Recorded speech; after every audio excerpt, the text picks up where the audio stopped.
This is Josiah Plays Dungeons and Dragons. This is the Shattered Crown campaign with DM Scito, a 5th edition Dark Sun campaign. With me are my fellow players Nox and Tim, and our DM Scito Optionum. And we are all ready to go. All right. So, in case you can't recall, the last time you three had just uncovered the operations of the bottle of Posey, and disturbing operations they were, taking mainly refugees from the Smiths district and bringing them here to undergo a forced lobotomy, at which point they were being sold off as slaves or used in the bottle of Posey as workers. Yeah. We gotta shut that shit down. When we last left off, you three were outside the bottle of Posey, debating on what you wanted to do.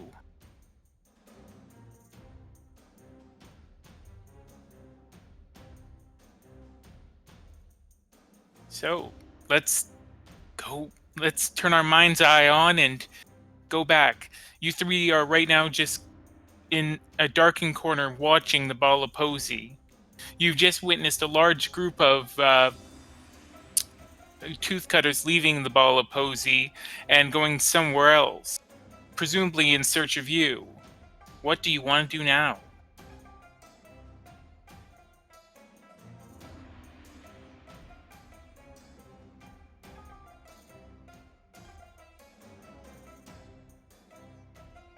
I don't know. And what are our options? Had a week to think about this one. Look, I'm playing the dumb guy, so I'm not the one that should be coming up with clever plans.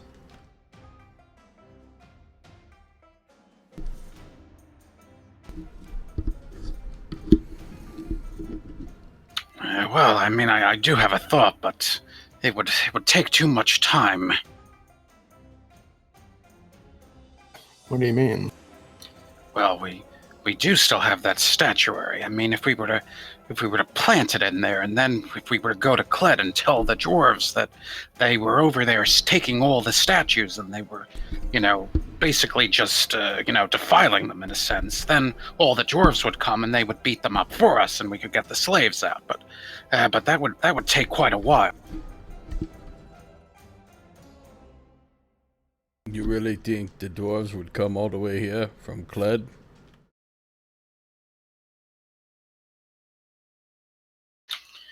Well, I mean, they seemed quite riled up about the statuaries, so it's a possibility. Okay, yeah, we'll file that under no ideas, bad idea. But I mean, what could we do in the immediate? How many of them were in there, Saito? In the throughout the bottle of Posey, there's at least 24 of them, but you believe that based on Fenris's reconnaissance, there's probably no more than 9 in the basement. And we were going to go take a look at a spot, weren't we? A possible entrance to the basement? You were. Let's start with that. Sounds good. Okay.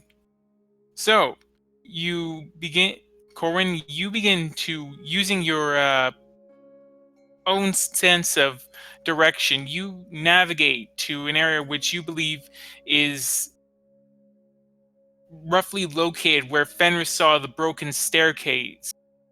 It appears to lead to this one dilapidated structure. It looks like it may have been at one time a outbuilding or something for the ball of Posey, or whatever the ball of Posey used to be.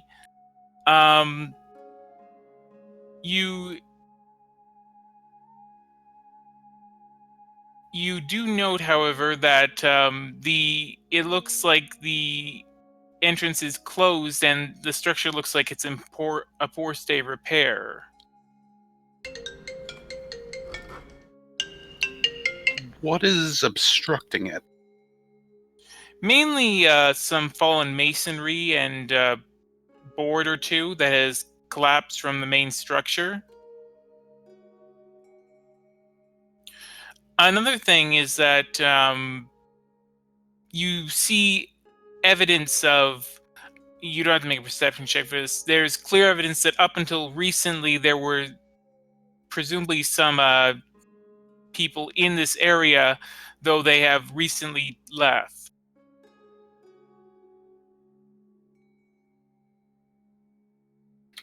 Like inhabitants we're talking about? Or more people who were either loitering there or were moving through that area. So there's no one around right now. Right now, it doesn't appear to be the case, no. You can make a perception check to just be sure, but it doesn't look like it offhand. Yeah, Corbin will look around. Okay. Yeah, looking around, you don't believe that there's anyone nearby, and you believe that whoever was here may have been a guard or something, or someone who was staying watch, but has since departed. Maybe as part of that group that went searching for, well, you guys. It looks like there was some people here if you look at those tracks, but they've gone. Might be part of that scouting party. But yeah, this looks like the way down. Well, let's see if we can't reconnoiter this. Let's try and clear this stuff away. And Yeah, what's well, if we going want to get rid of it, and Corbin will kind of roll his sleeves up if he has sleeves, and he'll just invoke and Sculliar. Okay. Stone that you see. Okay, you manipulate, you do loose earth. Making spells up.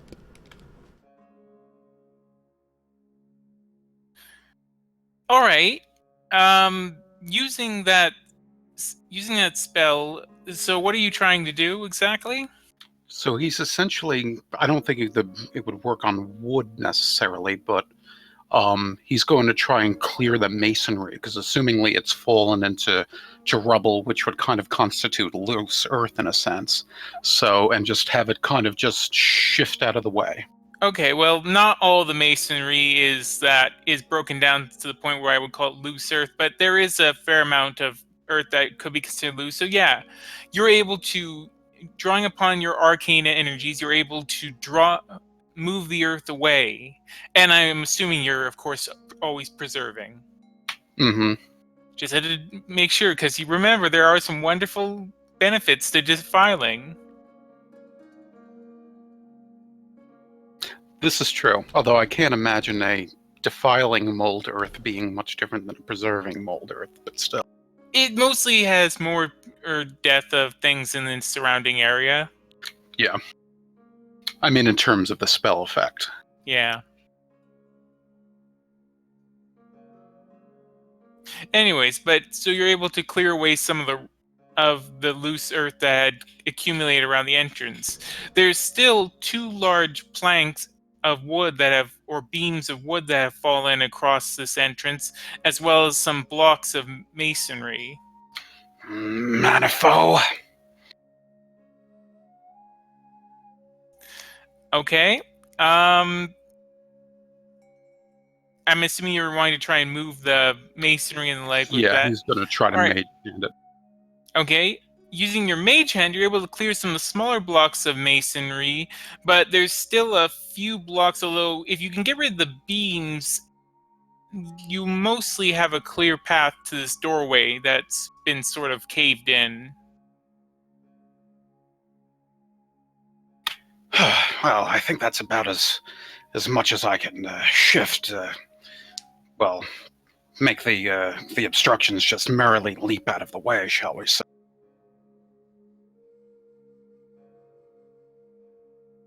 How heavy do these beams look? They look fairly heavy, not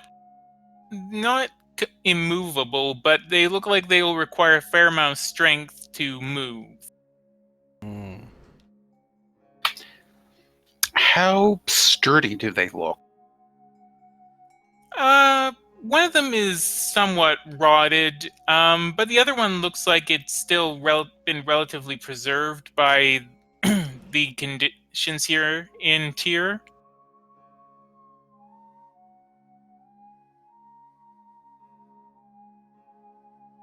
Is there enough room for Jomo and I to try and maneuver into the sturdier looking one to see if we can get rid of it? Yeah, you can try that. Let me just look at my spells for a moment. There's one more thing I could do, but it would be quite loud. I didn't prepare enhance ability, sadly.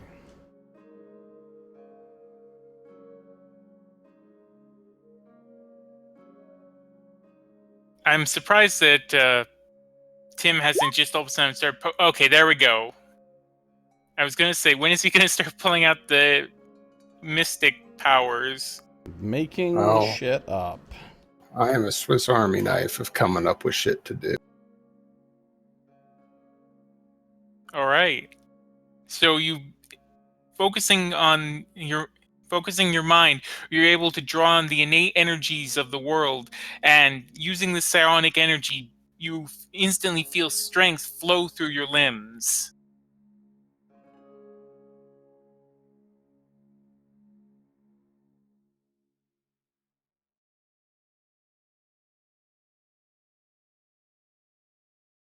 Okay, wow. Doing even more now. What? How many things like that do you have? Jeez. I've got, give me a few minutes to type and I've got whatever you need. I remember reading like the mystic stuff, and it's pretty neat how like if it's like about strength or something, there's like 7 different things that happen depending on the number of like psi points you put into it and that kind of thing. It's pretty cool. Well, yeah. Looks good.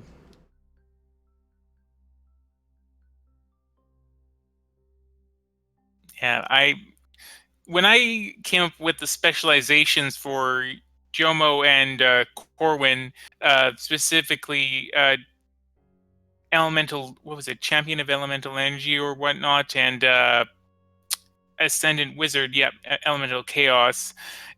I didn't have to do anything that was quite so overpowered for Sinclair because he already had Mystic.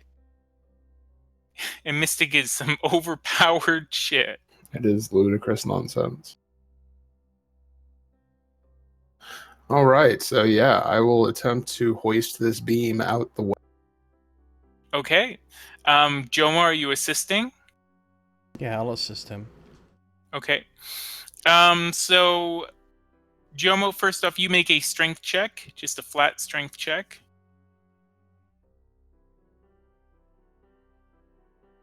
Oh, okay, not that great. Wait, do you want to guide yourself? Yes. Thanks, guidance. Wow. Well, at least it becomes a 10.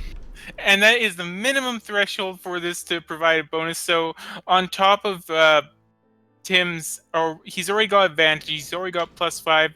So I'm going to say that this gives you another +5 to your strength roll. So roll that strength. That's a So save. 23. That's a save. Yeah, that's true. Instead of clicking under saving throws, you gotta click. There you go. I'm just going to just say that he got a 21. Go with the strength save 1 there.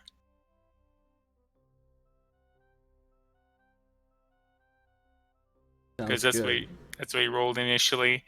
All right. With Jomo's help and drawing upon your psionic energies, you are able to hoist this large beam out of the way and then shove it right off to the side, where it lands on the ground with a dull thumping noise. There's now one more beam and some masonry that's in the way. Let's get rid of the other beam. Yep, same thing. All right. So, Josiah, see your strength roll, and you can again All right, there we go. There we go. That's better. Okay, So well, crit. yeah, you don't even need the assistance from there. You're basically able to almost single-handedly just lift up this piece of raw wood that's significantly lighter than the other one and throw it away, at which point it breaks in half upon landing on the ground with a semi-loud cracking noise. But thankfully this is the festival, and even though this is a more out-of-the-way spot of tier, it's still pretty loud outside. And now there's just some masonry, though you can probably step around if you want to. It's your choice if you want to clear it or not. No. Well, actually, Go ahead, Tim. I was just thinking, like, ideally we're going to be coming back out of here with freed prisoners. Probably should clear it as much as possible.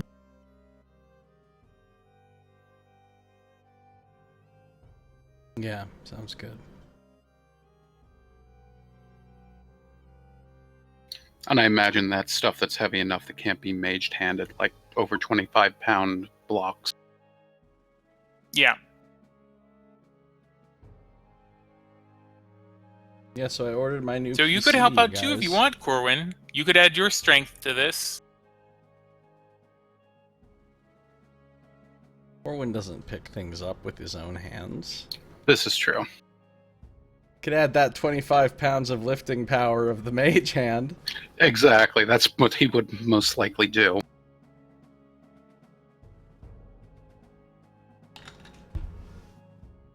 So do you want to clear the masonry or not? Yeah, is that another strength check, or are we just brushing aside rock?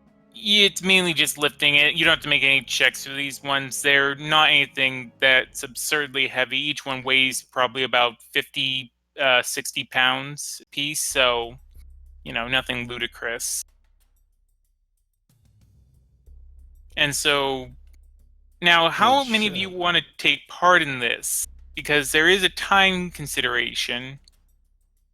Well, Jomo will help out. How long has this clearing been going on? It's Yeah, only been Squad. about 5 minutes so far. Okay. My order is in, so I should get it within a couple So of is weeks. Corwin going to help, or is he just going to stand back and watch the others do it? Corwin will kind of wait a moment, and then if he kind of feels like it's been a few minutes and taking a while, he'll just kind of sigh, and he'll attempt to mage hand some things which won't quite work, and he'll I suppose if I have to, menial labor, and he'll go ahead and start moving things. Okay, awesome. Is Fenris going to be lifting anything? What? It's just a question. Is Fenris Well- going to be helping out? Fenris did get that 20 back in Wallace, Yeah, so I he mean did. he's a very strong rat. Yeah, Fenris will attempt to will give the illusion of also helping out. He'll help Corwin lift things. Excellent. All right, you accidentally drop one of the stones and it lands on Fenris, killing him. Lovely. No, no, it's fine. So Fenris assists you with moving out. Well, attempts to. Really, all he does is just sort of push his little mousy paws into the stones and try and slide them as you lift them up. But in any case, Sinclair and Jomo, in particular Sinclair, do the most of the actual clearing of way of things. And soon you've got a basically cleared away door that's sort of collapsed in on itself.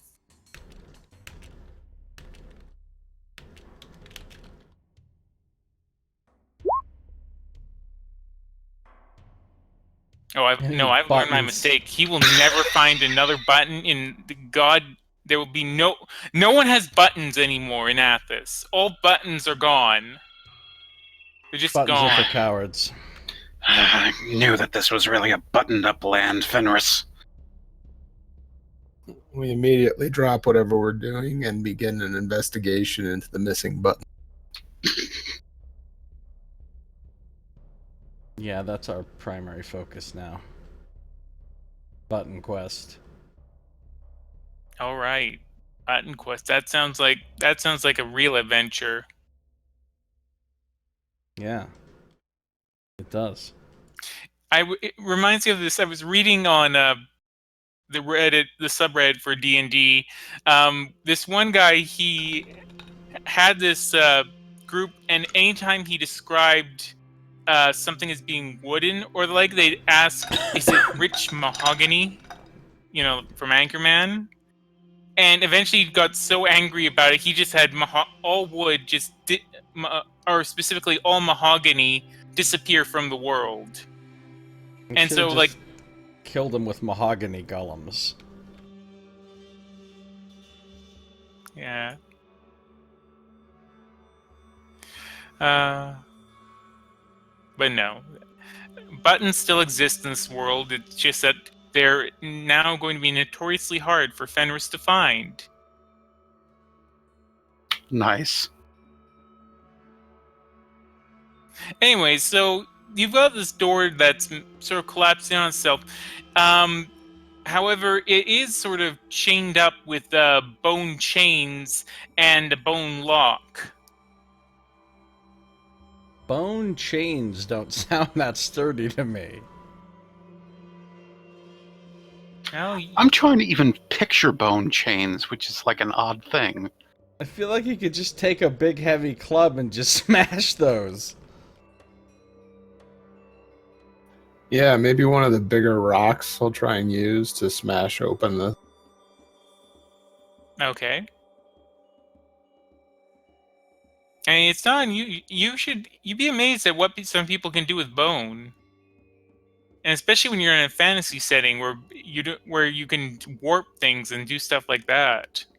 True. Or it could be the bones of weird monsters that just have super hard bones. Mm-hmm. But yeah, you can try and smash the lock. Make a strength check.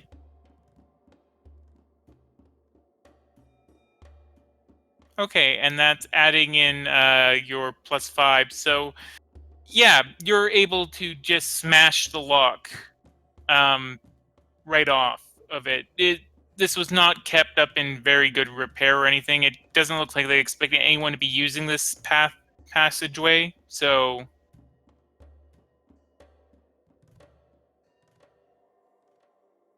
All right. Well, let's get in there and see what's going on. okay, you open the door and you're immediately greeted with a small room. Looking at it closely, you now think that this structure might have once served as, if based on this and the ball of Posey, you get the sense that maybe this structure at one time was some sort of shrine to one of the elements. Though its use has since been corrupted.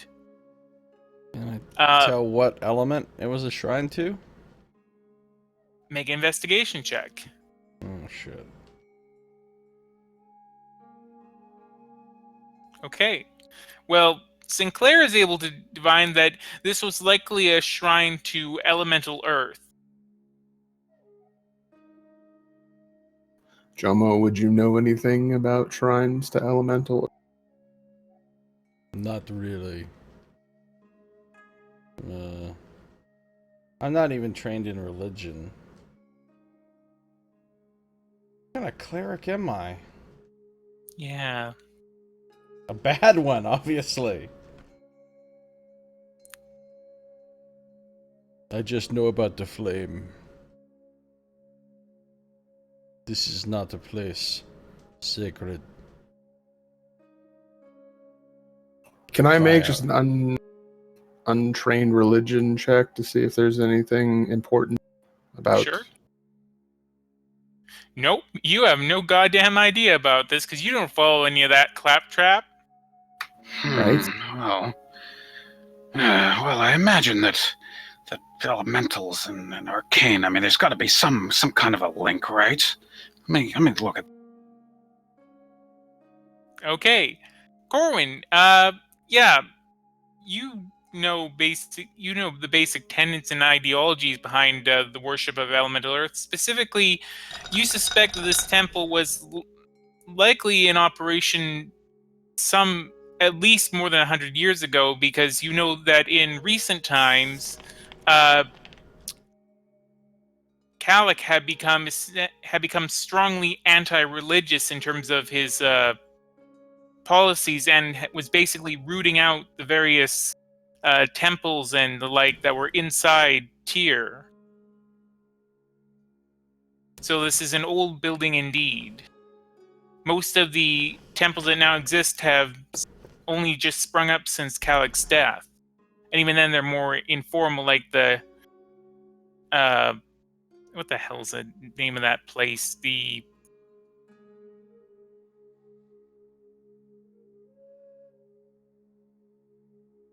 Red Lobster? Yes, the Red Lobster. No, the Mhm. Hall of Light. There we go. That was my second guess.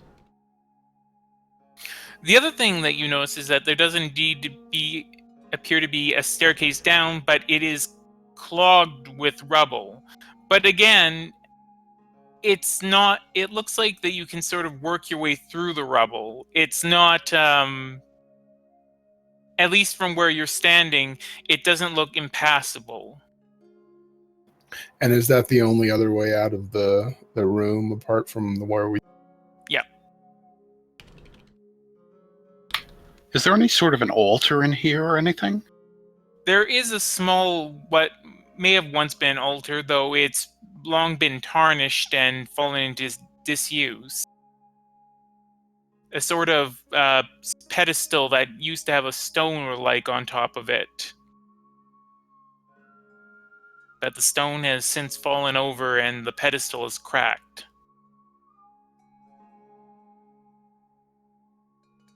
Hmm. Oh, I mean, we could continue down. But I wonder if, well, I mean, we see what Jomo can do with fire.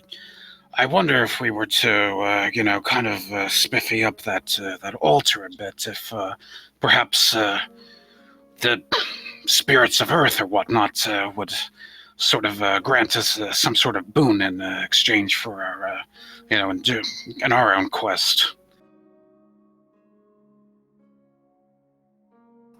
Okay, is that okay with you, Jomo? Is that allowed? It is fine with me. Okay, so quickly, I'll do what Corwin suggests or help to do it. All right. Skorango, Skorangave, Skorangavi, Skorangatus. He's attempting to prestidigitate the altar. Okay. You're able to get rid of the just basic wear and tear of it, but a lot of it is worn down, and some of the oh yes, Eos causa Discimus. Oh, in jokes that no one will get unless they've seen those things. That's basically what this D&D campaign is. Mm-hmm. Yeah. Anyways, but there's still lots of cracks and just areas where the glyphs that were written on have been worn away, so doesn't do terribly much. You just sort of manage to clean off some of the sand and dust that's piled up on it. I don't have the power to mend this, but maybe some of this loose earth I can kind of put back together a bit if I concentrate. Okay. You attempt to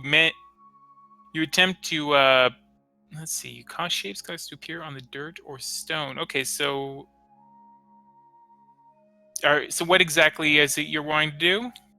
Okay, so like if there's pieces like from the altar that have kind of broken and fallen to the floor, he'll kind of like try to get those to kind of slide back up and into place, like like little bits where stone is kind of worn away. And also, if he can kind of make out what's written on the altar, he'll use another instance of that to attempt to make it appear again, a little more strongly. All right. You're still relatively low level as a wizard, so unfortunately your control over this spell isn't as great as it might have been.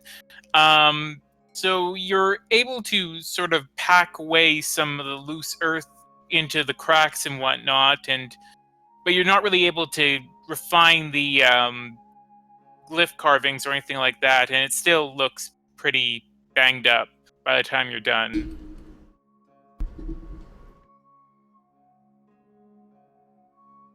If this was Antique Roadshow, you'd be having a very unhappy face as the appraiser would be telling you about all these flaws in it that are taking down the market value. If only we could find like a brief document explaining how to use these things, like some glyphs notes or something. Nice. Oh.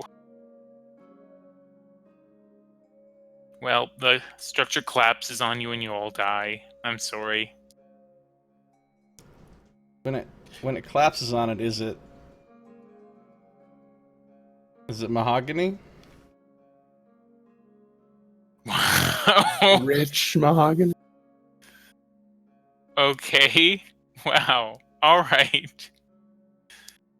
No, it's not rich mahogany. It's just stone and rubble and pain and darkness. No, nothing collapses, but so Sinclair, you attempt to lift up this relatively large stone. Make a strength check. Just sludge. Yeah, you were there, Splode. Okay, that's enough. And so you hoist up this large stone and you place it back onto the pedestal, which immediately begins fracturing underneath the stone's weight as chunks of it fall off.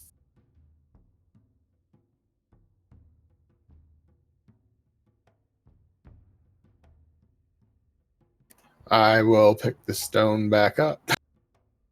Okay. And now what are you doing with it? I guess just putting it back on the ground. Sounds good.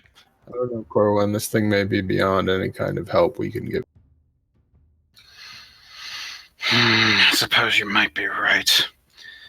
Now, even still, Corwin will kind of look at the altar and, I mean, if there's only like a little bit of inscribing and such, he'll quickly take his paintbrush and kind of paint the inscribing, whatever is written on there. Like he'll trace it with his paints and just kind of make it look a little bit better. Okay.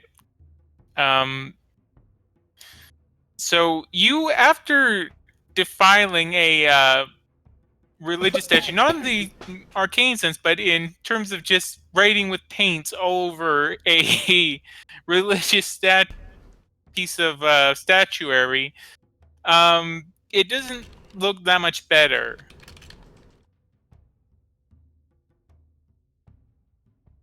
Yes, now it's a shrine to rats. Another shrine has been claimed by the desert rat. Corwin will kind of look at it appraisingly and go, I think that's all we can do for this. If whatever spirits might linger here would help us in our own endeavors now, would be quite appreciated. Well, only one person here is equipped to really convene with those. Not as equipped as you might think. What do you have in mind?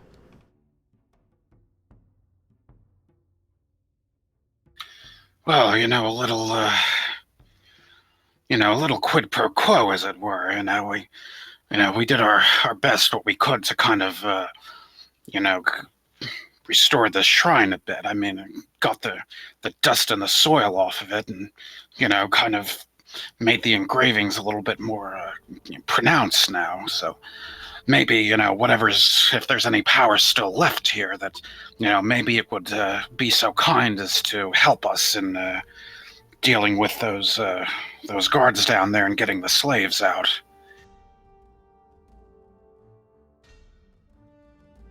Hmm. Well, I'm gonna try to, concentrate and see if I can feel presence of any spirits or anything. Okay, this is going to be a religion check. Nice. I will guide myself. It's guidance. Nice. So now, with that guidance, I only have a -1 to the roll. Wow. Yeah, So that's a solid 7. Yeah, you're getting absolutely nothing. If there were spirits here or are spirits, you just don't know. I would not go near it, apparently. Yes. Well, more specifically, it appears that you cannot hear it. So, Right. Well, I got no bars. Not getting any spirit cell reception in here. I mean, they were going to upgrade to the 5G network, but unfortunately, there's this security concerns about using Huawei technology here.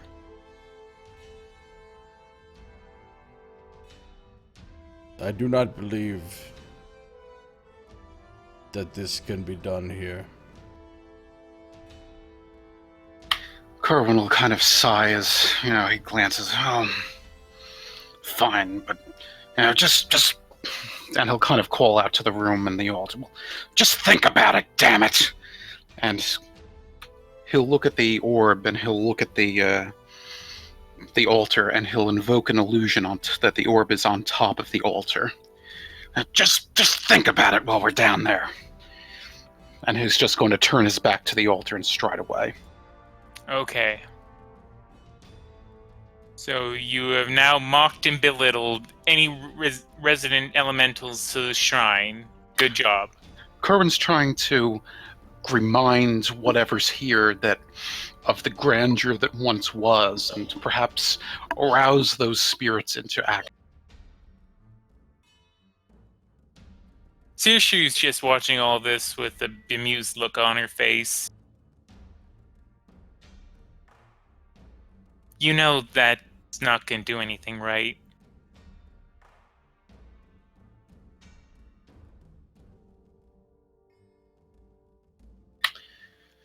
Sometimes you just have to have a little bit of hope.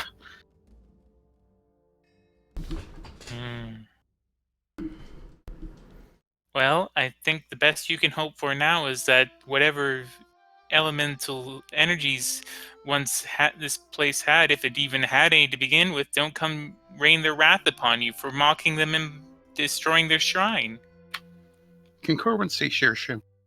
Yes, Corwin can see Shearshoe. Okay. Corwin will quietly make a sound behind Shearshoe as he continues to stride off toward the stairway. Yes. Basically doing, of course, Nox's famous tongue stick out emoticon. Exactly. Wizardry. Is there anything it can't do?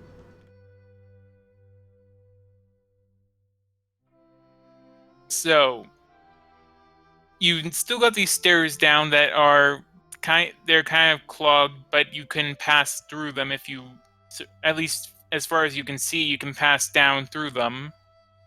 Okay, I imagine we're going to need Jomo to take the lead. Run out of light soon.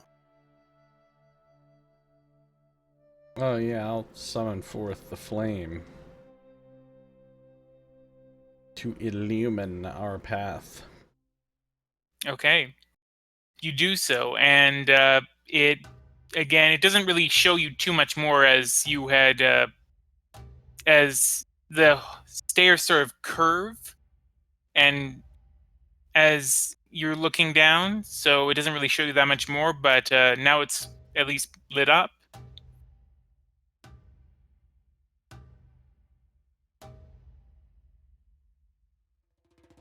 Great.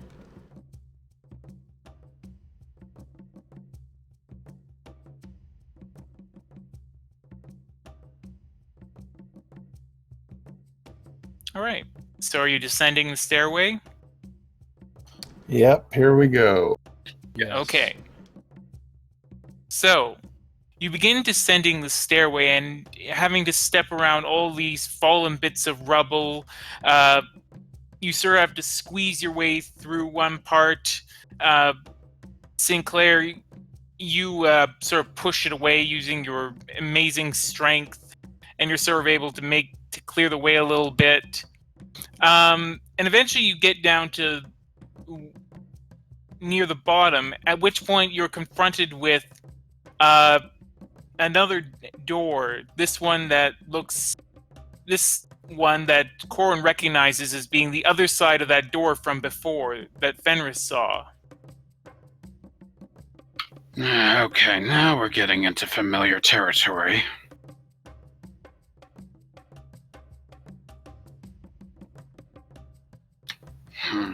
Let me take a look at this, and Corwin will go ahead and he'll approach the door and he'll go ahead and pull out his thieves' tools and attempt to pick that.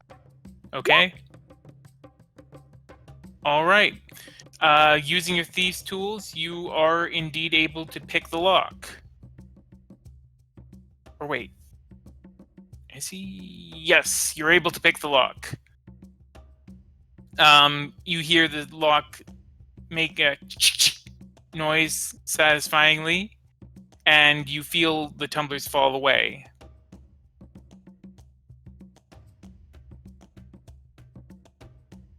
Corwin will kind of gently test the door, like in opening it, to see if it makes a loud skreak of like a door that hasn't been opened in ages.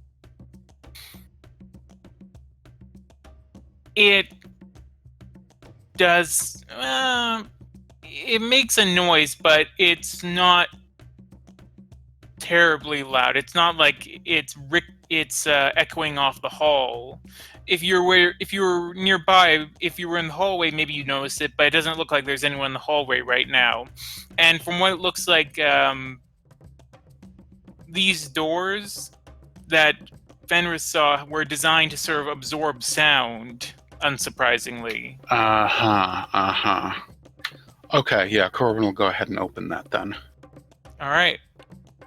And you are looking down a passageway that's about 10 feet in width and extends down about 35, 40 feet, and to which point it breaks off into 3 separate directions. There doesn't appear to be anyone else in the hallway. Looking ahead, the hallway, which is lit with dimly with torches, you can see the stairway that presumably, or the door to the stairway that presumably leads up to the back room of the Bottle of Posy.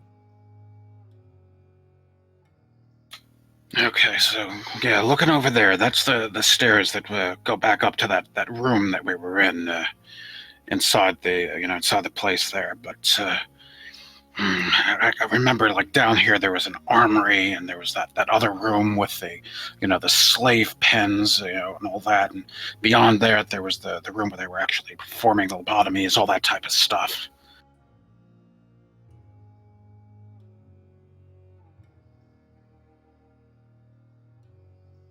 So the question is, where do you want to head? It should be noted that now you can hear the sounds of people that you've gone past the door. You can hear the sounds of people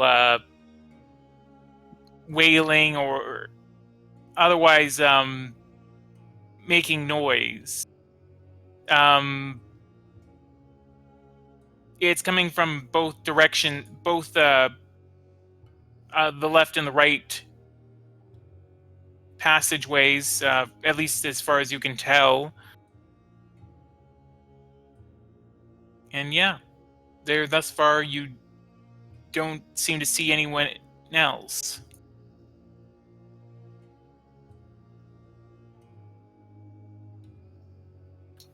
Well, where do you think we'd like to go first?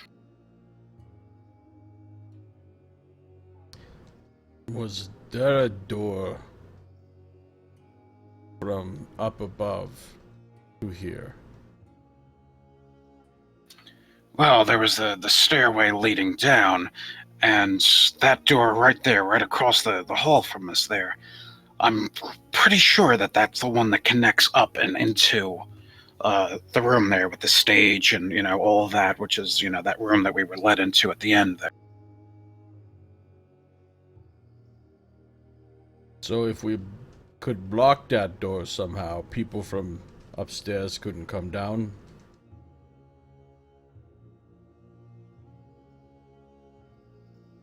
Yeah, that's a good idea.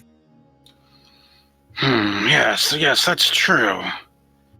Scito, is there stuff around we could do that with? I mean, first of all, I guess, does the door open towards us, or are we going to be barricading a door that opens the other Well, way? first you need to cross. You'll need to cross to the other side of the hallway. So that's what you want to do. All of you want to cross to the other side of the hallway.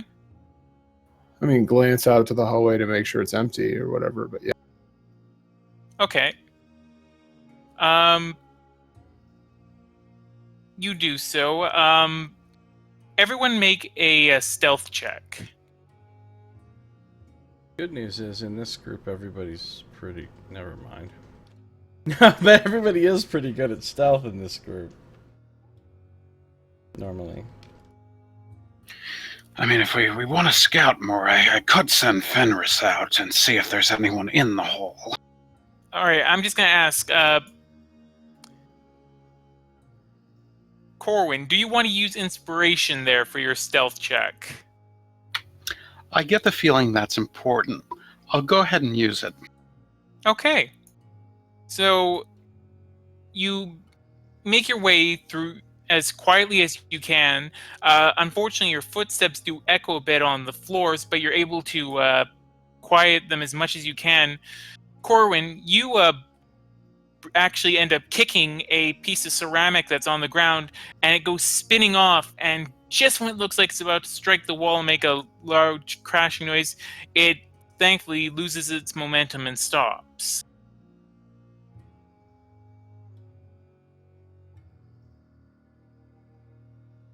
And you all make your way to the other side of the passageway.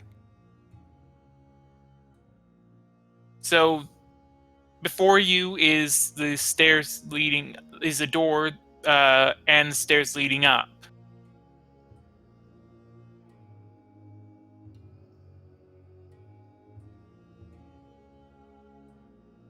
Does it seem like there's a way to easily lock and bar the door from this side, or what are we looking at? The door looks like it opens in.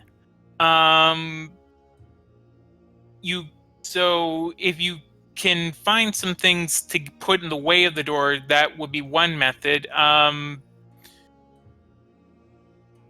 The other method, of course, is that you could try and do something with the lock, of course.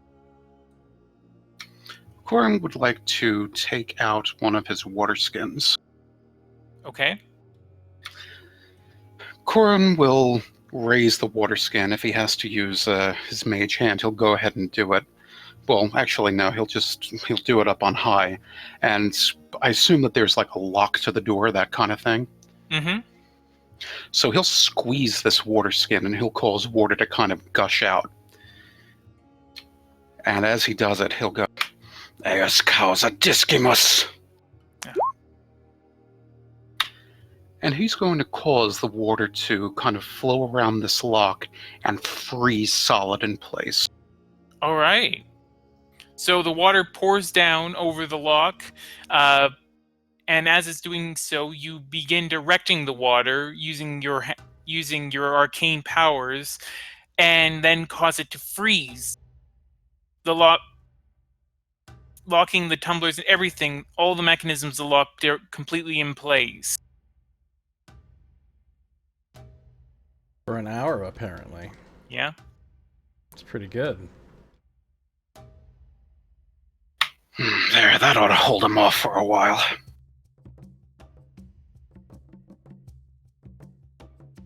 Well done. And if All right, and I'll say you used about a pound of water in that. perfectly fine.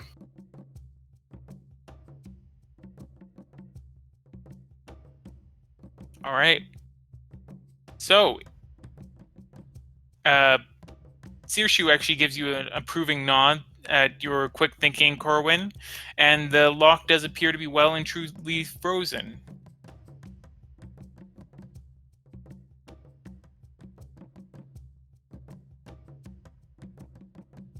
Corwin will kind of give her, a little bit of a smirk and a nod, as she glances between Searshoe and the lock, and give a bit of a nod. And you might have seen that in Ekaarde's note.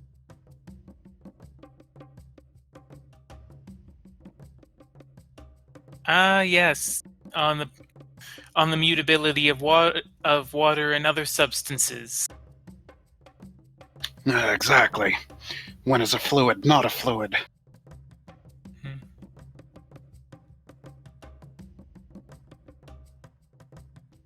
Of course, Jomo doesn't understand that it's gonna last for an hour, so he says, "Won't that just melt quickly?" No, that's quite hard. It'll last for quite a while. Probably about an hour or so. I mean, I suppose if, you had a whole bunch of people with torches, maybe they could try to, melt their way through it, but it would still give off quite a bit of resistance. Do I even know what ice is? Is ice even a thing? Like, Ice that is... I would have ever seen before? I would say that you're aware of the concept of ice, but you personally have never seen ice before. You're aware of the concept, and they do have ice in Athos, and it's not all just ice that was produced by clerics or like. Ice is also produced by using some chemical reactions, such as using salt solutions and like. But you've never seen ice. Yes, Jomo's first ever ice time. Ice time. Nice.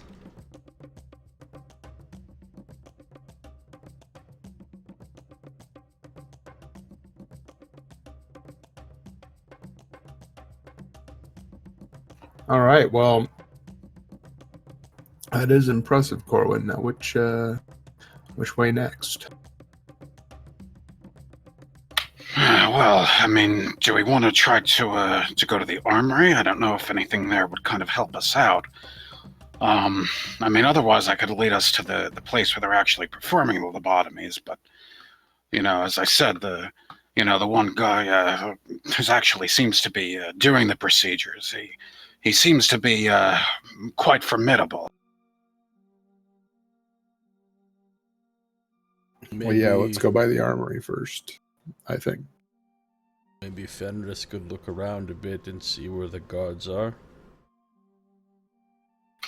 Yes, that's a good idea. And Corwin will kind of go ahead and send Fenris out to, look around there, the junctions and that type of thing. All right. Fenris is able to do so. So, looking around, you get a rough idea of where the people are in this place. There does not appear to be anyone in the armory right now. There appears to be two people, one of them being the leader of this, or at least he seems to be the one who's leading this operation in the room where they're doing these lobotomies, along with a person with him. In a back room, there's another one of these tooth cutters who's just milling about. There's two tooth cutters in the rooms with the slaves, or with the captured people from the Smiths district, and there's four of them in what looks like to be a bunk room. Corwin will go ahead and he'll relay that information. That now it looks like they kind of are a bit scattered about in here. There's one here in this room. There's one over here with the the leader, and another one here or there. But in their barracks, so to speak, there's four of them in there.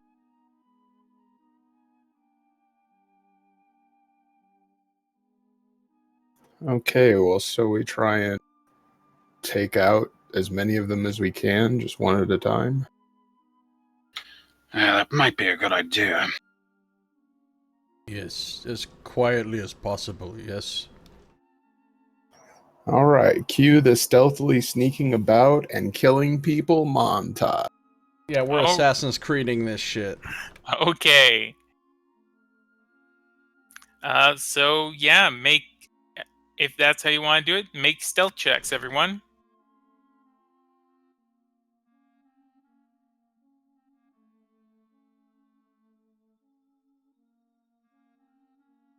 Okay. So where are you wanting to head first? Where is the barracks area? I assume that's where we would head last. Okay, So, I mean, in terms of like the branch. it's to the right, and taking a right again will bring you into the barracks. And across the way from that is the area where they've kept, or where the pens are. Okay. And the armory is off in a different direction? Yeah. Is there any, like, there's one or two by the armory? No, there's no one in the armory. Is there anyone else, like, around on, like, the way to the armory? No. Well, we have a clear shot to the armory if we want to go there, or we can just try to take out some guards on the other side. I'm thinking armory first. All right, very well. It's this way, and Corin will begin to scamper like a rascal along the corridor. All right. So you move up to the armory, and you go to open the door, only to find it is locked.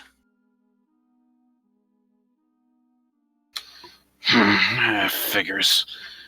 All right, let's see here. Oh, nice. Ha! Yeah, with almost no effort whatsoever, you're able to quickly unlock the door. And yeah, just goes, basically, door hacking. Yeah, Corin will take a moment and he'll just sort of just massage those tumblers and make them just leap up and just go ahead and open that door and take a step on. All right. And inside, you're greeted with a room that seems to serve as the armory. It is filled with barrels and pots. There also appears to be what look like tombs against the back wall. Now that you can see them from more than the floor angle, but also lying against the walls are numerous spears, short swords, most of them made of bone. There's a couple of sets of armor and what looks like rations and the like.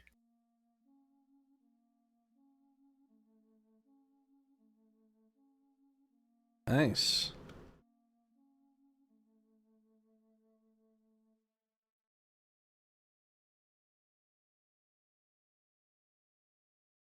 Well, if anything, we could send the refugees here first to arm themselves before they leave in the event that we do have to fight our way up. That's true. That's quite a good idea. Do I see any armor here that would constitute light armor, but which would be better than studded leather? No, it's all basically just leather armor. I think studded leather is like the best light armor anyway. Then you get into medium. Yeah. Yeah, are any of these things seeming like they might be better than ordinary or better than what we're carrying, or is it just run-of-the-mill? Run of the common mill. stuff? Okay. Yeah. Yeah, there's nothing magical in the area. No, not that you can tell. How much food are we talking about here? It's mostly just loose pieces of meat and the like that's been dried. You would guess you can probably get about, say, 8 rations worth of food from this.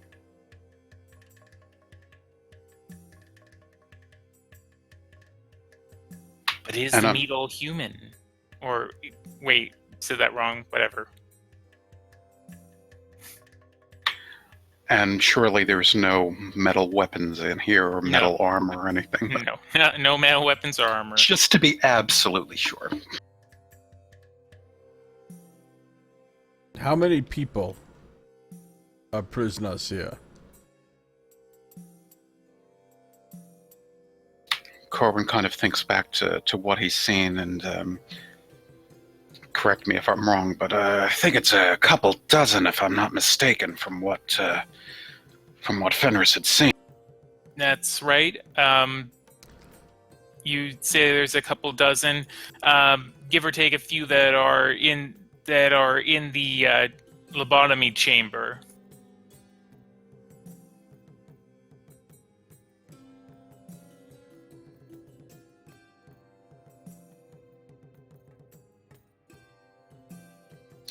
And of course, as time goes by, more and more of them are being converted to those, sort of half-lives as we've seen upstairs.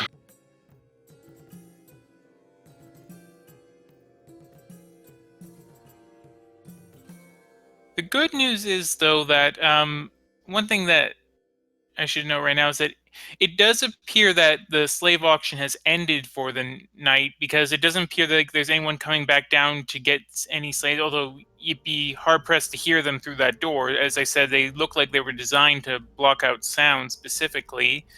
And there doesn't appear to be people moving through the corridors with prisoners too, so you're guessing that the slave auction is over, but you can't say the same about whether they're or not they're still doing their conversion process. Conversion. Yeah. That's what we're calling it these days.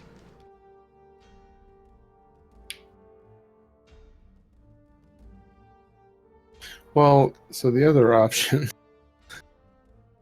is that we could arm these people and then just set them loose on their captors.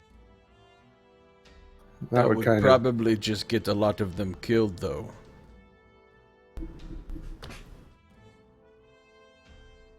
I mean, these true. probably aren't soldiers that have been captured, right? Well, most likely not. I mean, if they had sort of battle prowess, they probably would have avoided getting captured in the first place, or, been able to resist whoever came after them, initially, that kind of thing.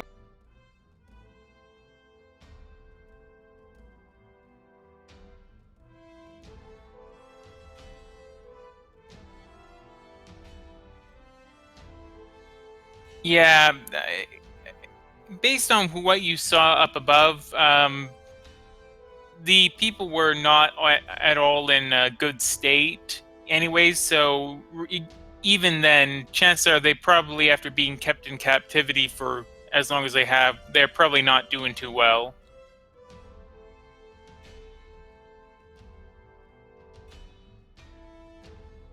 They probably have vitamin deficiencies and everything.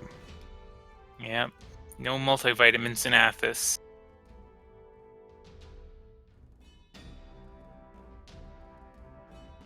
All right, let's start the slaughter. Sounds good.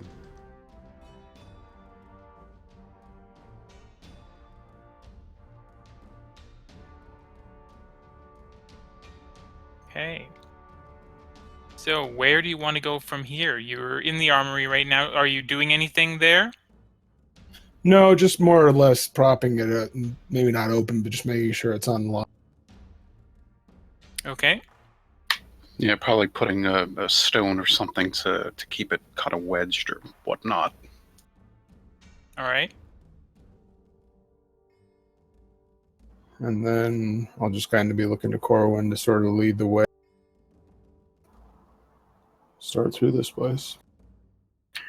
All right, let's see now. There was, from what Fenris scouted, and he's going to kind of looking through Fenris's eyes for a moment. All right, yes, I see one of them here, and Corwin's going to kind of lead off to one of the ones where there's, just one guard, that kind of thing.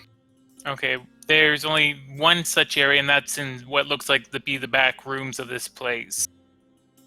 Is that sort of near where we are? It's further down the hallway. Okay, yeah. I mean, if there's like a 1 or a 2 or something like that, I mean, anywhere but the barracks, essentially, and where the actual doctor is, shall we say. All right. Everyone make a stealth check. Yay, stealth.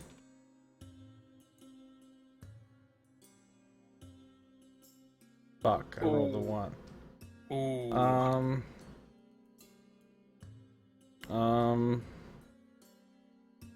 Inspire that shit. I only have 1 left. I'm trying to decide whether I should use it or not. I guess so. All right, so you want to burn the inspiration? Yeah. Okay. So you all make it out. Jomo sort of stumbles over a piece of loose rock, and it looks like he's about to land on the ground, but thankfully the two of you, Corwin and Sinclair, are able to catch him in mid-fall.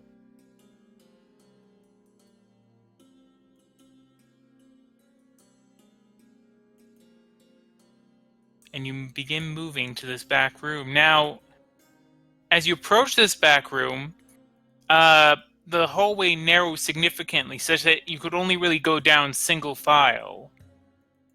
And there's 2 routes into this back room, so how do you want to do this? The path sort of splits left and right. Both of them will eventually lead to this back room, but both passageways are only about as wide as one person, so... Well, I can cut one way and have Jomo cut the other. Corwin can follow the light, probably, and go from there. Sounds like a good idea.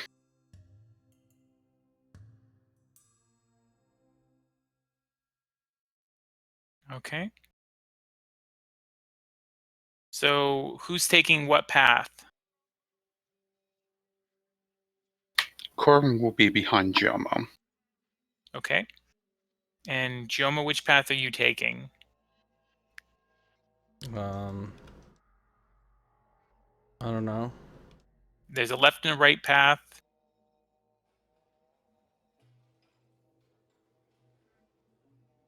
Right. Okay. So you end up right outside the door to this area. Sinclair, I take it you're going the left path? Yeah. All right. And you make it to outside the door of this area. So you can basically just hear a guard or one of these tooth cutters inside this room. It sounds like he's humming to himself. You're not quite sure what he's doing. Fenris wasn't able quite to see what he was doing. Did Fenris see what was in this room? Other than the one guard, it looked like there was a desk, a table, another cot that looked like it was kept in significantly better condition, and as well as a fire pit.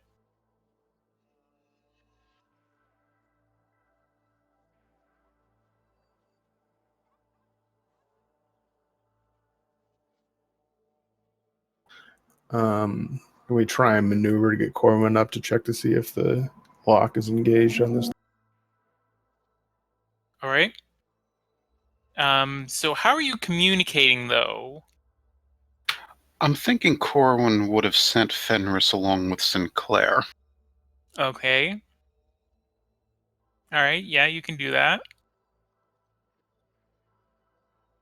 That is within range. So wait, I'm sorry. I thought we took different paths and are at the same door. No, it's two separate doors that are on either side of this room. There's two entrances into this room. Oh, okay. I apologize. I had that different in my mind.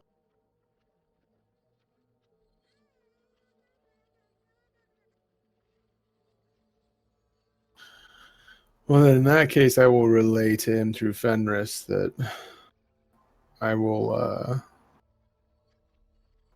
I guess I'll try and break my way in as soon as I hear them getting in. Okay. I will say that from your reconnaissance, it looks like the tooth cutter is facing the door that, at least as last you saw, is facing the door that Sinclair is at.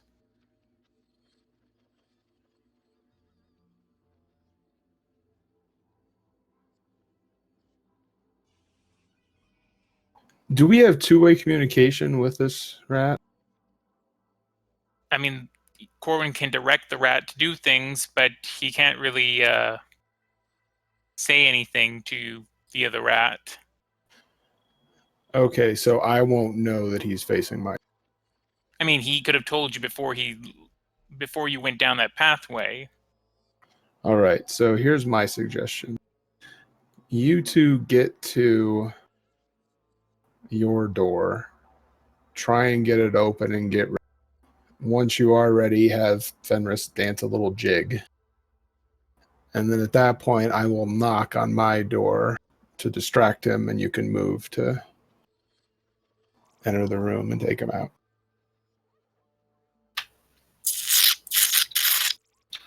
Fenris kind of squeaks for a moment, and meanwhile, he says that we should try to check our door first here and get it prepared. Let me look at this thing. And Corbin will kind of, he'll approach the door and he'll gently kind of try to turn the handle or such just to see if it's unlocked. I mean, presumably it would be. All right, the door does appear to be unlocked, yes.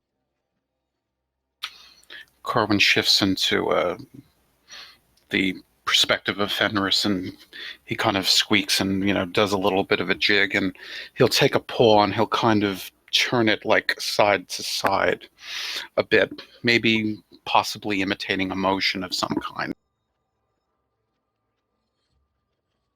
Okay. So, that happens. Well, I will go ahead and knock on the door. All right. The humming stops, and you hear someone moving as if standing up from a chair. You can hear the squeak across the ground.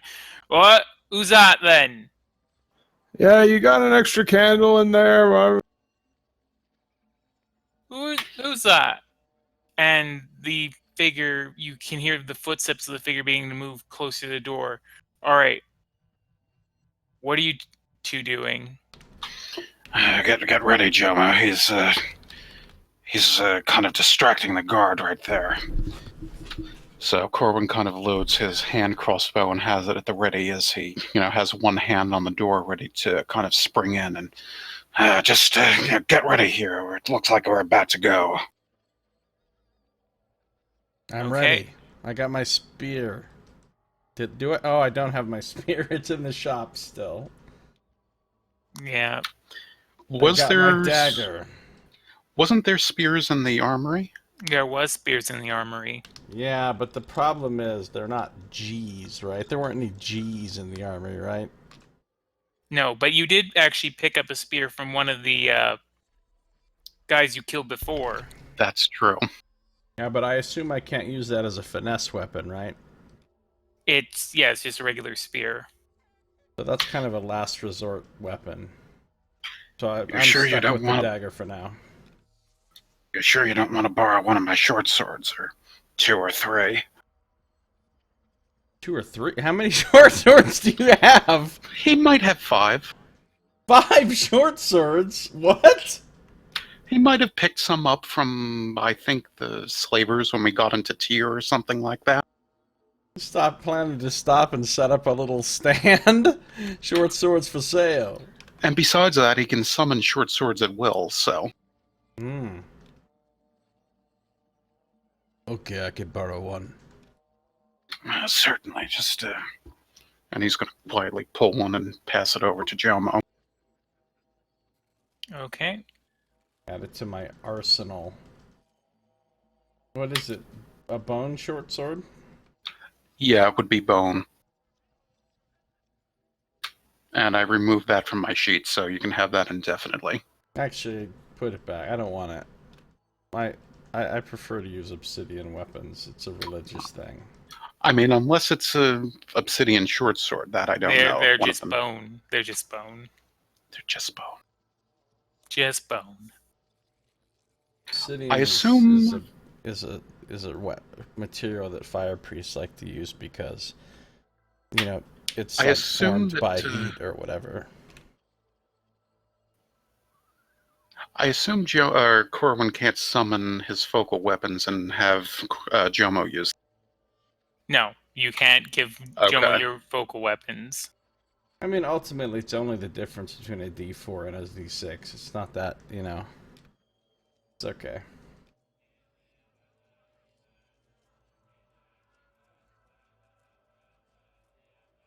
All right. I will fight just fine with this. Holds up his dagger. Very well.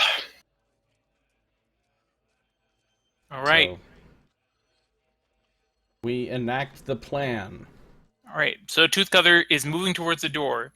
He will reach it any second. So, Corwin, what is your plan? What do you want to do? You and Okay. Jomo.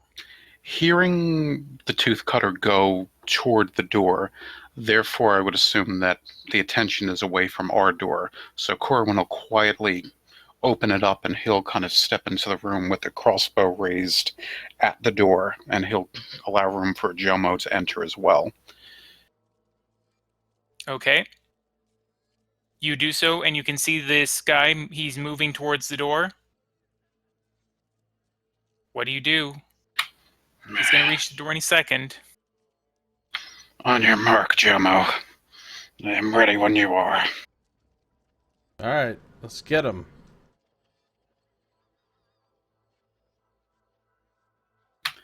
Corwin will fire his hand crossbow. Okay. I'll throw my dagger, like, at the same time. All right. So go ahead and do that. Do we have advantage because he's surprised or whatever? Yeah, you can have advantage. Crit. Okay, nice. Ooh. So, both of you roll damage, and also add your sneak attack modifier, Corwin. Oh, that's a rather sad sneak attack damage. Thanks, sneak attack. We both did 13, so that's 26. All right. Although So- if you press that advantage, I think then there's a potential of breakage. That's true. Yeah, that's fine. Go ahead and roll it. I have more than one dagger. No, I prefer to let you guys roll the damage there because I like it to be your own thing. So it's a D4 Oh, a D4? Okay. with. Just like guidance. All right, it's fine. So this bolt streaks through the air, slamming into the back of this tooth cutter. He doubles over, gasping as the dagger also slams into his side. And he's just got this bolt sticking out of his back, dagger outside, but he's still standing. He turns around and he begins, and he's about, he's he's surprised. Sorry, I'm having the trouble with words right now. Words are very confusing. What do words mean? And now it's time to roll initiative.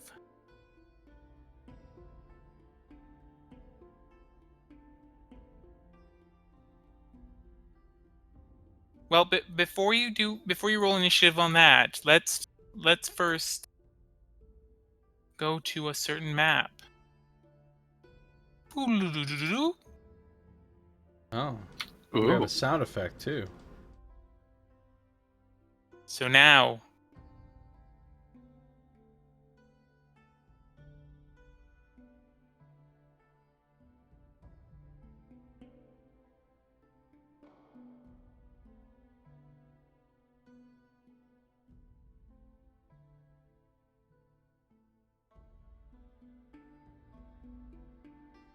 Sinclair, you can also roll your...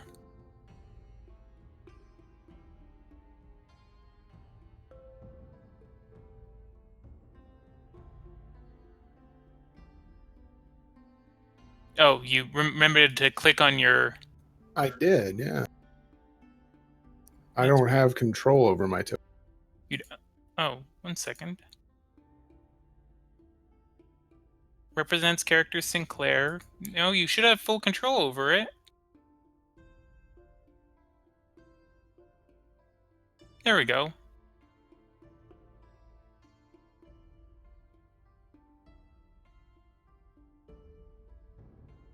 And let me see here.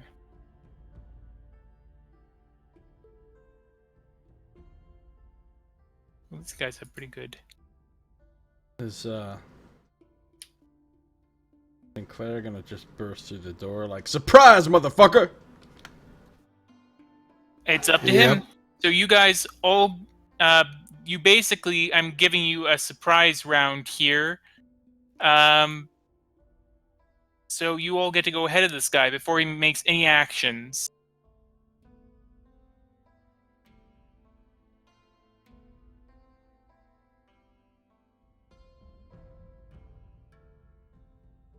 So Sinclair, it's your turn. What do you want to do to this guy who just got dirked in the back with a dagger and a crossbow bolt? Well, I'm going to open the door, see if it opens. It does. It would be embarrassing if it didn't. And is he now facing away from me, or what's the story?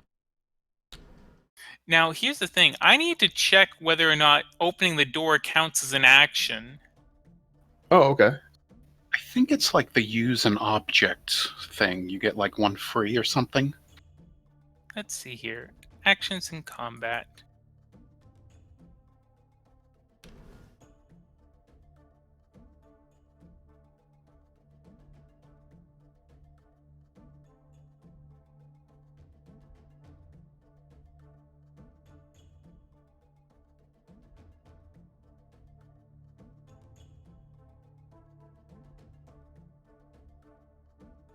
So just when you draw your sword as per.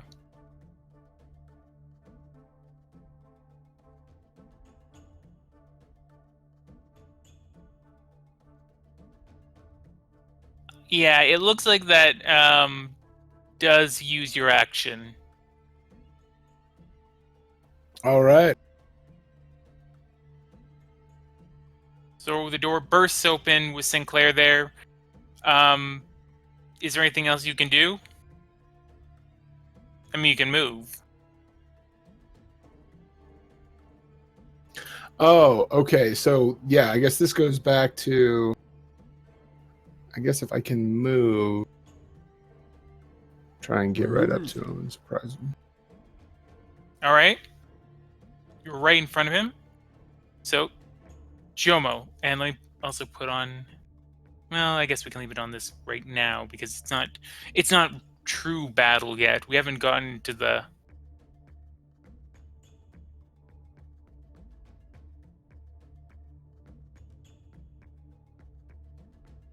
All right, so Jomo, it's your turn. Okay, great. So, I'll pull And out you- my other obsidian dagger and charge this guy. Okay. And try to You stab are- him in the back. You're flanking him right now. See if I can do this. 26. All right. You do hit him, most definitely. For 8 piercing. All right. Your blade strikes him right in the chest, and it's able to pierce through his armor, and you can feel it nick against bone as it goes in, and you draw it back out. He's looking pretty bad right about now. Corwin, it's your turn. Corwin sees he's not looking too well, so he decides to press his advantage. He'll actually go ahead and approach him, and he's going to, as he does, he's going to draw out 2 short swords that are on his back. Okay. And he's going to begin to weave a web of, I would say metal, but in this case bone, around as he goes ahead and hacks and slashes at him. All right. Well. And with his other hand... Okay.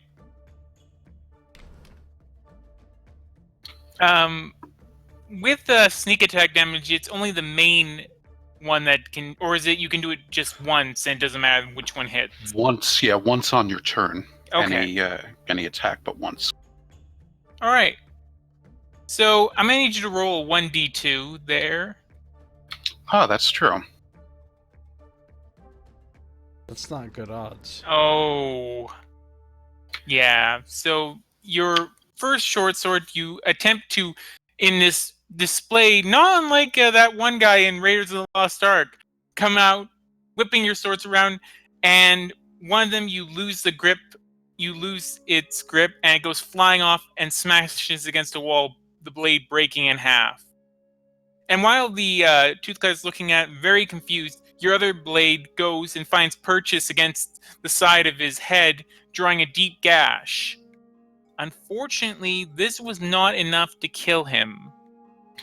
As a free action, Corwin would like to throw the destroyed remains of the one short sword at him in frustration. Well, it flew out of your hands and hit the wall. Sure, that works. Yeah, so it's... But it just feels better to just throw the shaft at him. Okay, well, the whole sword slipped out of your grasp. Gotcha. So, this guy begins screaming, "Intruders! Intruders!" And can you guess what that means? Nobody hears him because the walls are thick. Unfortunately, it doesn't mean that. This guy's a well-known prankster. He's like the boy who cried wolf, so the other guards just ignore it because he's always playing some antics like this. Yeah, no, it means that all of a sudden you begin hearing outside the sounds of people shouting back in response, "What? What's happening?" And the rush of people beginning to move outside of doors and whatnot. So I'll say that right now, only 2 of them have heard you. The others are far enough away that they didn't quite... Well, no. No, they would be able to hear you. So, yeah, we're gonna add all these guys to the turn tracker. It was a solid attempt to kill the guy, and you actually very nearly succeeded, but...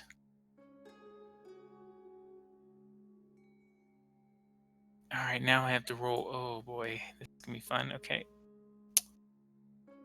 Doop.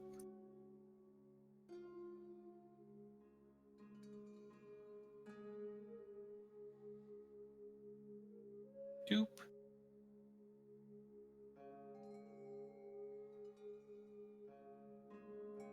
Doop. This is the initiative sound, by the way. Each one of you, in fact, you begin hearing that noise constantly as all of them immediately take notice of the threat. Doop.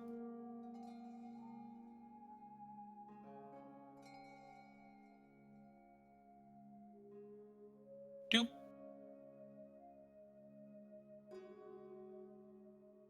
We're in bad shape, guys. Doop.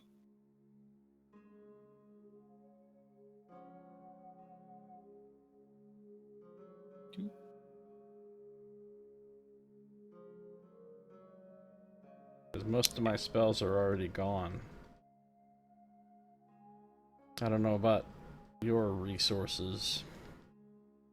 All my warding flames are gone too. Didn't we have like a short rest or something? Or You is did. that We You had did a have a short short- rest, but I don't know why we came in here without taking a long rest first, actually. Channel Divinity comes back with a short rest? Yeah, we can do that once.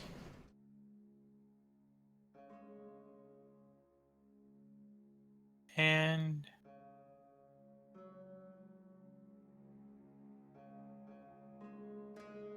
oh, okay, that guy rolled.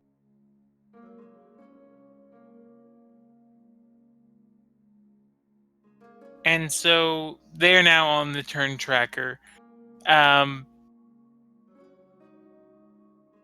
let me get back to number 6 here. And these guys will basically, they won't get their turn until next go around, so it'll start with Sinclair next. So, at this point, this guy draws his short sword and immediately begins to attack Sinclair, who's right in front of him. Sinclair, do you have anything modifying you, by the way? Not right now. I mean, just the passive +1, but that's it. All right.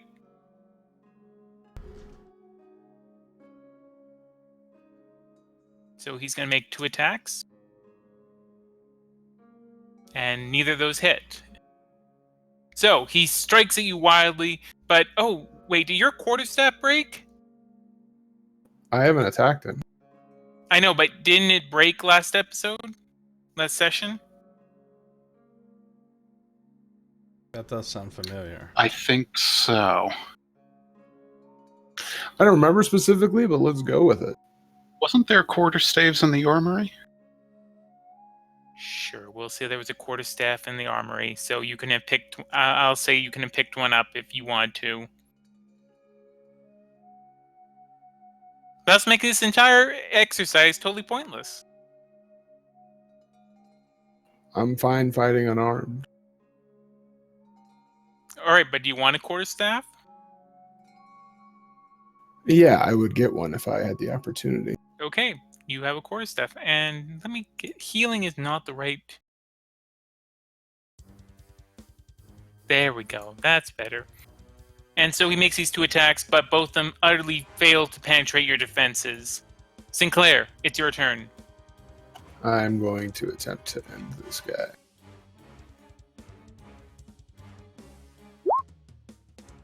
Okay, that hits. Nice. So you strike out with your quarterstaff, smashing him directly in the chest. He lets out this noise as spittle and blood just flies out and flecks against your chest. And he's looking basically on death's door. But now, Tooth Cutter number 8's turn. And Tooth Cutter number 8 is going to rush to the door, open it, and then he's going to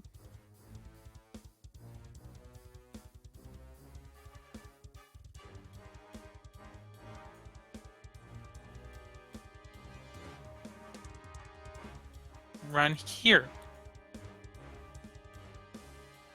Tooth Cutter number 7. Going to run to the door, open it,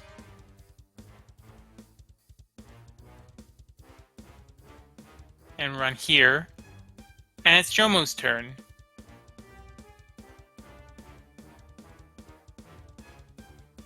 Alright, this guy's still alive? Yes, he is still alive. What a motherfucker.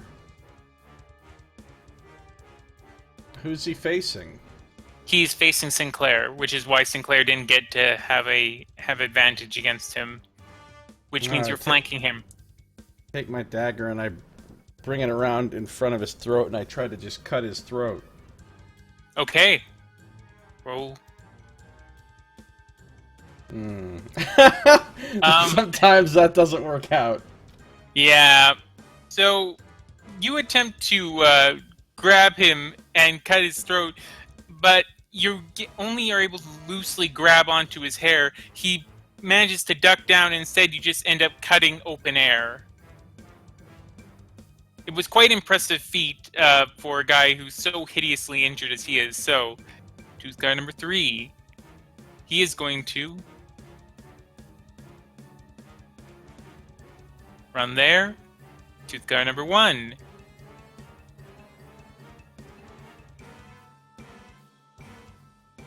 Opens the door. I have a question for you, Scito. Yeah. The doors to this room, do they open in or out? They both open in. Okay.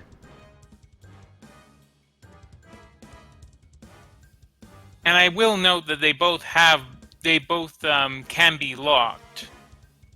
It's just that they're not at this time.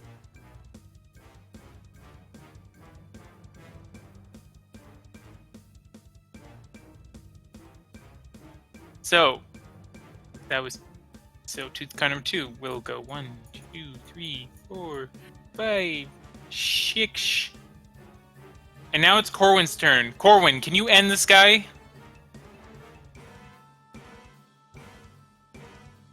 Also, disappointed that you didn't use your focal blades. You had Yeah, that's true. if you would use them, you at least wouldn't be out a short sword. But I have so many. It's all right.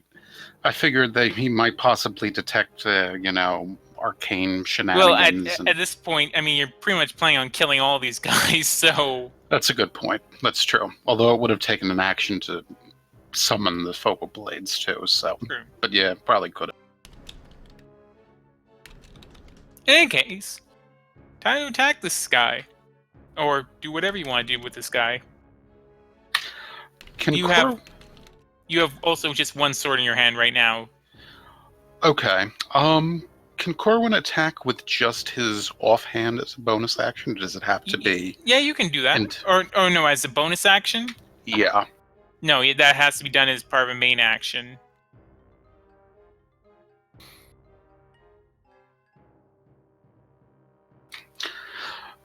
Does Corwin get the sense that everyone's in the rest of the area here is pretty convinced that there's intrusion? Yep, you can hear the shouts coming down from the hallway. Okay, that's fine. Corwin will go ahead and he'll draw another short sword out, and he'll go ahead and slice and dice. Okay. You are flanking, so... Does the 18 hit for the main? The 18... Let me just make sure. I'm pretty sure it does. It does hit. Alright, how do you want to do this? Okay, so he'll go ahead and he'll draw yet another short sword out from along his back where he's got him strapped. And in the same fluid motion, he'll take it and bring it down and just this diagonal slash across his chest and just make him just crumple to the floor. Alright, and so it is. So, tooth cutter number 6 is dead. Are you doing anything else? Yeah, Corwin will go ahead over to this door. I assume he can't block it in this turn. No, not in this turn.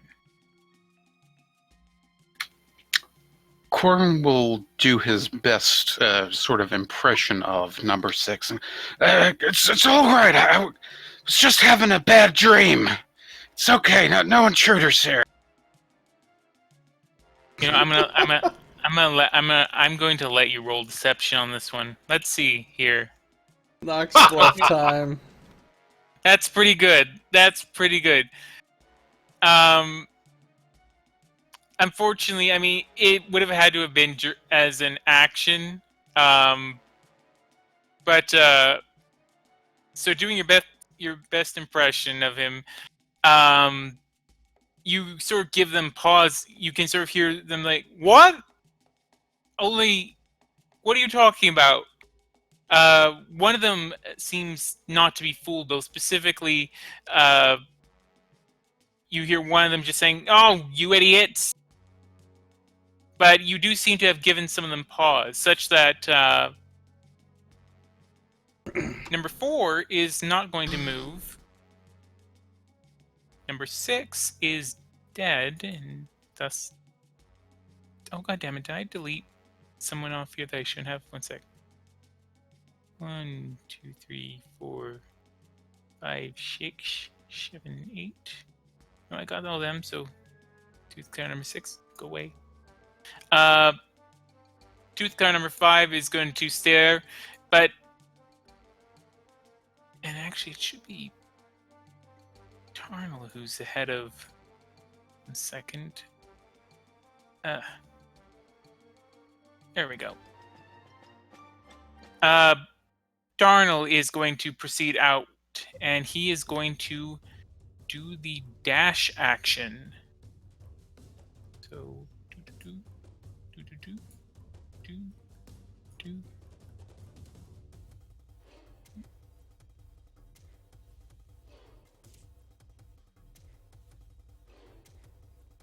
and we'll run there.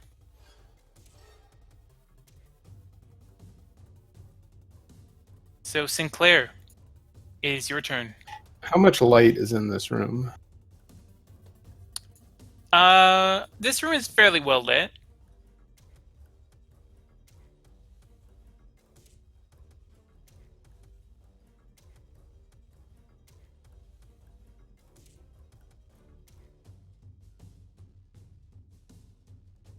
Whereas the other parts of the place are just lit pretty dimly. This room is fairly well lit. This and the, Fenris sort of peeked this out, and the barracks are the best lit areas in this area, in this place.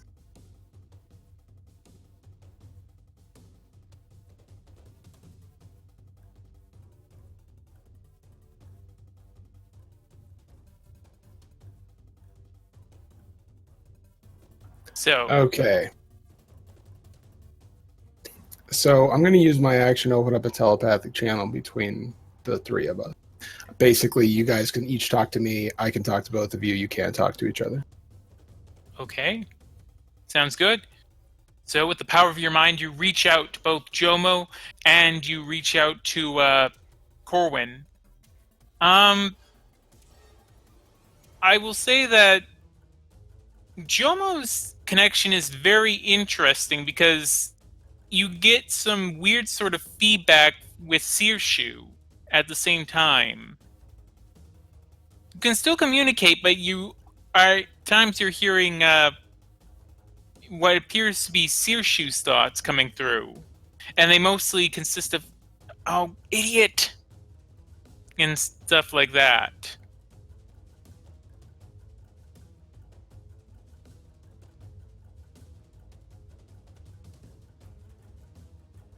So I'm going to say to Corwin,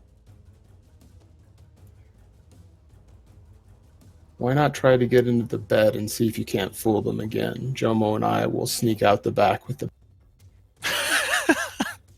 And then to Jomo, I'll just say, grab the body and follow me. If I can do it, I can put on a good show. Then I will move over to this door.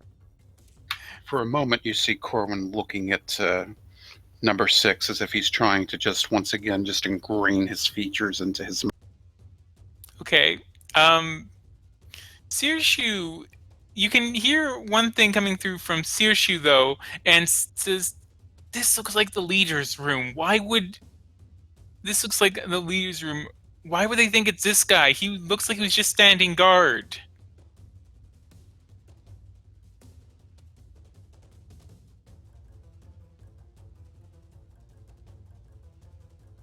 The rat told us he was sitting at the desk. Why would he be at the desk if he was just standing guard? You don't... Searshoe doesn't appear to register you, or at least you don't know. You don't get anything back. Okay. I assume that number 6 is not the one that was performing the lobotomy. No. So Corwin will kind of mentally relay that to Sinclair if that becomes a point that he wasn't the one that was doing the operation.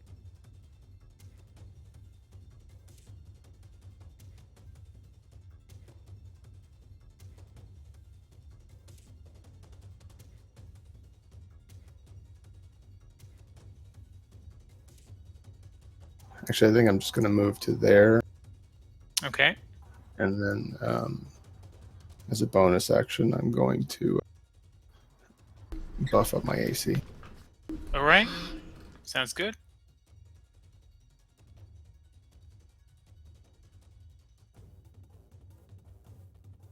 And that's it for me. All right. Tooth guy number 8 is going to try and move, spurred on by the commands of his leader, and he's going to attempt to follow behind him, but this corridor is pretty narrow, so he's not able to get really ahead of him. Or I'll say, yeah, one sec. 1, 2, 3, 4, 5. Yeah, so he's going to stay there. Tooth guy number 7. He's going to begin moving forward. He's going to... yeah, he'll take the dash action. Or no, you know what? These guys are still... They're pretty unsure about what's going on exactly, so they're just going to be moving at normal pace. Jomo, it's your turn. I'm gonna try to grab the body and move with it. Drag it, or whatever. Okay. So you will be moving at half speed if you do that. Okay, then I'll just dash so I can go 6. Okay.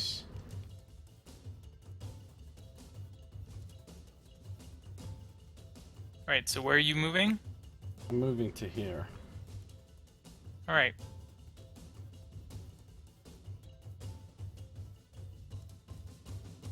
And I And is that it? try to talk back to Sinclair and say, what are we doing? Hide, see if Corwin can fake him out.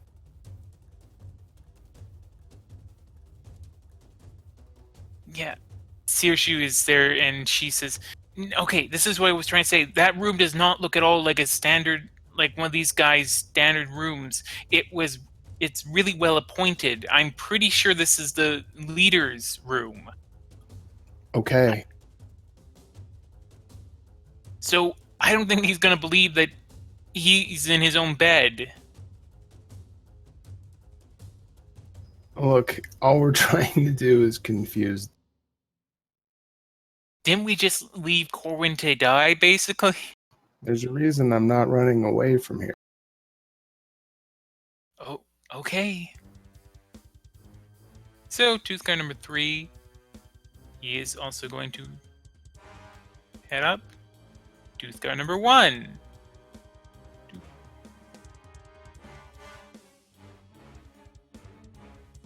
Moves up to there. Tooth guy number 2. To there. Corwin, it's your turn. Corwin kind of steels himself and he invokes Pare Modus Cloni. And he takes on the guise of Tooth Color number 6. Okay, you do so. Nice. Yeah, I was just having a bed. I dozed off for a second. I was having a bad dream. Damn, why do paper cuts hurt so much like they do? Terrible thing. Paper cuts. Do we have any of that Roy left? Alright, I'm gonna need you to roll deception again.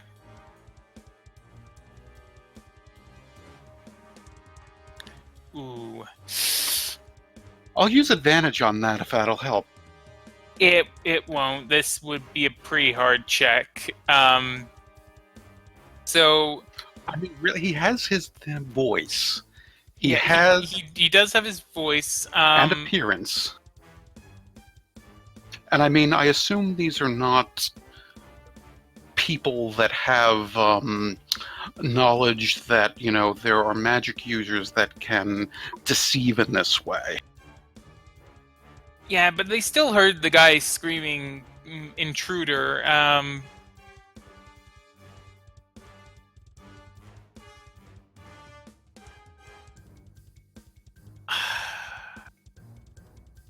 All right, I'm gonna make it a contest between this guy's insight and your deception.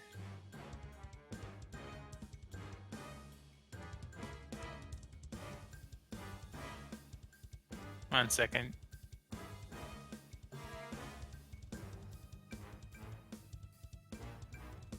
Do.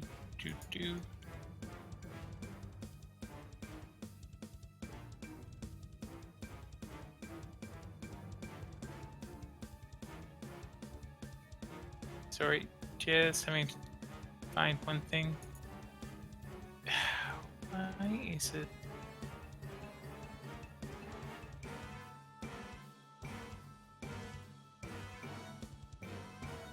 All right, here we go. Sorry about that. Just had to find something, and so this guy is going to make his insight check. All right, and he fails against it. So, I will say that he stops temporarily, and says, "What? What are you talking about?" He's not moving yet because it's not his turn, but he sort of stopped for now.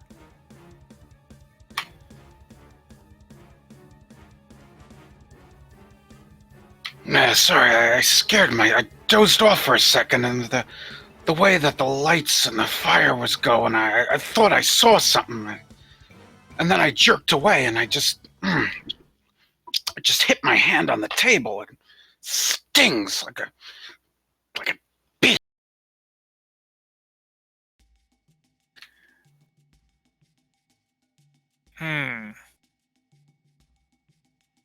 So he's sort of staying there. We'll see what happens with this. So again, these guys aren't sure what's going on, so we're gonna go. So it's Tarnal's turn. Tarnal says, "Right. That doesn't seem right. Let me check around in there. Something doesn't feel right."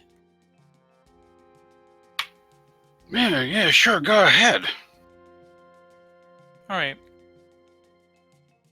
Tarnal is going to come into the room, and he is immediately going to see the bloodstains that are all over the ground.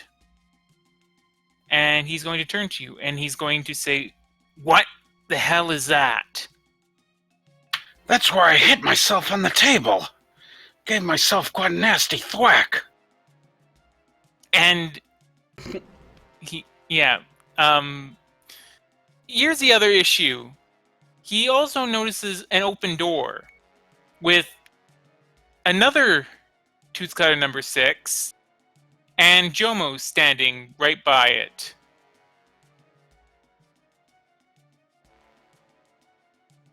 He turns to look at you, and he says, "Men, to me!"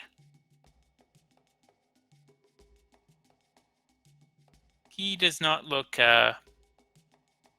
impressed. And, he's not going to attack you just yet because he's still not quite sure what the hell is going on. But he's drawn his blades. And the others are now going to begin moving in.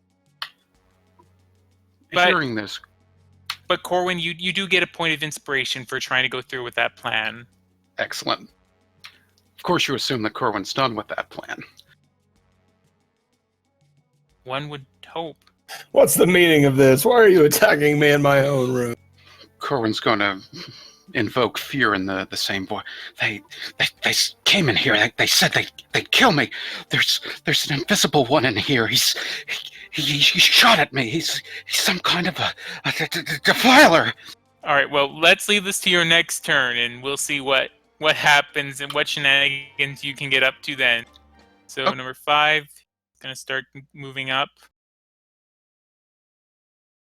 Sinclair, it's your turn. If you want to try and save Corwin or anything like that, now would be a good time.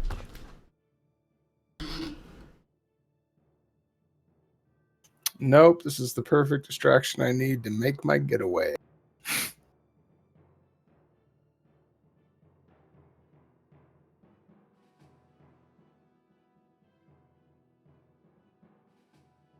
Yeah, so I'm going to spend a key point to take the dash action as a bonus action. Okay. And that allows me to go how far? That would allow you to go 12 spaces.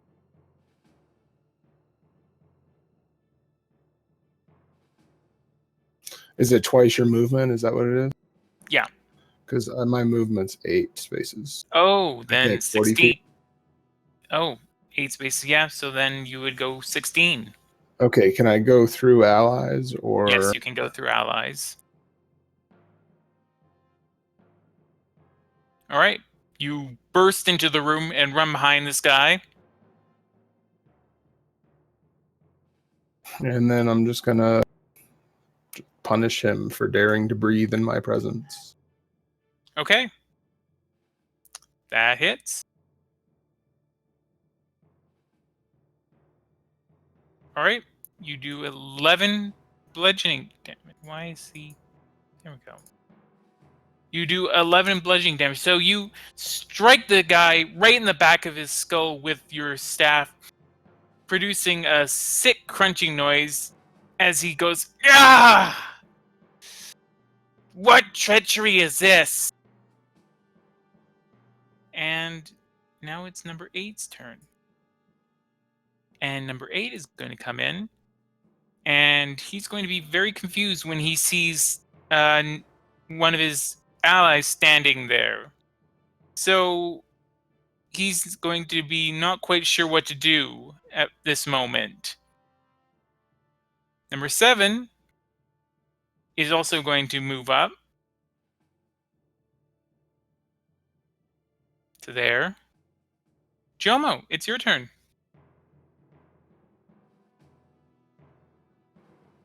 Okay.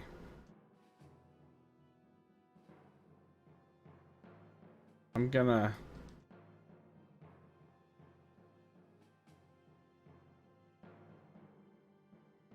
go inside the room. Okay. I'll just leave the body laying out there in the hall. Okay.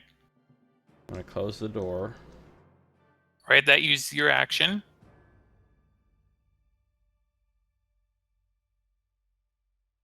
And I'm going to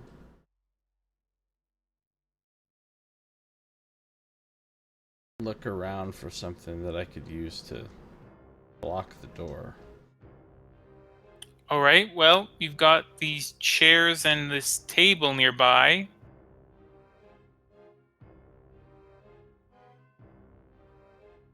You've also got the power of fire, which is the answer that's always inside of you. True.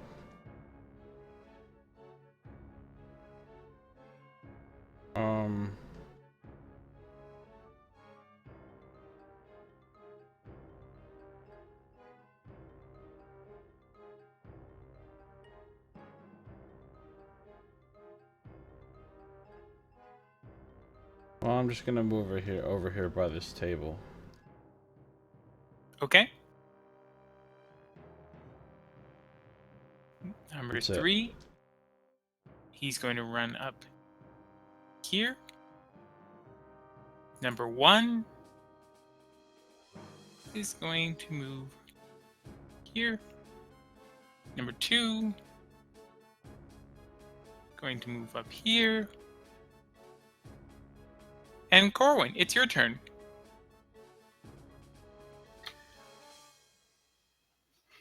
Okay, so number 8's not sure what's going on, and number 9 looks like he's engaging Sinclair. Right.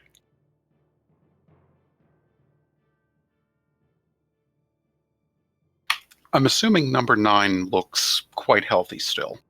Yeah.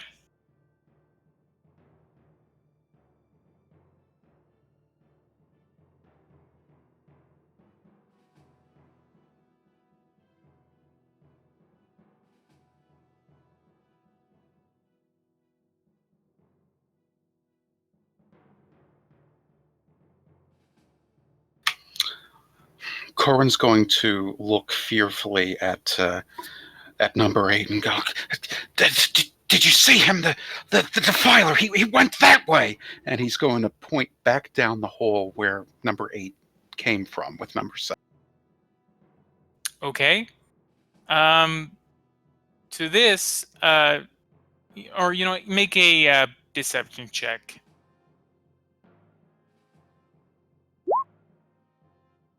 Okay, that unfortunately will not do the trick.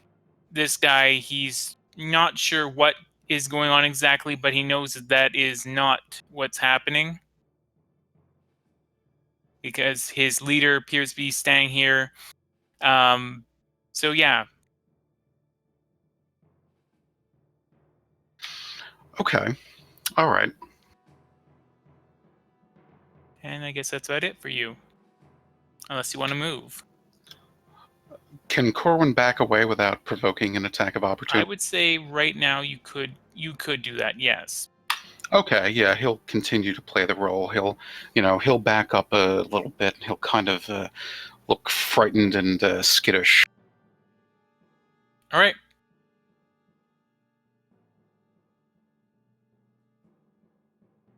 Four.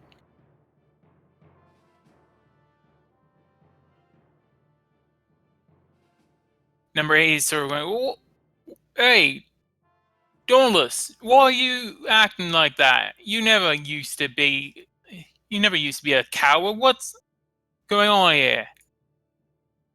They're playing tricks with you. They get inside your mind. It's terrible. All right. Darnell is going to turn around and he is going to attempt to savage Sinclair with his obsidian short sword.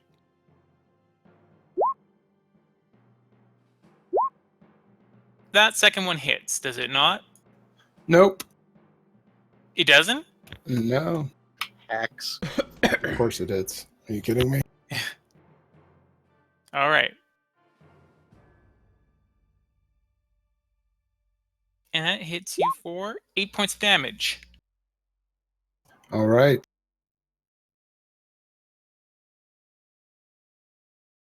Tooth Guy number 5. He is going to run up.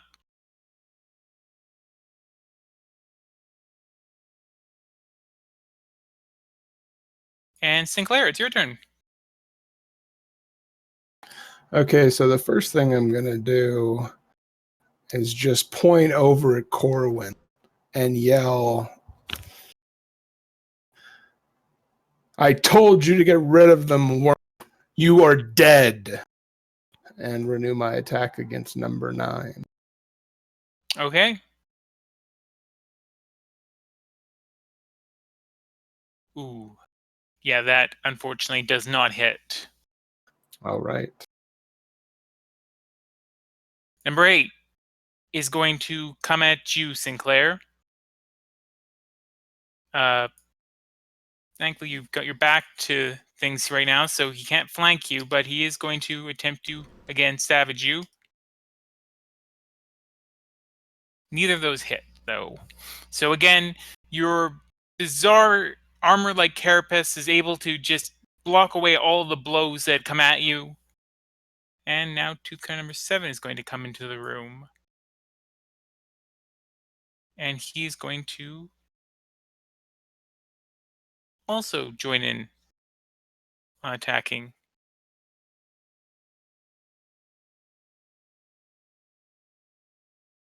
Ooh. So I'm going to do 10 points of damage there. Oh, but I do have to roll his...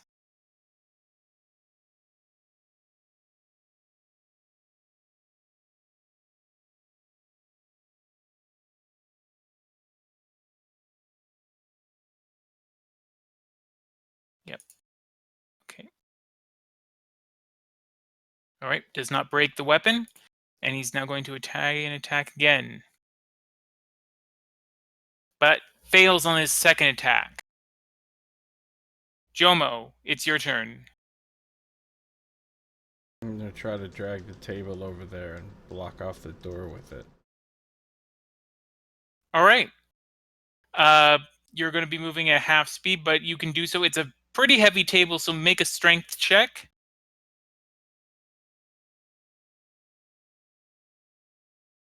All right, that's good.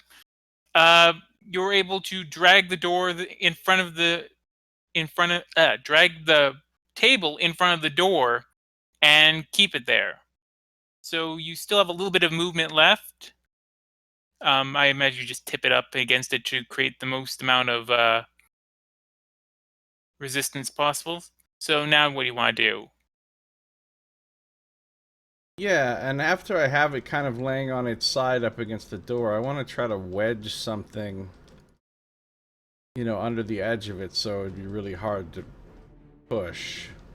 All right, I'll say that through the door. I'll say you wedge one of the chairs in like that. Okay, cool. All right. So, tooth guy number 3 here, he's going to run up this way.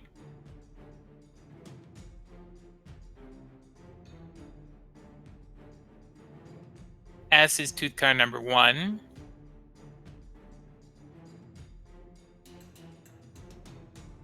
And tooth guy number 2.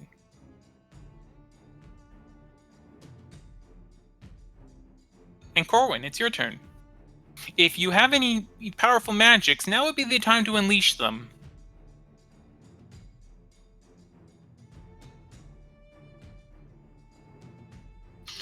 All right. Yeah, Corwin will kind of, once again, he'll sort of cower there, fearful, and just, he'll kind of, appear quiet and unassuming, but he'll kind of jerk his hand back like in a rapid motion, as if he's scared and kind of trying to protect himself. But oddly, the fire, the fire, it burns. A log from the fireplace leaps forth and streaks across the room on a collision course with numbers 8 and 9. Okay. Well, let's see if they manage to dodge this. So, dexterity save.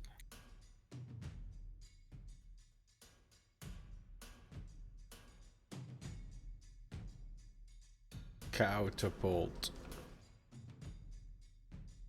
Moving. All right. Well, number 8 saves,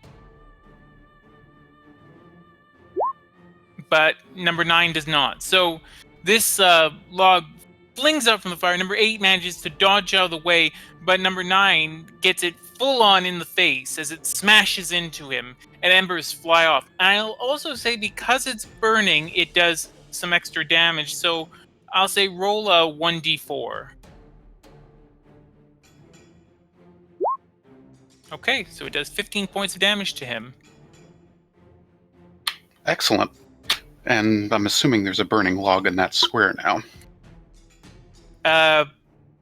It sort of, no, it just sort of rolls aside. It sort of rolls up against the wall after that. Okay. And just stop dead at him. So, tooth guy number 9. Where are you? The hell is... Oh. I'm thinking of the wrong thing. Tooth guy number 4. Going to begin running up. Here. Well, he's going to look back at you and just go, "What? What was that?" And before turning back to Sinclair, and he's going to attempt to make his attacks again. 22, does that hit? That ties it, so I think that does hit, yeah. Yes, that does hit. Okay.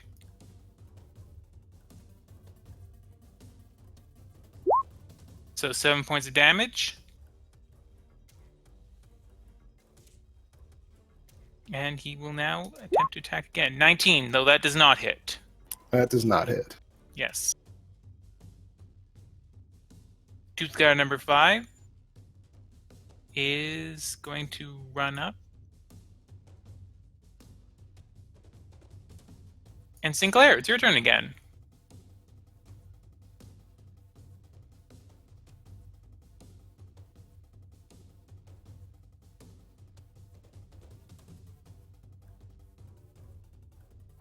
Okay, so after watching number 9, turn back to Corwin and say, what was that? And then he turned back to me. Sinclair's going to lock eyes with him and shout, what was that? My defiler's in the room, whether you can see him or not. Okay. And I'm going to cast a little something.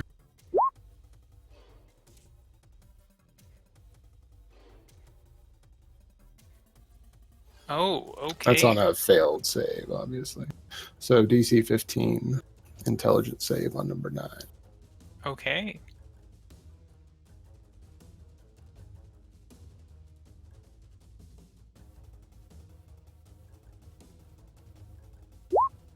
Oh, and he fails.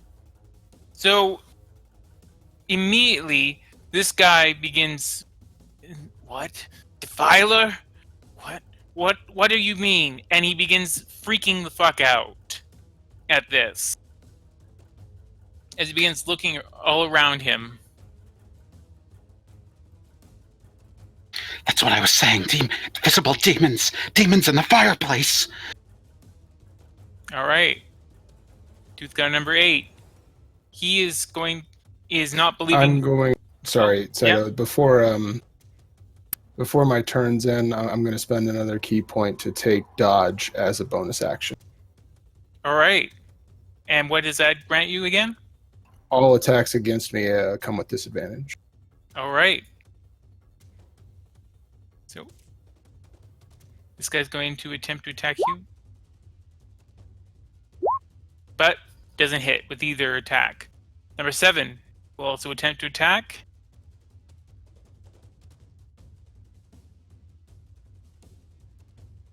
But neither one of them hits. Jomo, it's your turn. Okay. I'm going to...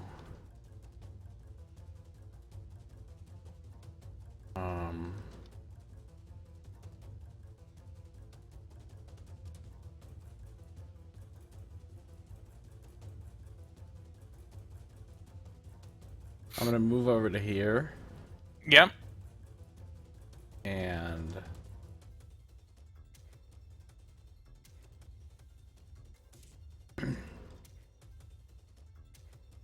and I'm going to cast...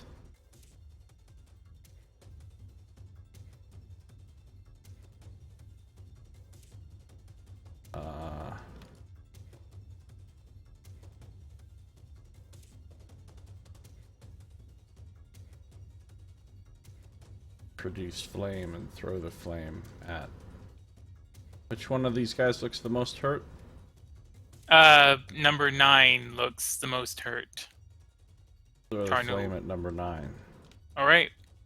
25. That hits.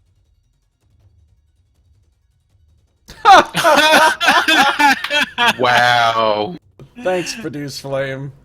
So, this radiant burst of flame comes out of your hand, and as it streaks towards him, it rapidly loses its power until when it hits him, it's just this little ember that just goes ding right against him. Meanwhile, he's still freaking out. Like, what was that? Was that a defiler? What's happening? All right, number 3 is going to run up and attempt to open the door. However, he's going to find that the door is blocked. And so he's going to attempt to break down the door. But, it doesn't matter. He's not going to be able to do it by himself. He's going to call to the others, "Hey, the door's blocked. Help me get this down." So this guy is going to attempt to run up, as is number 2.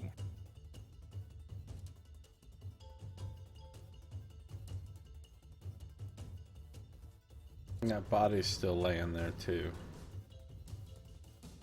Yeah. There we go. Corwin, it's your turn.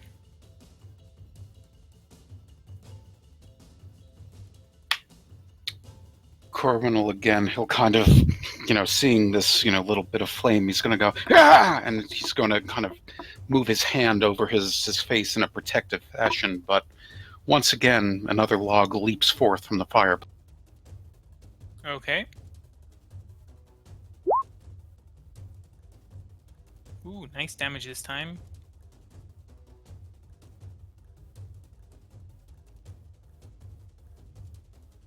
Okay.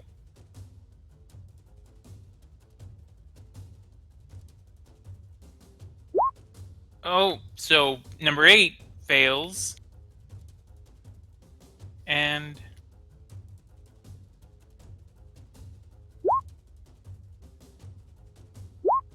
I guess it doesn't matter because it flies in a straight line in direction. Yeah, it's the first one that it hits. Yep. So it strikes at him, and so it does 21 points of damage. Nice. So this log flings out, slamming into the side of this tooth cutter, and he screeches in pain as his arm. You hear a popping sound in his arm, and it sort of falls limp.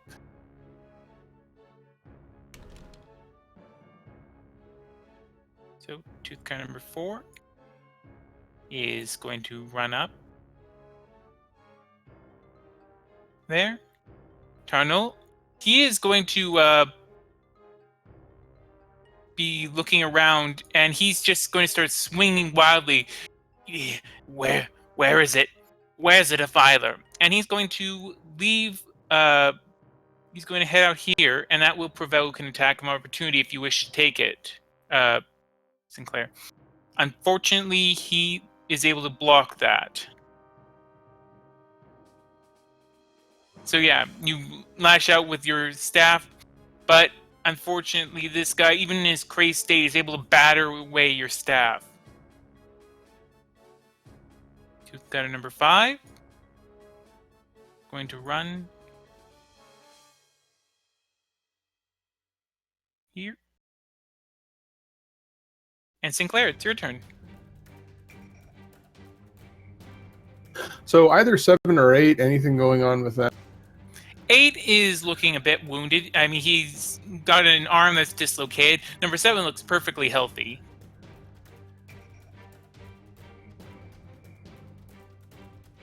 Okay, well, I am going to go ahead and press the attack on number 8 here. All right. That hits. And we'll go ahead and spend a power point to launch some follow-up attack. Okay. I think... Yeah. So, first one hits, as does the second unarmed strike, but... Alright, so 15 points of damage. And he's So got to make a dexterity saving throw or fall prone. Okay. And he fails it. So he is now prone. And he's also looking very wounded right about now. Don't know what I want. I guess I'll do this. That's the prone. A boot.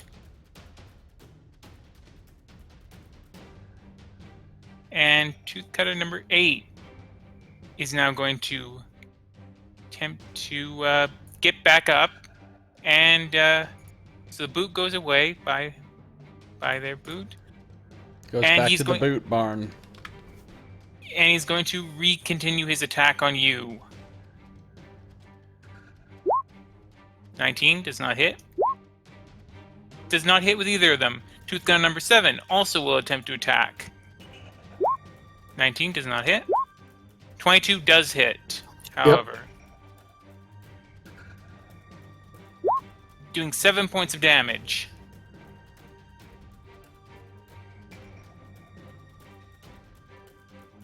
As it cuts a deep gash into your side. Jomo, it's your turn. When that happens, as a reaction, I'm going to spend a couple of psi points here to increase my armor class by another 2, including against the attack that precipitated that. Oh, in that case, it doesn't hit you at all. And Yeah. you don't take off any points. So back to 27, I think it was, with you. There we go.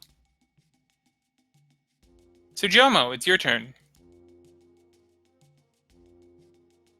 All right.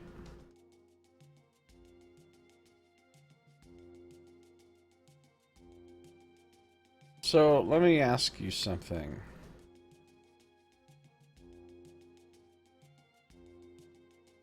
What would I have to do to be able to sort of block the people coming through this door to the south with my body?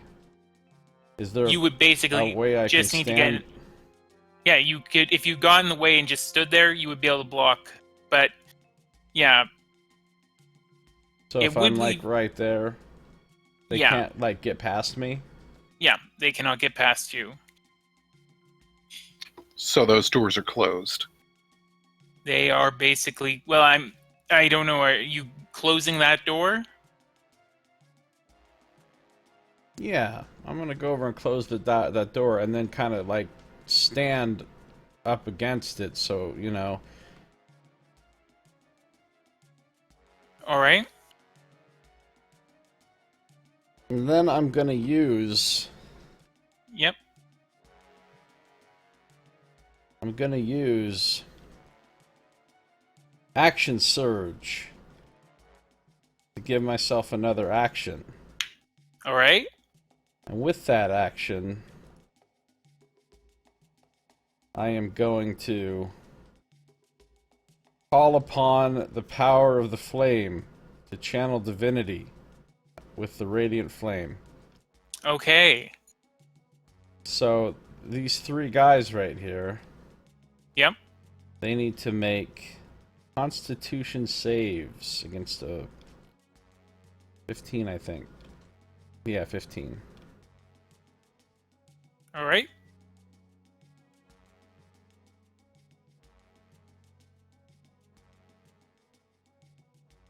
Alright, one of them makes it. 2 of them make it. But the raid leader, Tarnul, he fails. So how much damage are we talking here? No, it's not great. 11 for the one that failed, and only 5 for the ones that made it. Alright. Would this also affect number 5? No, because it doesn't go through walls and things. Yeah, and the door's closed now. It so- doesn't. Okay.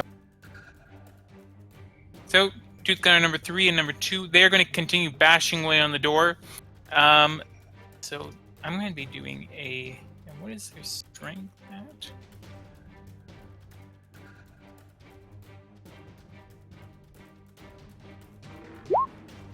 Ooh, shit. Okay. So, that's 1 critical success. So, the door is starting to buckle underneath the combined pressure of all of them. This basically counts as a group effort, however. So, number 1, 2, and 3 are basically with that. The door doesn't come down this turn, though. Corwin, it's your turn.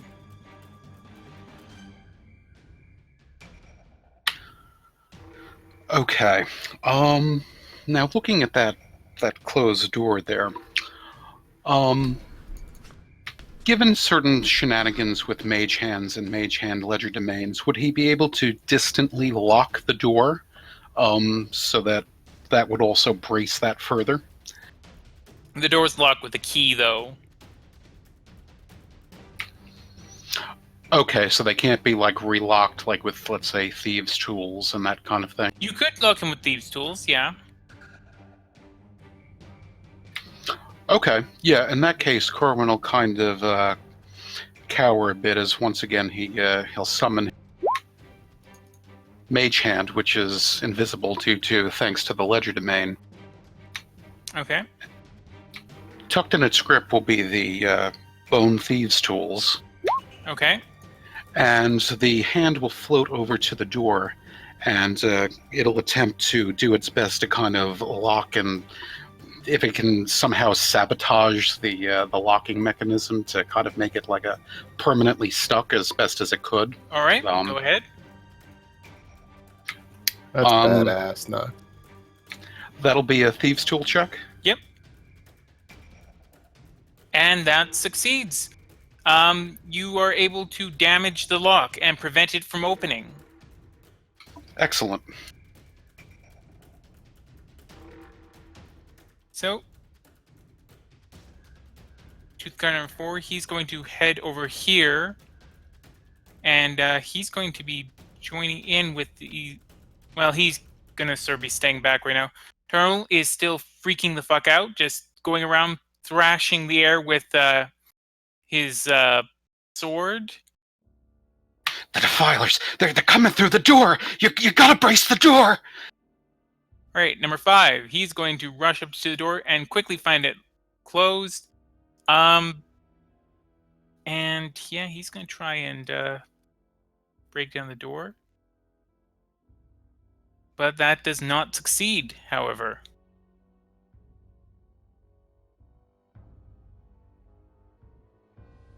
Sinclair, it's your turn. All right. What's with number 8? Did he stand back up? Yeah, he's back up. All right, I'm going to try and see what I can do to take him out. Ooh. I'm going to fail. Do you want to use inspiration? I think I better. Okay. Otherwise, it might break. Yeah. Yeah, and we still have a lot of fighting left to do. So, you blow goes at him.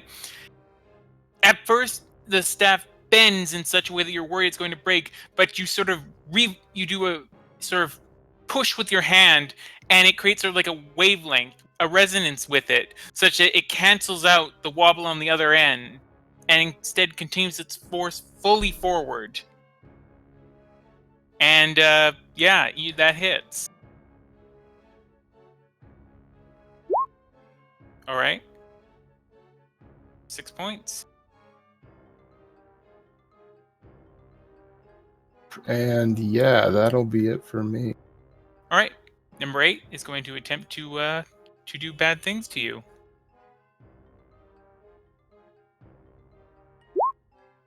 Ooh! But he fails with that. Does his sword break? No, it does not. Because these guys, it never breaks for the enemies. Just you guys. It's true.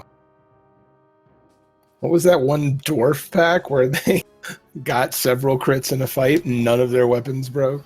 Yeah. They're assholes like that. These goddamn Roll20 things. I swear the GM has some kind of weird advantage on them. 8, 16. So both of them attempt to hack away at you, but neither of them succeed, failing miserably in this and in other things in life.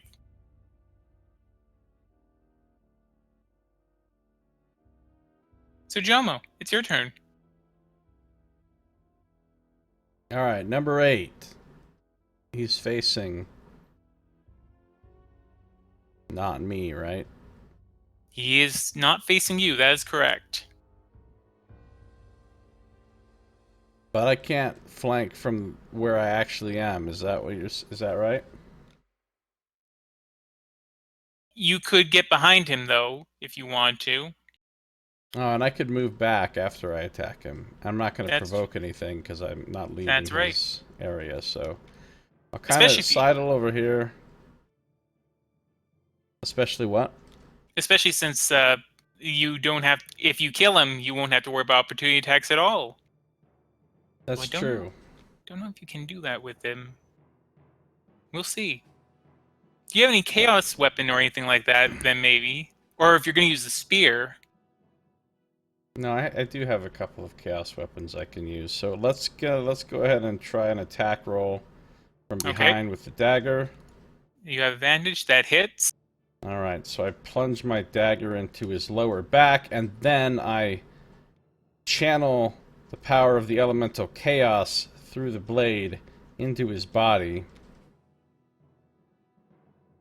That does an extra... Well, do you want to first see if the regular attack would kill him?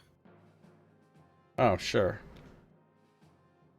8. Does that kill him? It does. That is exactly enough. How do you want to do it? Alright, so yeah, I just plunge my dagger in right into his spine. And I assume he kind of collapses like a heap at that point. And I just swiftly stab down into his neck as he falls, finishing him off. Nice. All right. Great job. You have finished off number 8. So, tooth guard number 3. They are going to once again attempt to bash down that door. That one, again, is going to bash down the door somewhat. I'm keeping track of door hit points right now. This is very strange for me. But I planned ahead. I thought there might be, with these tight corridors and everything, some door shenanigans might come up, so I did plan for door hit points. It's an adorable thing. All right, so the door again is starting to bash away. There's one of the panels starts to come away from it, and a guy sort of peers through. You almost expect him to say something like, "Here's," but he doesn't, because, you know, that would be plagiarism.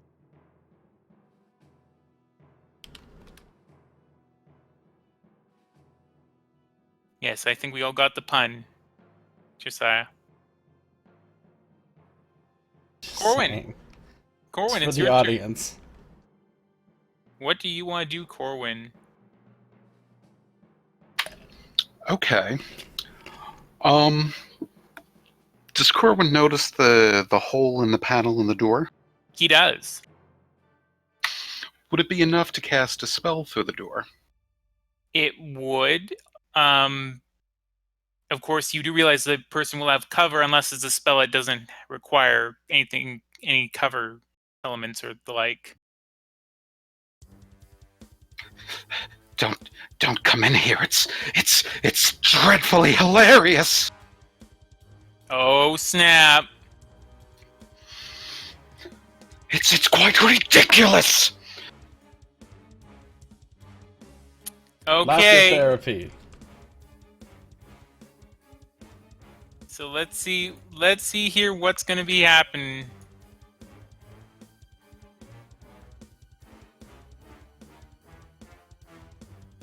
All right. So one of them succeeds. Number 3, however, fails. So number 3.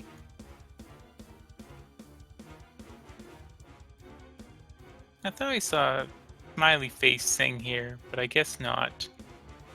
So what would be the best one for? I guess this. This is them just laughing. Nice.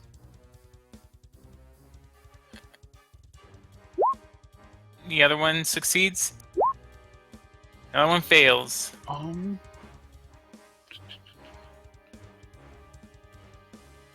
I think that only targets one creature. Oh, it only targets one creature? Creature your turn perceives their... Oh, shit. Oh, I thought it was a group thing. Okay, in which case none of them are affected. Okay. I would, after the one, I was like, wait a second. Although it has been 3 who is making the rolls for, so... I'm going to randomly decide here if I'm going to go with this. So 1, we're just going to say no one's affected. 2, we'll say 3 is affected. 1, so no one is affected. Okay.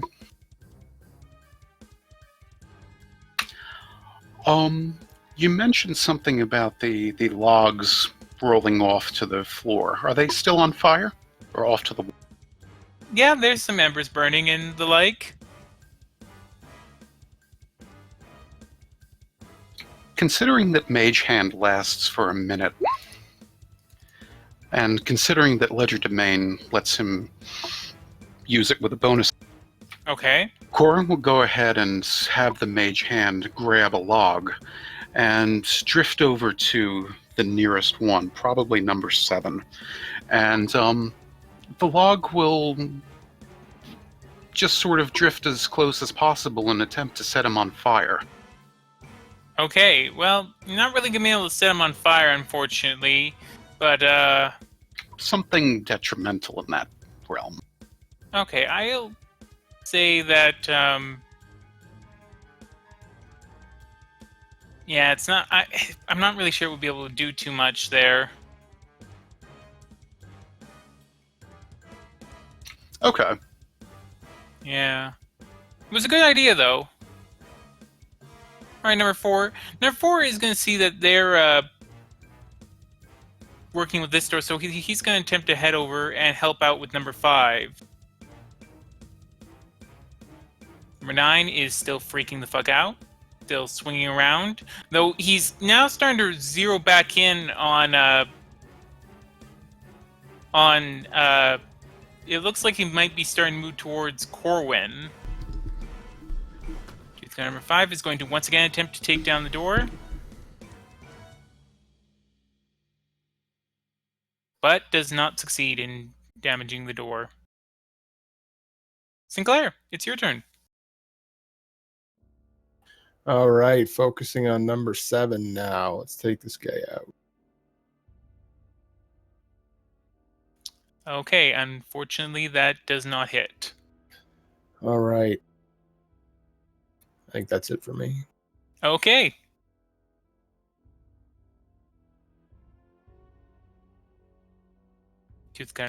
Tim, can't you make your bonus action unarmed attack even if you don't hit with your main attack?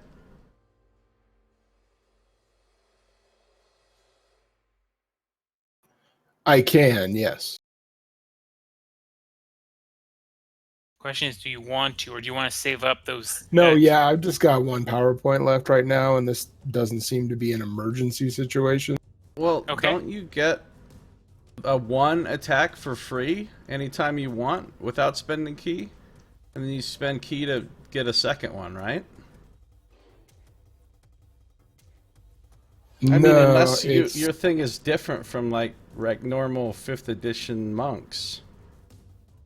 That I can use that as a bonus action, yeah. You're right, I haven't been doing that right. Oh, in that case, bonus attack him up.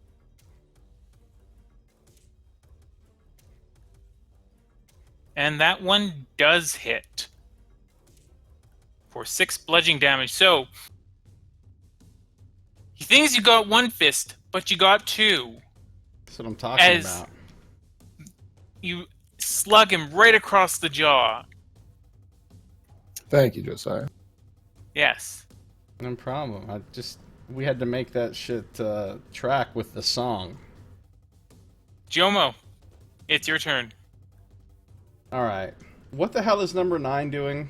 He's sort of freaking out because he thinks there's an invisible defiler in the room, but he's also starting to sort of zero in on Corwin. Alright, well, Corwin's got plenty of tricks up his sleeve, so we're gonna come over here and flank this guy, and with the deep blood of the number 8 still on my blade, I'm gonna try to just stab right down into... I mean, he's wearing some leather armor or something, right? Yeah. Yeah. Stab right down into the sort of the junction of his shoulder and his neck, right where the armor sort of ends, and the flesh begins. Just try to stab Okay. right into that with advantage. Yep. You do have advantage. Okay, that hits. And then I'll use Chaos Weapon if this doesn't kill him. Yeah, it probably won't kill him. Alright, so Nice. now I'm using Chaos Weapon with that as well. So elemental power, radiant damage comes through the blade, burning into his body.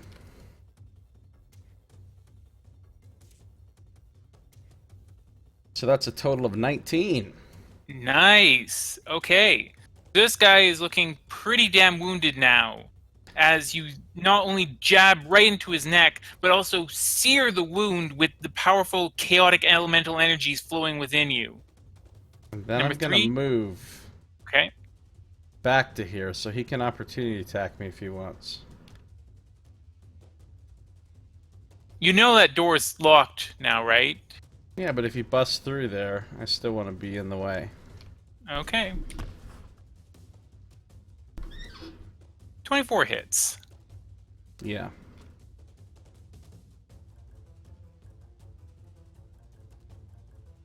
For 8 points of damage. Okay, I'll take it.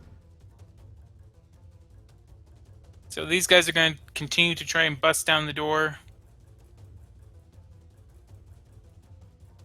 My god, okay, these guys are actually now really starting to make some progress. You're not sure how much more that door there can take. As they continue to bust through, and one of them tries to sort of reach in. So that does for those guys. Corwin, it's your turn. Okay, let me see. How does number 9 look? Number 9, he's looking on the edge of being bloodied, I'd say. Okay, and who can Corwin see through the hole in the door there? At this point, I'd say you can see numbers 2 and 3.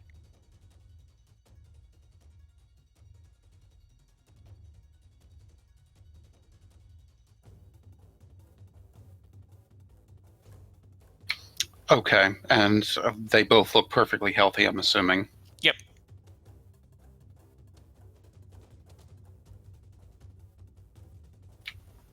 All right, yeah, Corwin will kind of turn his attention to the door, and he's going to kind of maneuver his fingers in a strange fashion as he, again, tries to give the, impression of kind of cowering and fear, even though that's probably beginning to...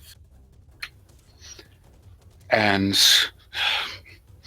Conum inflammare! Motes of fire streak across at the door. All right. And So 2 of those miss, 1 of them hits, unless you want to use any inspiration. no, that's fine. Okay. So Corbin will go ahead and I'm assuming number 3, since I guess he was the leader of trying to break through the door. Yep. So that'll deal 7 to him. Okay. I'm assuming those other 2 rays that missed have now set the entire door structure on fire.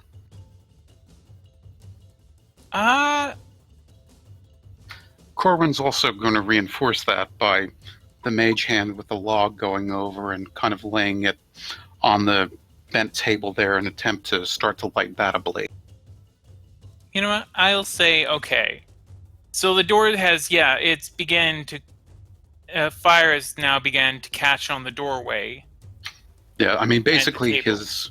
his intent with that was to either hit them or cause that whole area to become dangerous to kind of enter, walk through, that kind of thing. Okay. Tooth guard number 4 is continuing to try and head over here to help. Carno, he is going to move in, and he's going to attempt to strike you, Corwin. But just a single time. Just a single time. 11.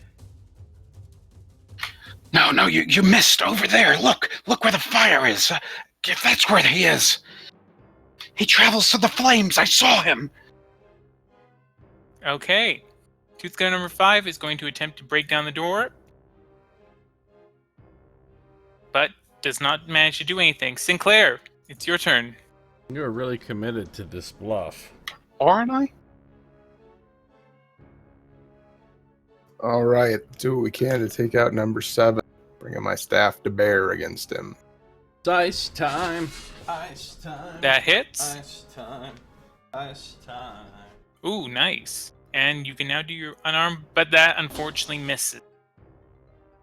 But still, awesome blow with the quarterstaff, slamming right into his leg.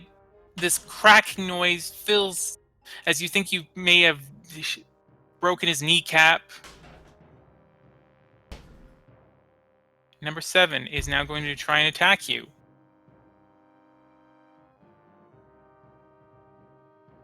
20, 13. Neither of them hit. Jomo, it's your turn.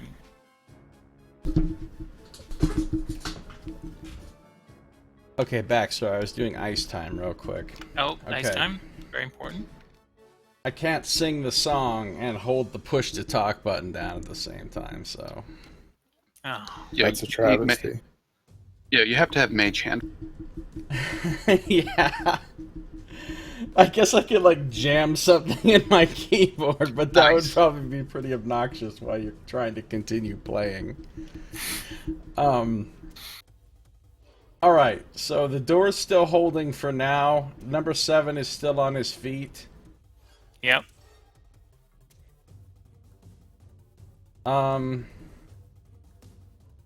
Oh, does he have to make any saves against being knocked prone, Sinclair?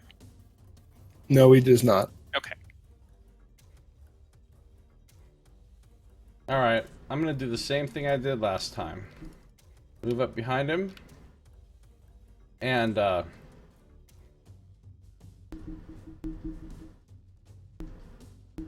I'm just gonna try to slip my dagger in between his ribs. Alright. Aiming for the heart. So, once again, That hits. pretty good roll. Not That bad. doesn't kill him, right? It does not kill him. Alright, I'll use my second chaos weapon then. Okay. Thanks, That chaos is weapon. exactly enough to kill him. Oh, Wow. really? Yep. So, I stab my dagger in, puncturing through his leather armor, right between the ribs, and the tip just piercing into his heart, and then I channel this blazing energy through the blade into his heart, causing it to explode inside his body. Nice. And That's just, a fucked up way to go, man. yeah. Well, you die pretty quick from that, I think. Yeah, no, Yeah. it'd be pretty much instantaneous, but still. And number 7 crumples to the floor, dead. Then I'll move back to the door. Alright. So these guys over here, they're no longer sure what to do because the door appears to be on fire.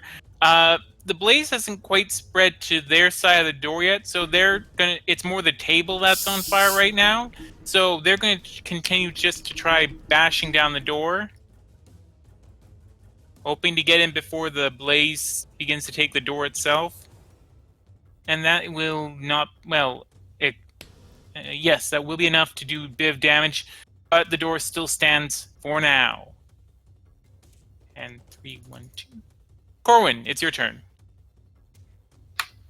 Corin kind of looks at number 9 shrewdly and wonders if, in moving away, that it will provoke an opportunity.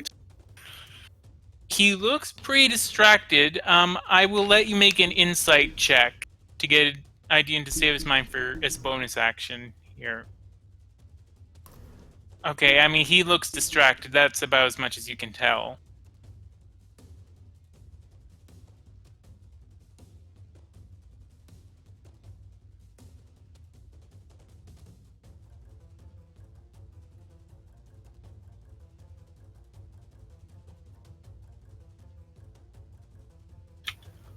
Okay, yeah, Corwin will go ahead and he'll back up a bit.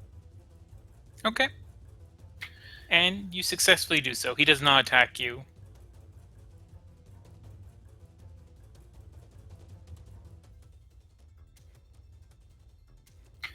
He's going to go ahead and load his crossbow. Demons in the doorway. We've got to stop him. We got to stop him. And he's going to go ahead and shoot the crossbow bolt through the openings in the door.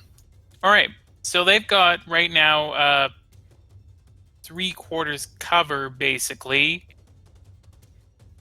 So what does that mean? I think that's a +5.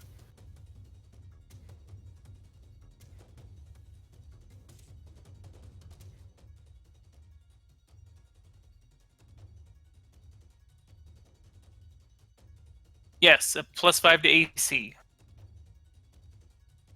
So, make your attack.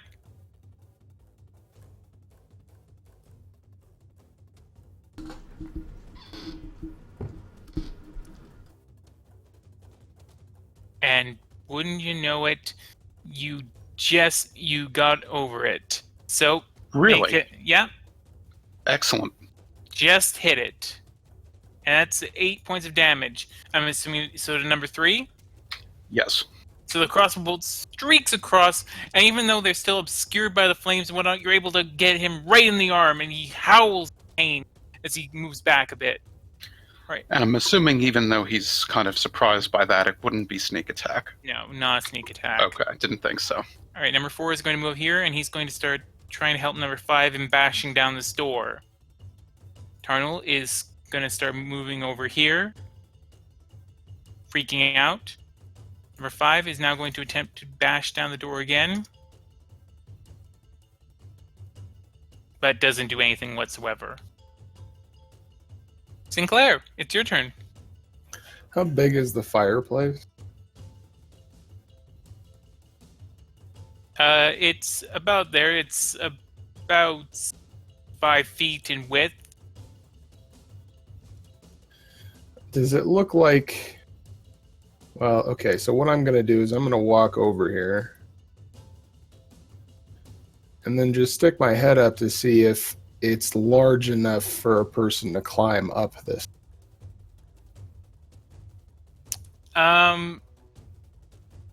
You could try. It would be extremely difficult to get up that fireplace, especially with the fire going, and it looks like there's grating in the way. Okay. So then, is there a position I could move next to Jomo to help it support this? Yeah, you could move right next to him if you so want to. Yeah, I'll just try and then help him brace this. All right. So, Jomo, what are you going to do?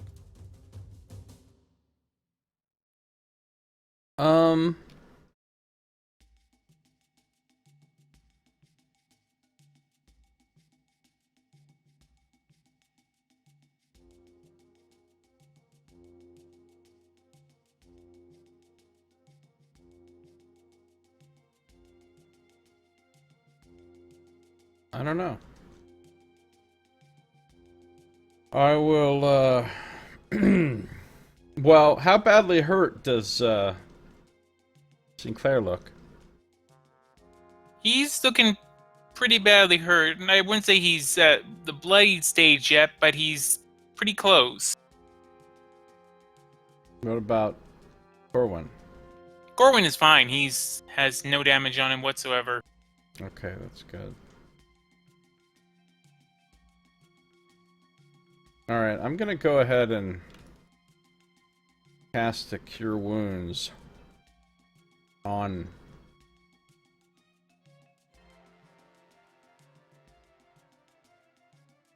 Sinclair. Okay. I only have second level spells left, so it'll be a second level slot that I use. And yeah, here it comes. Let the flame purify this flesh and mend what has been sundered. So, here we go. Cure wounds. There's, 13 healing. Damn, thank you. And then while I've got, some time here, as a bonus action, I'll use my second wind. Okay. To give myself 13. Wow, that's a good Yeah. roll. Yeah, exactly what you need to go back to full. Yeah.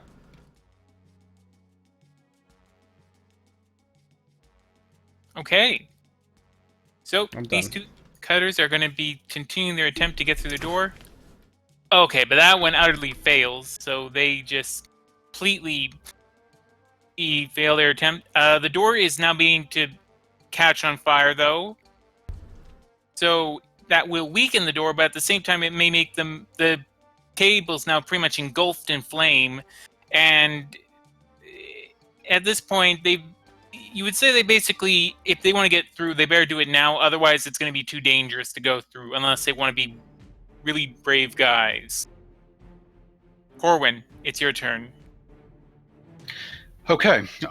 Corwin will load up another crossbow bolt, seeing that it kind of distracted them in their attempts when he shot the one, and he'll go ahead and do it again. Okay. Wow.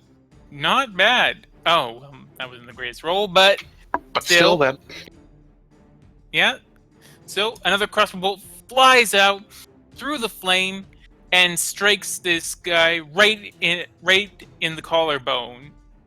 And you can hear another howl of pain come from outside the door. Number 4, and so these guys are working together. It's number 5's turn, who I do it on. Tarnal, he's going to start moving towards here. Number 5, he's going to attempt to break down the door with number 4. But they are not getting any purchase here.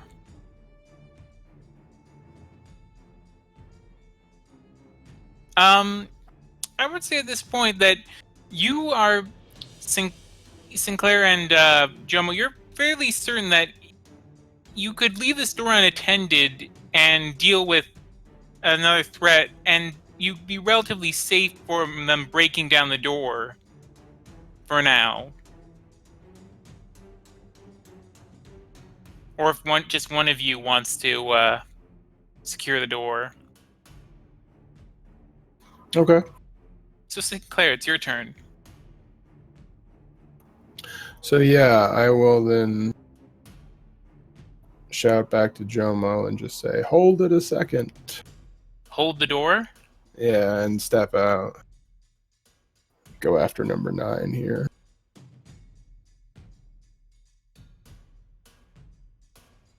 All right, that hits. Not that much, but something. And that second one does not hit, however. So, another blow from you strikes the guy in the side, and he turns to you with crazed eyes. It looks like he's locked onto you as the target is fury right now. Jomo, your turn. Okay. I'm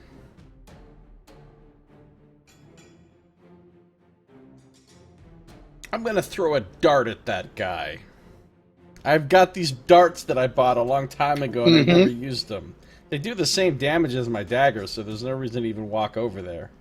All right. As a note, though, he's getting half cover from Sinclair. Alright, well, I'll move here and do it then. Okay. That's fine. Clear line of sight. So I'm throwing a dart, one of my bone darts. I bought it I don't know where I bought these. That one shop that we went in that had weapons and stuff. I thought you started with this. Oh, snap! wow. I'll take the crit, so what do I roll for the breakage thing? That's a 1d4. Okay, doesn't break. And 10. Okay, well, Boom. 10. Thanks, crit. yeah. Still, not bad. So, this bone dart manages to get through this guy's defenses, striking him right in the side of the face, burrowing its way into his cheek as he howls in pain. Kill you, then find the defiler. Come So- get me. I'll say, come get me. I'm gonna move back over to where, in the way of the door. Right, so these three are now going to make what will be probably their final chance to get through this door. Welcome back, Explode. How's dinner? And they do not get through the door. The fire is too much at this point, so they begin moving away from the door. Number one, well, I'll say that they're still staying around for right now, but yeah, it's basically too much. Just to give you an idea, though, how close that came, that deducted the door's hit point by 1. Guess how many hit points it had left? 1. Well, 2. So it Nice. was left with 1. Okay, gotcha. 1 after that, gotcha. Yep. So these guys are not too sure what to do yet. Corwin, it's your turn. If you wanted to get into some sneak attack action, now would be a time. Or you could continue firing at the guys who are behind the door. I assume they look like they're moving away. Yeah. Yeah, Corwin will abandon that, and he'll move behind number as he begins to change his appearance into number 9 and take his voice and go, "Why, thank you for talking, so that way I could adopt your identity. It's been stolen now. Thank you." Wait, do you get to do that with Alter Self? Yep. Well, let's see this. Change appearance to decide what you can use. Anytime for the duration of the spell, you can use your... Okay, so you're using your action. Mm. Oh, that was an action? Yeah, that is an action if you do that. Oh. Yeah, maybe not then. Okay. He'll just go in and he'll go ahead and attack. I thought it was just a thing you could just do at will kind of thing. I see. No, it's an action. Nah, at least not yet. Right, well... And take his short swords and go ahead and just begin slicing into him.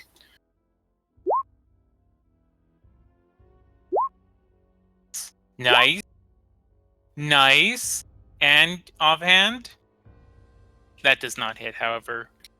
Okay, Yeah, I see you got a little bit excited there with... just a tad. So, this guy, as your blade strikes across him, drawing a thick gash across his back, and he's screaming in pain. And you can tell that this guy is basically on death's door right now. So, okay, Tarnal is going to now, he's taking out all his rage on Sinclair. But that does not hit. And that, you have improved AC right now, right?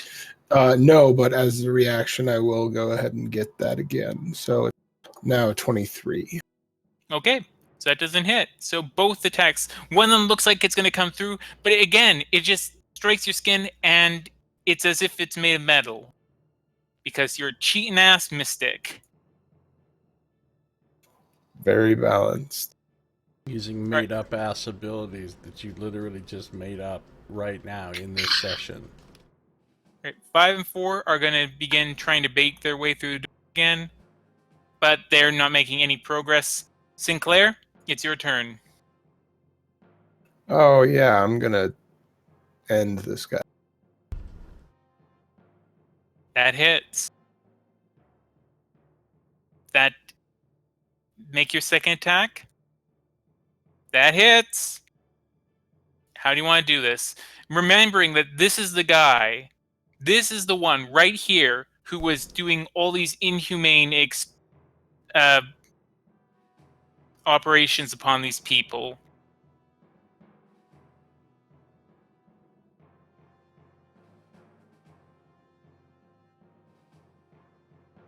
Okay, so if you'll allow maybe a little bit of a flourish here. I have been known to allow coercion. The staff is going to slam and a thrust into his heart, and Sinclair is just going to growl, "Cross my heart." He's then going to step in, dropping the staff, throwing his punch to the man's throat, and locking eyes with him, saying, "Hope to..." And then with 2 fingers, thrusts his palm into the man's eye and into his brain. Says, "Stick a needle in my eye." Damn. Wow. Inspiration for that. Cold shot.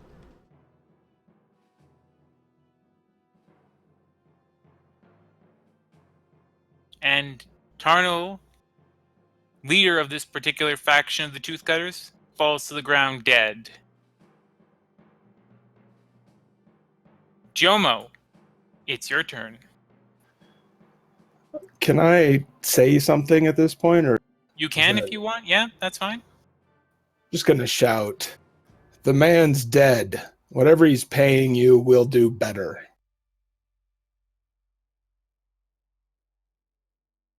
Now All right. it'll be Jomo's turn. Yeah. So, Jomo, it's your turn. What do you want to do?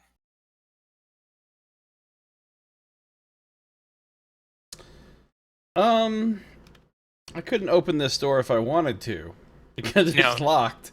So, and there's like an inferno going on by the other door? There is. Hold on a second. Let me just look at something. I have a feeling someone's going to be seeing as they have control over certain flames. Mm-hmm. Yeah, it says I can instantaneously expand the flame 5 feet in one direction, provided that wood or other fuel is present in the new location. Is the door actually on fire? It is. When it says other fuel, people are fuel. They burn. Yes, but unfortunately, as per the rules, it doesn't work that way. Otherwise, fireball would set everyone on fire, that sort of thing. True. So it wouldn't help me to, because there's no way I could make the door be like more on fire, right?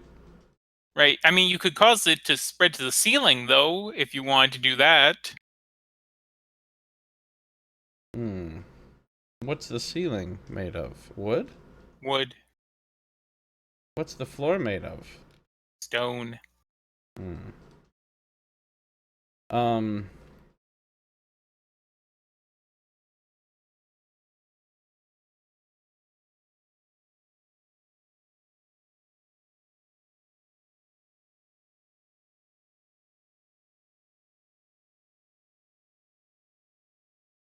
I don't know that I want to do that, actually.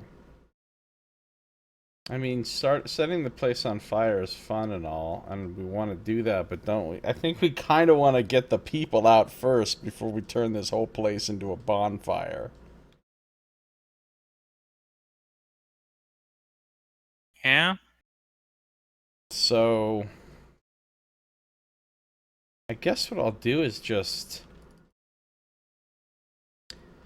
You said there's a hole that he's been shooting through a hole, right? Right. He has been. Okay, hold on.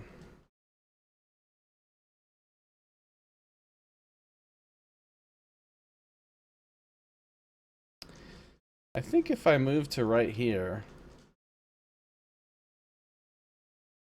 I've got enough range.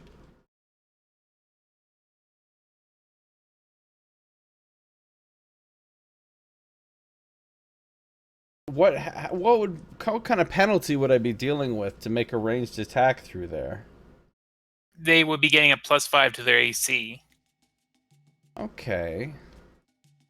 Well, how about this then? Sacred Flame. That doesn't involve an attack roll. In fact, even in the spell description, it specifically says they gain no benefit from cover. So, I cause flame-like radiant. radiance to descend on number 3 there. So he has to Okay. make a dex save, DC 15.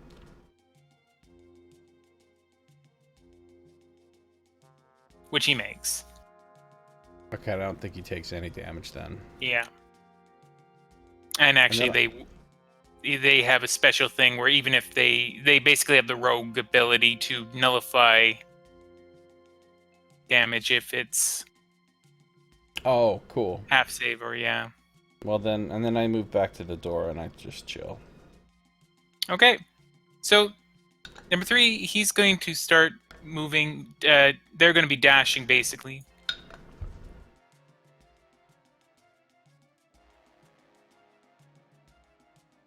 To get over here.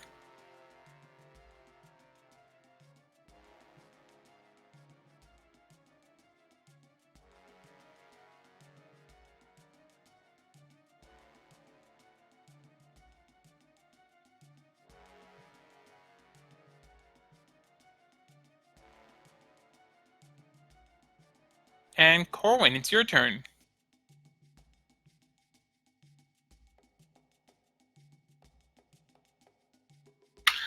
Corwin will look back at the infernal door, shall we say, and notice that they've all dashed and gone, so there's no point in shooting in that direction. And he'll look and kind of consider to himself, and okay. Well, it looks like they're all concentrated on this one door, probably. I don't think they've quite given up. I mean, I could go ahead and open it, but still.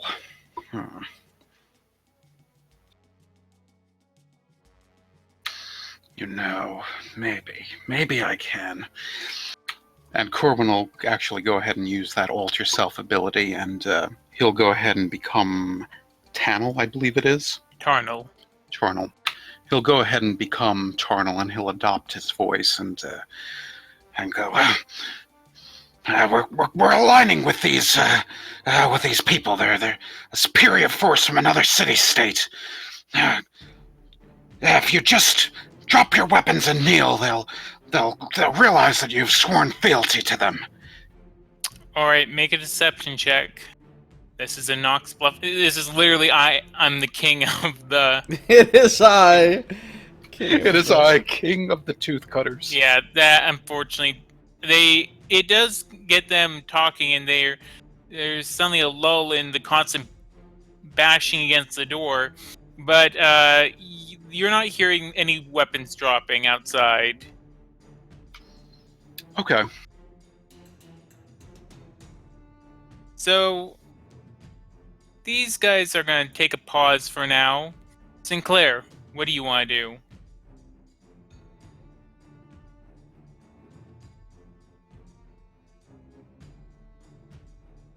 I mean, if you want to, you could be brave and try and go through the Inferno and go around them. Yeah, that's option A. I can extinguish the Inferno if we want to go out that way.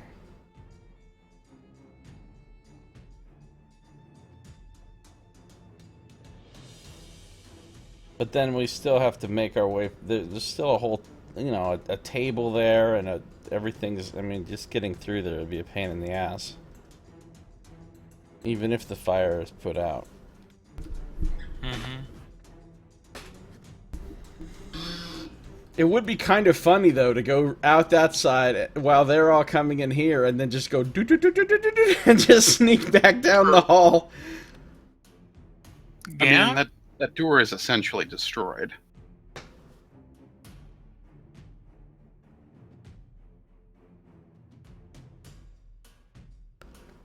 Okay, let's do it. Okay. So what are you doing?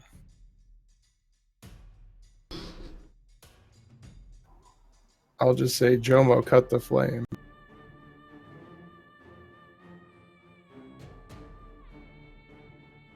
Alright.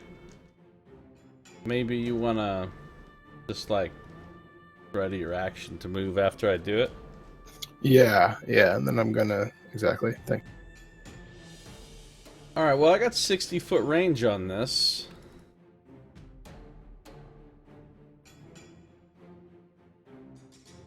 And it's exactly 60 feet away. So all the fire within a 5-foot cube is gonna go out. Okay, that still leaves though half of the door on fire, but at this point, you could now sort of move around and get through the door if you want to. So after casting that, I'm gonna move to there. That's as far as I can go. So I'm done. Okay. And now And then I'll Tim go can do ahead his and thing. yeah, So, what are you going to do, Sinclair? I'm gonna go ahead and use my action to dash. Okay.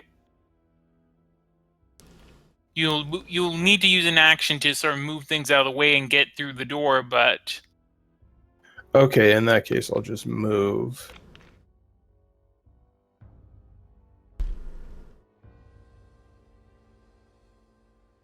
Now he's gonna link some There. made-up ability that gives him like plus 20 movement.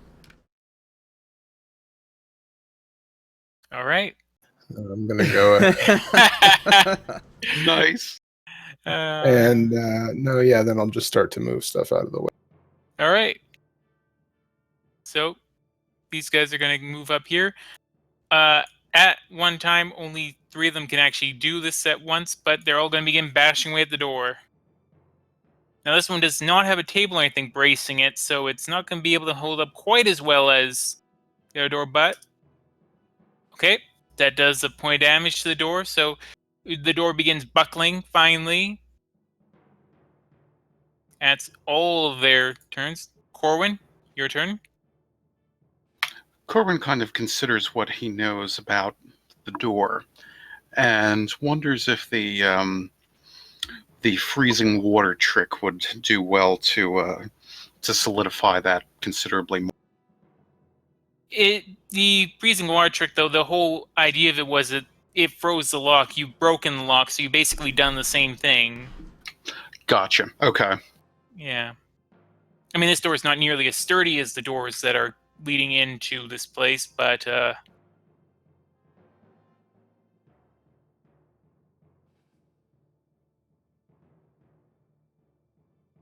like, you don't have to worry about people bashing down those doors. So, Okay. Yeah. Yeah. Corbin instead, he'll go ahead and he'll head over to where Sinclair is and that, and begin working it. Has stuff been moved? Like, has the table been moved away? That kind of thing. he's just got there, so it's still... Okay. Yeah. So he'll go ahead and move over there.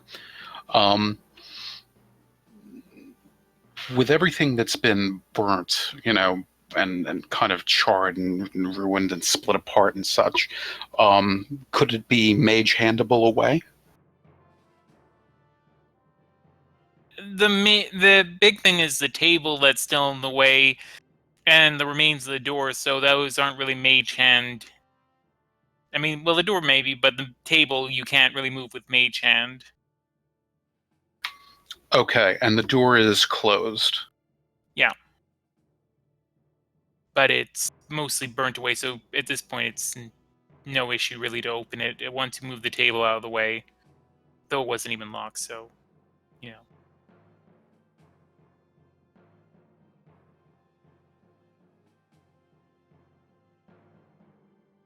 Okay, I'm assuming mold earth wouldn't do anything with ash or wood or anything like that. So, yeah, he'll go ahead and he'll help Sinclair to move the table away. All right. These guys aren't doing anything right now, so Sinclair, it's your turn.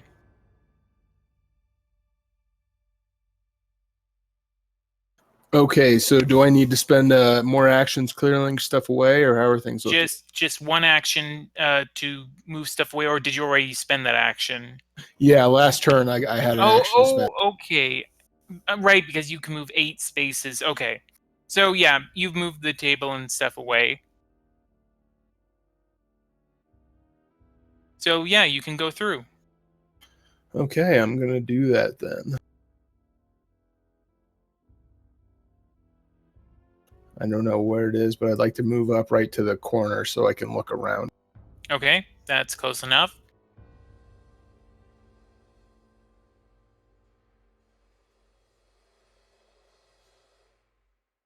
I know I didn't get these grids very well aligned because they refused to do it. Bastard grids. Because of the stupid wall tiles at the top and bottom and everything. Anyways.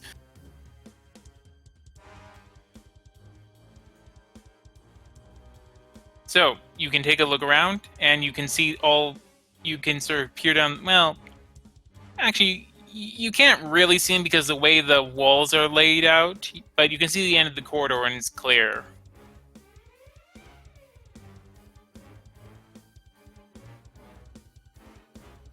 Okay, then I'm gonna go ahead and finish my movement, figuring if I can't see them, they can't see me. I'm just gonna kind of go around the corner and move up until I think it's probably they'll be able to see me if I go any further. Which I think is probably gonna be something like there. Okay. Yeah, they can't see you at this point. You're still fine. Are all of these hallways and stuff lit?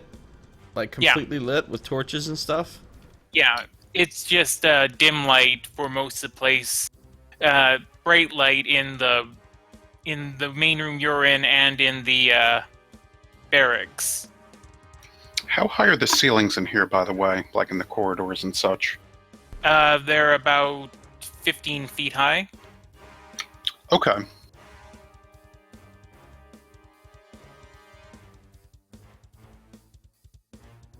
All right, so Jomo, it's your turn.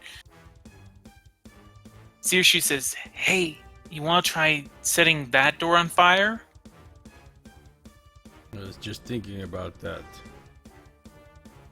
How did you set the other door on fire? He used Scorching Ray, but some of them missed, and I decided to allow him the thing to set them on fire. Plus a log with Mage Hand Yeah. from the fireplace on the door thing, just for that little extra. Okay, so are there torches just like on the wall in here? Yeah. Hmm.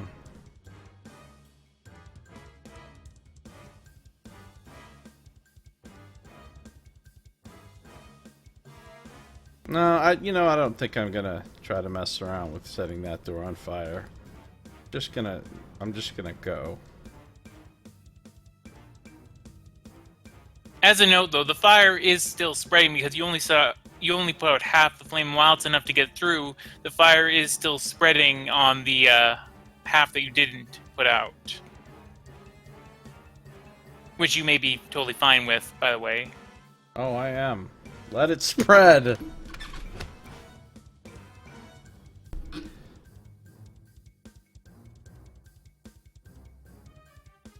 All right. Yeah, so I'm gonna move there, and then I guess I'm gonna dash.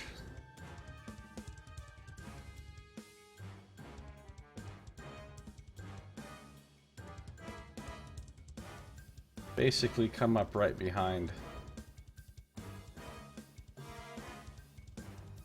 Right behind Sinclair here. Okay.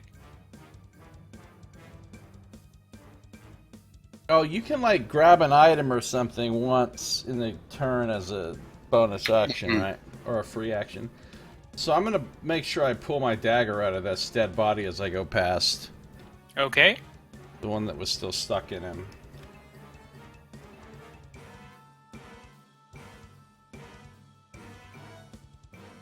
All right. So that's it.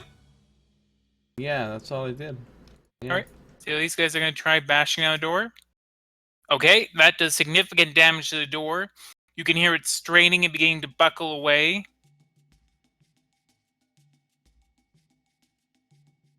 So, Corwin, you can see the door being a splinter. Pieces of paneling are falling away. You're still in the room with 3 dead tooth cutters. Corwin will kind of think to himself and try to remember if the intent was to kind of outflank them and attack or slip past them.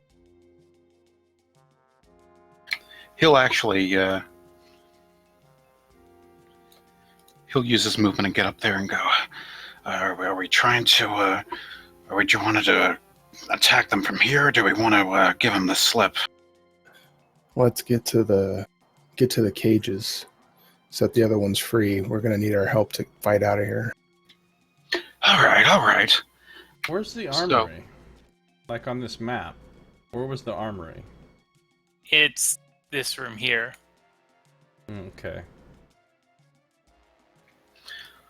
Corwin will use his bonus action to cautiously dash a bit further. Cautiously dash. Hashtag. Okay. It's like a scampering rascal on a caper. And he kind of whispers to himself, "Incantare illusionare."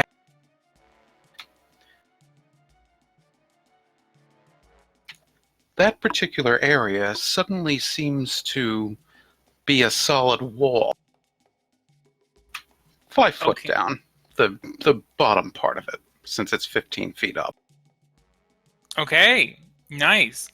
So, all of a sudden you hear a lot of confused shouts. Well, what's happening here? Where's the door? Where's the passageway? What's happened? Maybe there really is a defiler here.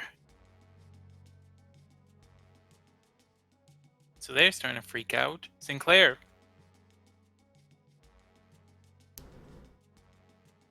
Okay. I'm gonna dash.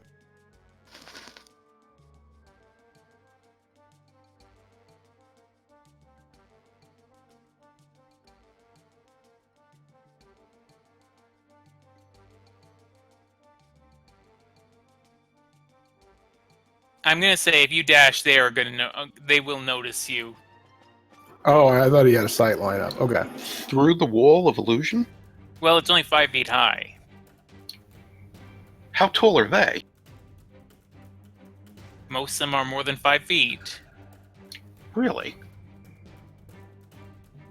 Okay. Well, in that case, I will crouch down and attempt to stealth past. Okay, that means you're moving at half speed. And you'll have to make a stealth check.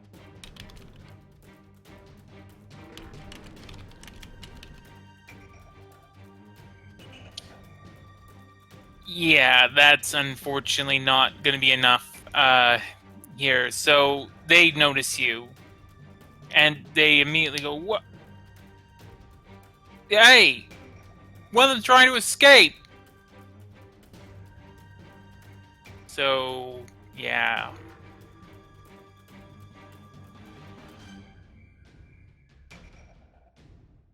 Shouldn't he have, like, advantage because there's an illusionary wall there?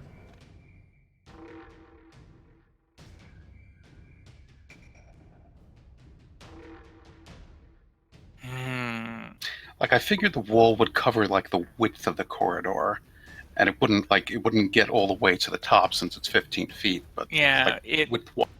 Okay, that's fine. Alright. Sure, you have advantage. In that case, you are able to successfully sneak to that point. Jomo, your turn. Okay. I'm gonna try doing the same thing. So let me make my stealth check. Hey, yeah. This one, unfortunate. This time, however, you are noticed. Now you hear the cry say, "Hey! One of them trying to stop her!" Quick, get them! So, Jomo, move to where you want to move. But position yourself wisely here.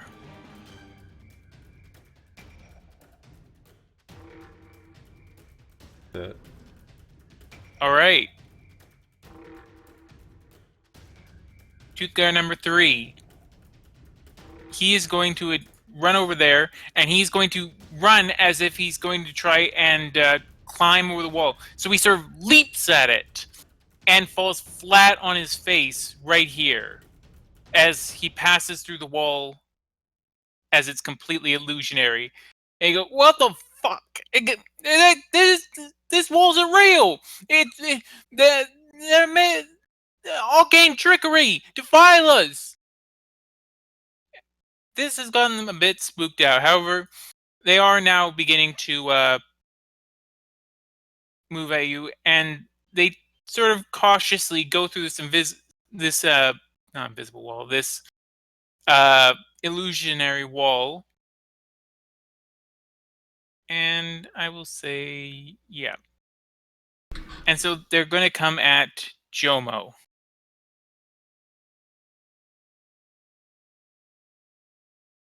But that does not work. And that does not work. Tooth guard number 2 is also going to now going to come here. Corwin, it's your turn.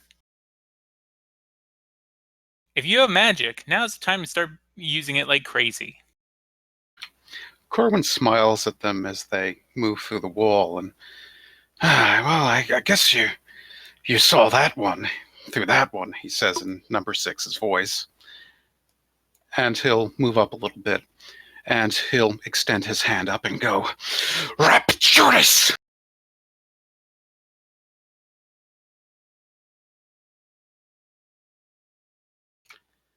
Oh, snap.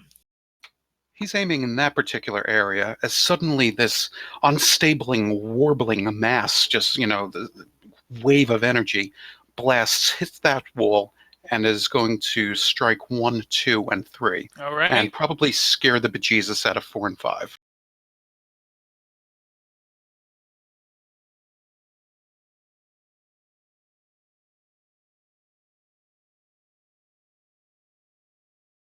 So, 1 fails.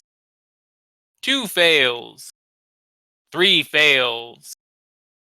14 to each. Yes. So, you let out this massive burst of energy that strikes the ground, and then you can feel it in your teeth as it vibrates outward and causes each of them to howl in pain as you see cracks emerge in some of the weapons they're carrying. Not enough to break them, though.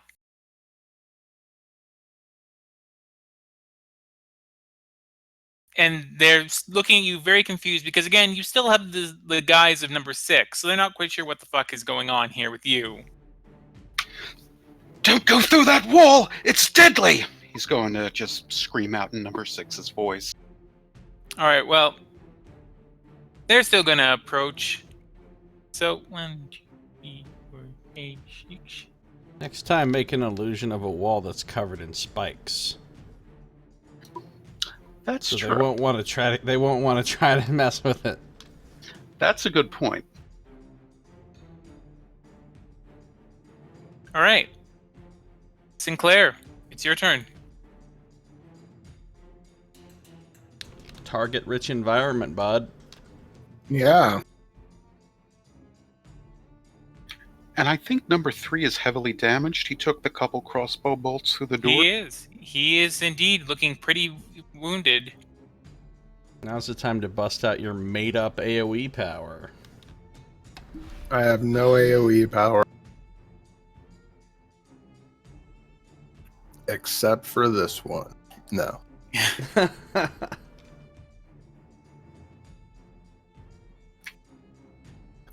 Do I get flanking if I move here? Move where? I guess I'm not moving. There. No, you don't get flanking, but you will be protecting Corwin.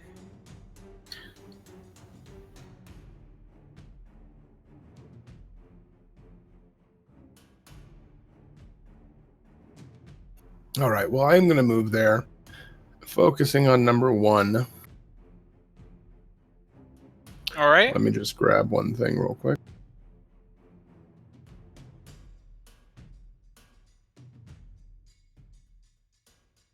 Yeah, I'm just going to focus on my staff for a second and then lash out at this number 1 guy.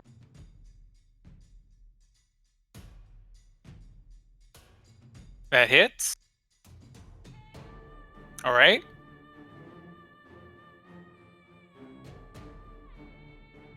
So 14 damage as the staff kind of explodes in this blue light when it makes contact.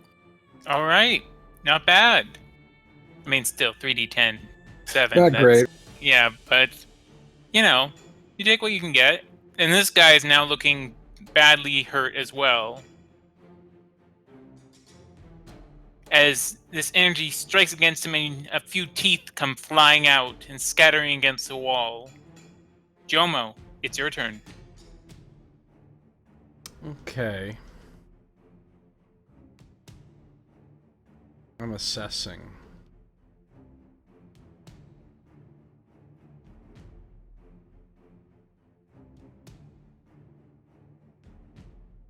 Okay, so I'm not sure exactly how this works. Is there anywhere that I could move to, like here, for example, where I could get all of these guys in a 15-foot cone? Like, say the bottom line of the cone started kind of came out like through the middle of number 1 here, or even more over to the. Like, I don't really know where there's not a tool in Roll20 to make a cone, right? Right. I would say basically, based on how cones sort of work, you would be able to get 4, 2, and 5 in a cone, but you wouldn't be able to get 1 and 3 from there. Okay. If I was here, then I should be able to get 1, 2, 4, and 5, though, for sure, right? Yes. But not 3, because of the blocking of the wall. Right. Alright, I'm gonna do a little thing I like to call Burning Hands, cast as a 2nd level spell. So Jomo calls upon the flame. Both of his hands begin to crackle and burn with fire, and he puts the hands together out in front of him, and just a huge, like, flamethrower blast goes out. So they all have to make dex saves. DC 15. All right. Everybody but number 3.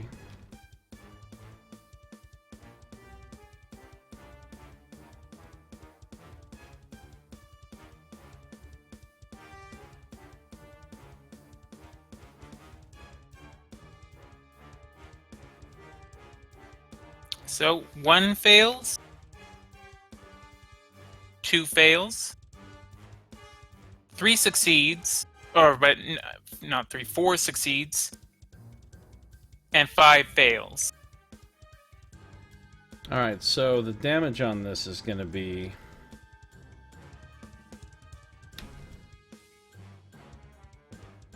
$13 fire damage. It does half on a failed save, or a made save, but I don't know if they evasion that or not. They have evasion, sadly. So 3 of them are going to take 13 anyway. Yep.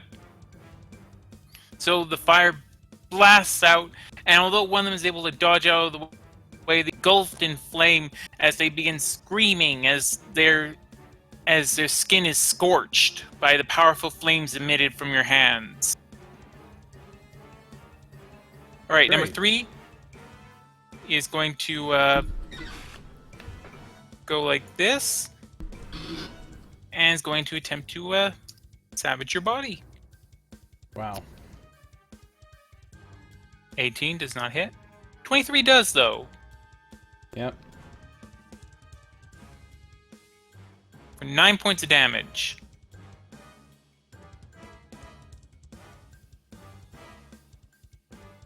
Number 1 is going to continue attacking you.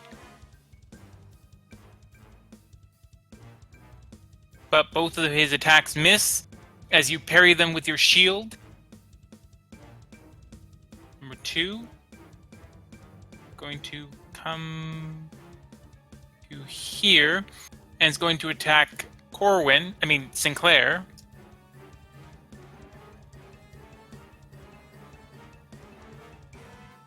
But that doesn't hit, and that doesn't hit. Corwin, it's your turn. Okay. Seeing that one just entered his range, he's going to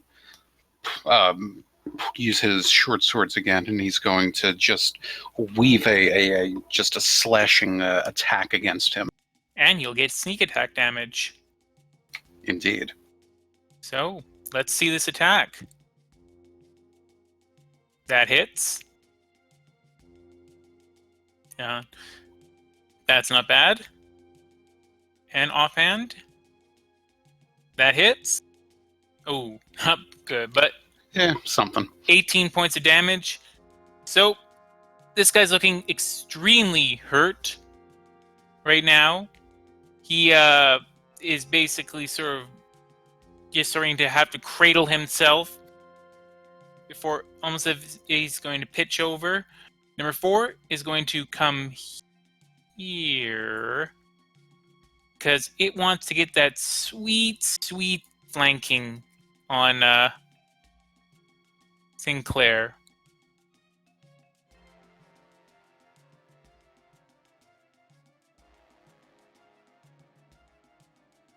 Oh, okay. So, but none of his attacks hit because Sinclair's built like a tank. Number 5 is going to come up, and he's also going to attack Sinclair.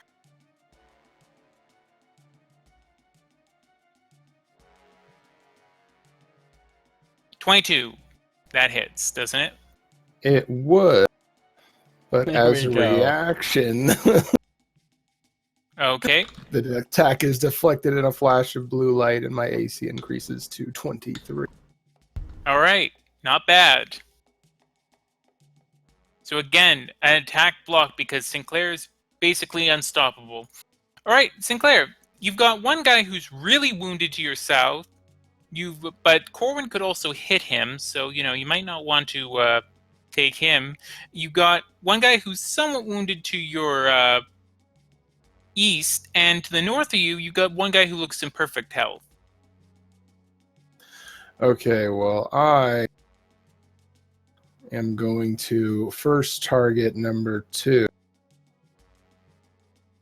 Okay. That hits. How do you want to do this? Okay, well, my unarmed strike, it doesn't have to be against the same target. So I'm going to go ahead and make that now as a bonus action against number 4. Okay. That hits. All right. So he'll just swing his staff up, catching number 2 on the side of the head, and then turning around will use his palm to strike flat against the bridge of the nose of number 4, stunning him. All right. So number 10 crumples down dead. And number 4 gets a nice palm to the side of the head. And that rhymed. Yeah. Jomo, it's your turn. Got All right. some guys who are pretty badly wounded to you right there. Okay. It's time to go for number 3 there. We're gonna just try to slash at his midsection with the obsidian dagger. All right. And I'll roll that. All right, that hits. I've had so many almost crits tonight. Like that's a Yeah. 19. Alright, so the damage is 7. All right, not too bad. And I don't think I can do anything else because I You don't have any more- other stuff. Okay. So, number 3 is going to attempt to attack you again. Because he's a dick. But you're able to parry his attacks away effortlessly with your shield.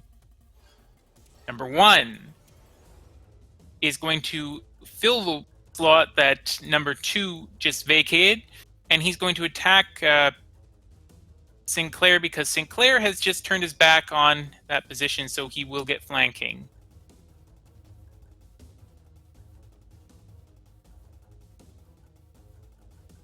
But Sinclair's a fucking tank, so he doesn't care. Goddamn Sinclair. He is literally waving his hands in the air. Yes. That is how Right. much he doesn't care. Corwin, again, you have someone who's waiting for tasty sneak attack damage. Exactly. Seeing number 2 fill the void, Corwin will have his take his short swords. That hits. All right. Second one doesn't hit. Unfortunately, he just manages to hang in there. Wait, which one did you attack? Number 1. Oh, number 1. Right. Okay. Right. Number 4 is going to now attack Sinclair, but since he's facing him, does not get advantage. Sinclair just effortlessly, with his quarterstaff and his unusual skin that is able to just shrug off the mightiest of blows, just does not care once again. Number 5 is going to attack Sinclair as well. Nothing. Sinclair stands impenetrable.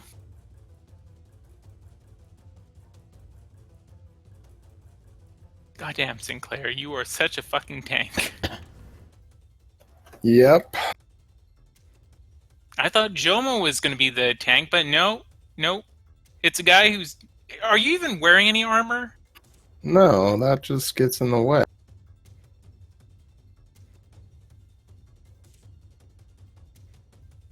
All right, you said number 1 is barely holding on to life. Yep, number 1 is barely holding on to life. Well, I'm gonna do the same trick again. Try and hit at him with the stick. Oh. Ooh. Ooh, Whoa. not gonna happen this time. Roll that 1d2.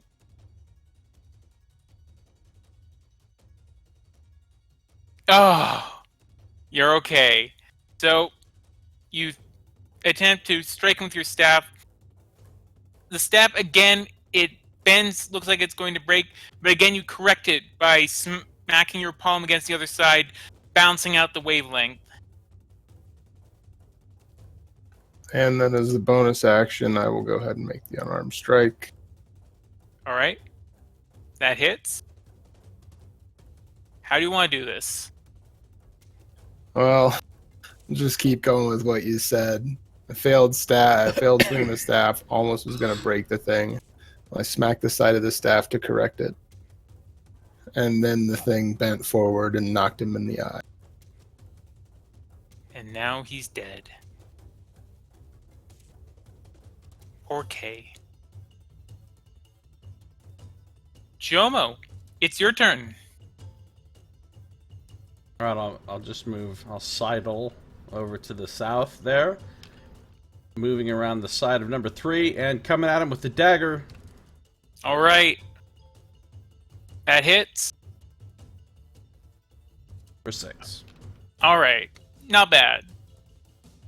Another deep gash is cut across his side. As number 3 is looking wounded, very wounded. Like, if you had just done that much damage and then a little bit more, you would have killed him. But number 3 is going to now attempt to kill Jomo, because that is what he does. But that does not work, nor does that one. You are, again, just parrying, a parrying machine today. Number 1 is no longer on the turn tracker because he is dead. Corwin, it's your turn. Okay, and number 3 is barely clinging to life. Oh yeah, All right. time for some kill stealing. Corwin considers loading his crossbow and shooting it, but then just shrugs and just raises a hand, and well, suddenly a beam just streaks out from. Oh. and definitely misses. Yeah. Darn. If you'd only had gone with the... If you had only gone with the crossbow bolt. I mean, that might have still missed, but still. Number 4. He's going Corbin to... will back up a couple, just FYI. Okay. Is going to make his attacks... Honestly, why do I even roll for these guys? They're not going to hit. Statistically, 20% of their attacks should be hit. I mean, I will then do my cheesy thing to make it so they don't. Yeah. Okay, and one of them almost gets through your defenses, but fails utterly. Oh, and I didn't even move him, but I don't think at this point I'll say it's DM's fault. I didn't move him beforehand, so I'm not revising it. Sinclair, your turn. All right, well, we're going to take care of number 4 here. Tired of his nonsense. Unfortunately, that does not hit. Well, That does hit. 7 big points of bludgeoning damage. So, you strike at him with your staff, but he's able to just batter out of the way with his sword, but then you come at him with your fist, smashing him in the face. Feeling that nice crunch as his nose cartilage breaks under your fist pressure. Jomo, can you take out number 3? Fucking hope so. Alright.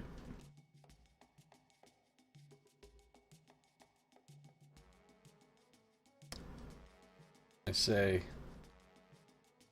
let's not say anything saucy until I see whether I hit or not.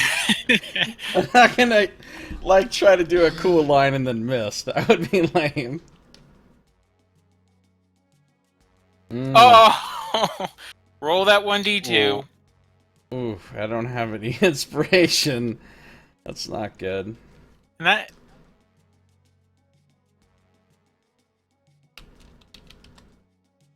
No! All my weapons break all the time! So, you strike at him with your dagger, but he then just smashes the dagger with his sword, and the obsidian just fractures and breaks utterly. You now have a broken dagger. Oh, fuck. Number 3 is now going to come at you again. Newly emboldened by seeing your weapon break. That didn't do shit for him. Corwin, do you want to now kill Steel? Yeah, I suppose it's time. Corwin's actually just going to, hearing this weapon break and just naturally knowing what happens, since it always breaks for Jomo. He'll go ahead in front here, and he'll go ahead and attack number 3 with his main short sword. Okay. That hits. How do you want to do this? Okay, so Corwin, having kind of slinked down the corridor and hearing the crack of the weapon, just dances forward again, and with the short sword raised out, just lunges forward and pierces right through him, causing him just to drop on the floor. Okay. I believe I can target number 5 with my offhand. You can, I believe. That hits. Oh. Well, okay. That was, on the one hand, that was the worst roll possible for the short sword offhand. On the other hand, not a bad roll for your Yeah, other one. balances out. Yeah. So, you do so with you cut down one, and then immediately you drive back with your sword, slashing the other one across the face when he was not expecting it, leaving a deep wound. Alright. Number 4 and number 5, at this point, they have seen what way the battle is turning, and they immediately toss down their weapons, and they say, "Oh, wait, no more. Well, number 5. Actually, number 4 keeps his weapon. Number 5 tosses down a weapon and says, "No more. I surrender. I surrender." Number 4 keeps his weapon up. Says, "Fucking coward."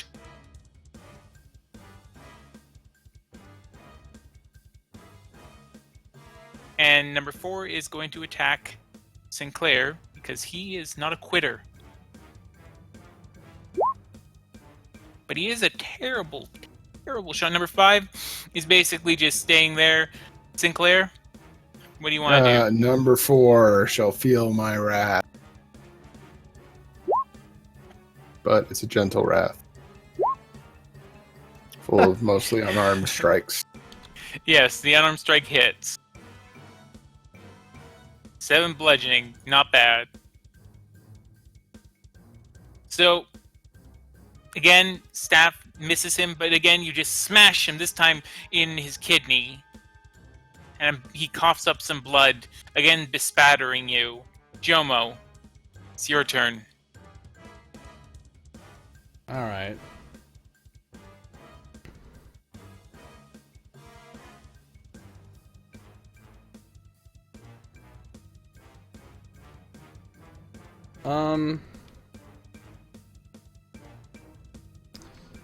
I think they've got this. Oh, this is always a bad sign when he says, "I think they've got this."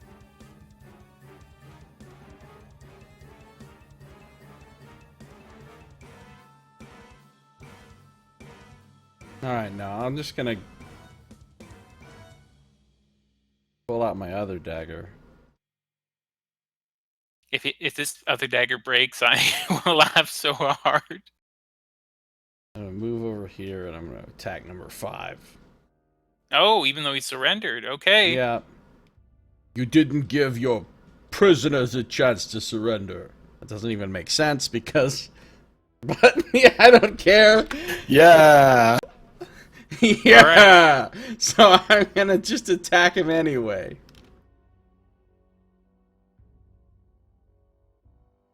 Fuck. And oh, it's miss. advantage. I'm flanking. Oh, that's great. You are flanking. 8. All right. So that doesn't do all that much, but he's now looking quite wounded. Corwin. How does 4 look? 4 is looking in better shape than 5.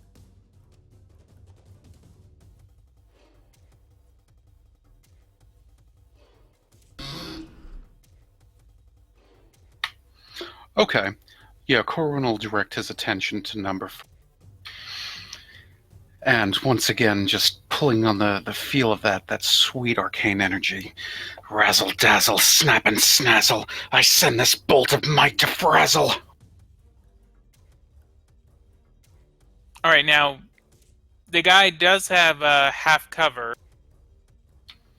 so he gets a. If so, Corwin will move. It's okay. You still hit though. Oh, okay. Regardless. Yeah, I mean, if you did that with number 5, then he would still have half cover because you're aiming at 4. Gotcha. Okay. In that But case, that he will hits. move. Okay. All right. All right.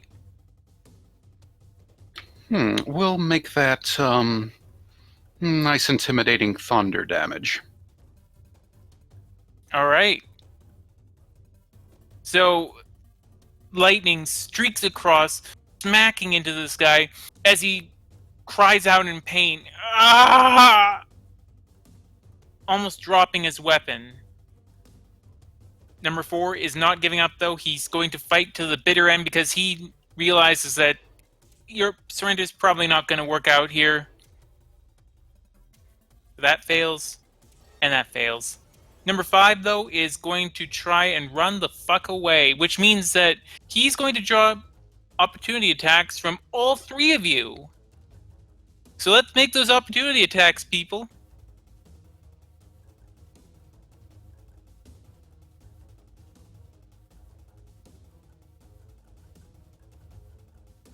And you too, Corwin. Corwin's gotta be sly, of course.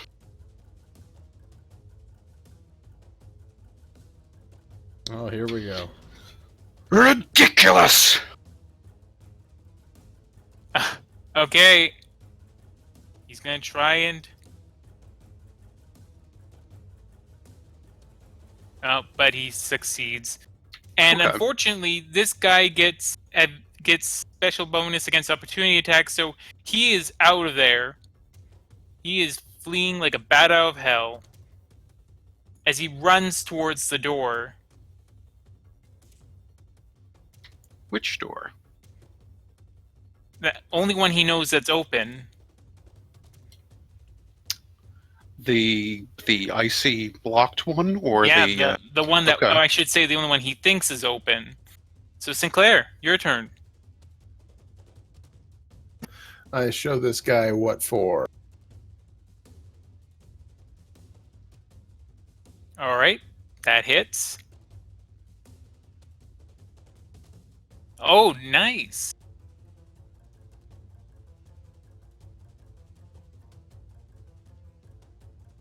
22 points of damage. How do you want to do it?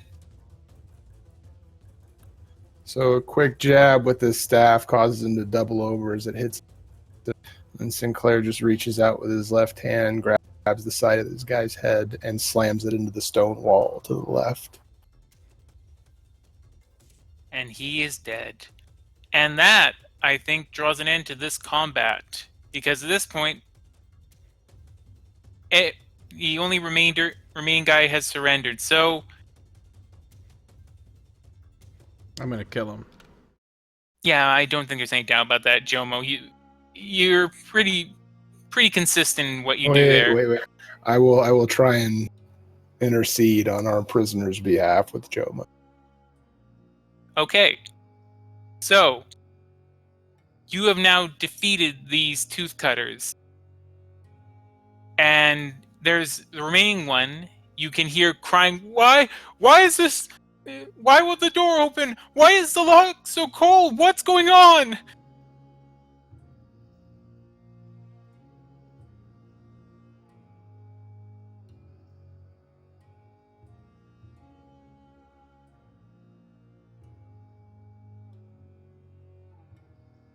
So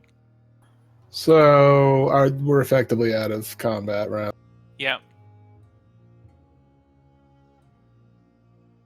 So here are my thoughts. We got to go free these refugees, take them out the back way, take this guy here, who is our prisoner, over to Ven. Turn him over to Ven, let Ven get the information he needs about the other tooth cutters from there. And then I want to leave some kind of, usual messed up message for the other guys when they get back hunting. Well, as a note, though, you can hear the sound of the fire. It started to spread to the ceiling back in the other room. And Was that all extinguished or not? It wasn't all extinguished, only half extinguished. So it's now begun to spread to the ceiling. Okay, I guess I can't leave my cool message. Well, just burning down their place will be the cool message. Let's go save these people. Okay. Once it looks like we're about to have the people out, I'm going to start setting a bunch more fires on the ceiling. Like, all right, do you want to first torches and do you want to first loot the place, though? Well, of course we will. Well, I mean, we don't have all the time in the world before somebody discovers what's going on and we have to fight 20 more of these guys. Well, the door's locked, though. We can afford to take a little bit of time. I mean, we're not going to find hidden compartments or secret doors or anything, but we can ransack the place. Yeah, okay. Check these guys to see if they have any keys for the cages or whatever. All right, so first off, what are you deciding to do with the one surviving tooth cutter?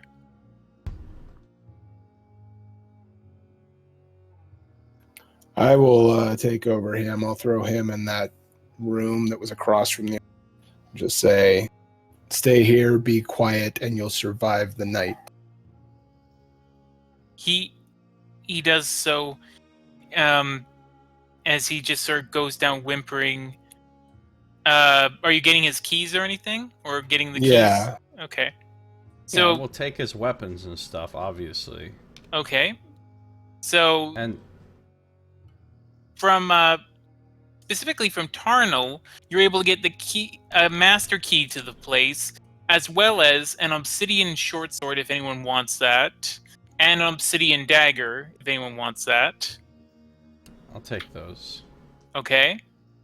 There is also approximately 210 enamel pieces located in that back room. Holy Ooh. shit. Nice. Yeah, ka-ching. 210 enamel pieces. One sec, not done. Why the hell did I put in separate things? 210 enamel pieces, 540 slate pieces, and 883 ceramic pieces. RPs, guys. Nice. What are RPs? That was supposed to be enamel pieces. Renamel pieces. So can we even carry all of this? Yeah, I would say so. Corwin seems to be a little bit lighter since one of his short swords broke. It's true. Rip, short sword. Meanwhile, Jomo, of course, carried out his fine tradition of breaking his weapon. I did, but I just replaced it, so that's okay. Yeah. I just abandoned the broken dagger. All right. I'm gonna use my adventuring rope to bind this guy, our prisoner. Not his feet, but just, you know, his arms. Okay. In addition, you are able to find a number of documents and the like that seem to relate to tooth cutter activity in this guy's room. And We'll then, be taking those. and then, of course, there's the people who were prisoners. So, as you throw the one guy into the room where they used to perform the lobotomies, there are 3 people chained against the wall, all of them looking at you just almost with a childlike innocence. Just, what happened? Where are we? Will you let us out, please? Yeah, I will let them out. All right. They sort of wander about. They don't seem quite sure where they should go. I'll just have them wait along the side of the wall next to the armory. All right.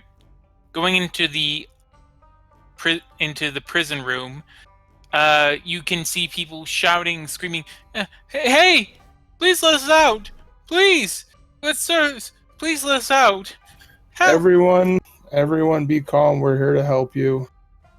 We're going to get you out of here, okay? We'll get you some coin. We'll get you on your way. All right. Now we need to move quickly in order to leave. So everybody stay calm, and we'll be out of here before you know it. How many prisoners are there? There's about, in total, there's about 27 prisoners, and there was an additional 3 who were also, well, yeah. So 30 in total. Okay, so here's what I'm thinking. We just give each of these prisoners 20 slate pieces apiece, along with a handful of ceramic. Let's just give them a whole lot of ceramic, because give them the heavy, you know what I'm saying? Like the smaller coins, because we've got 800 and something of them. Yeah. So and keep the ones that, you know, so we don't have to carry so many coins around. Wasn't there also like a ton of rations in the armory room? Not a ton. There was 8 in total. Oh, just 8? Okay, I thought it was like... Okay. So yeah, well, let's they say... can have those rations, and we can show them to the weapons in there, and they can arm themselves if they want to. Okay. Yeah. And then Um, what do you guys want to say we give away all this ceramic and then maybe like 100 slate pieces? Sure. Okay. Yeah, that works. Let's distribute that out to them, however. Okay. The ones who have been lobotomized, they don't seem quite sure what to do, though.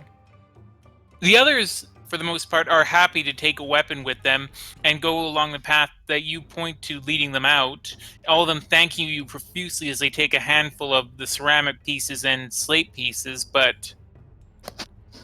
Well, I will keep watch over the 3 that are lobotomized and then the prisoner. Okay. Or Jomo can take the prisoner with his rope. I'm just adding 3 slaves to my character sheet in my inventory. Nice. I mean, they can't think for themselves. All we can do is sell them, right? I mean, wait, what? What'd I say? Nothing? Oh, No, Jomo. of course not. We're gonna set them free and, I don't know, find somewhere to help them or something. I'm sure Ven can find some work for him.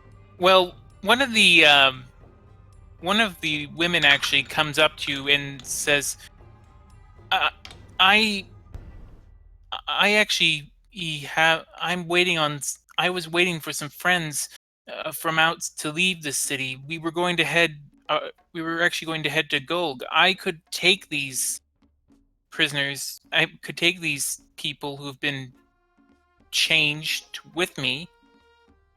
I'll give her some extra money. Be like, yeah, take care of them. Of course, and spirits bless you, my friends. May I ask your names?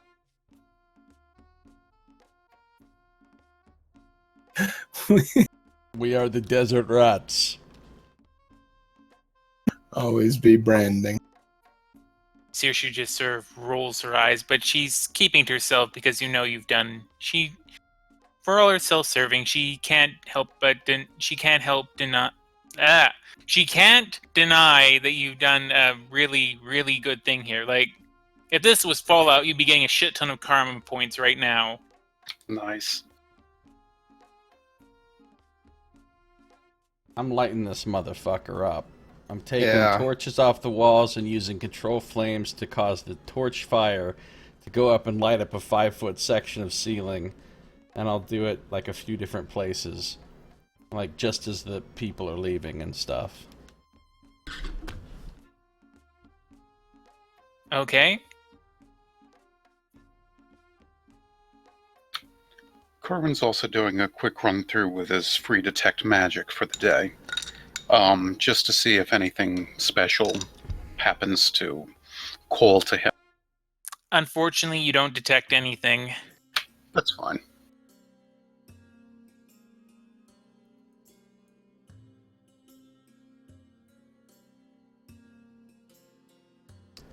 I mean, I understand that a few of the slaves upstairs might get burned, but they might not. Yeah. Can't save them all. There's a reason that's a phrase. Right. It wouldn't be a phrase if it wasn't a legitimate thing. If you frequently saved them all, that the phrase would be, you can save them. Surely they, all the buildings in Tyr have they perform fire drills, and the people just, file out for a bit until the gong hits and then it's all clear and you can go back in. I mean, surely they. Yeah, they have a great fire. Their fire department is just as good as ancient Rome's. You want to know how ancient Rome's worked? Well, Sure, considering they just it let burned shit to the burn ground. down. See, there was this one guy. Oh my god, how am I forgetting his name? One sec. There's a guy going around. Let's just call him the Rome Burner.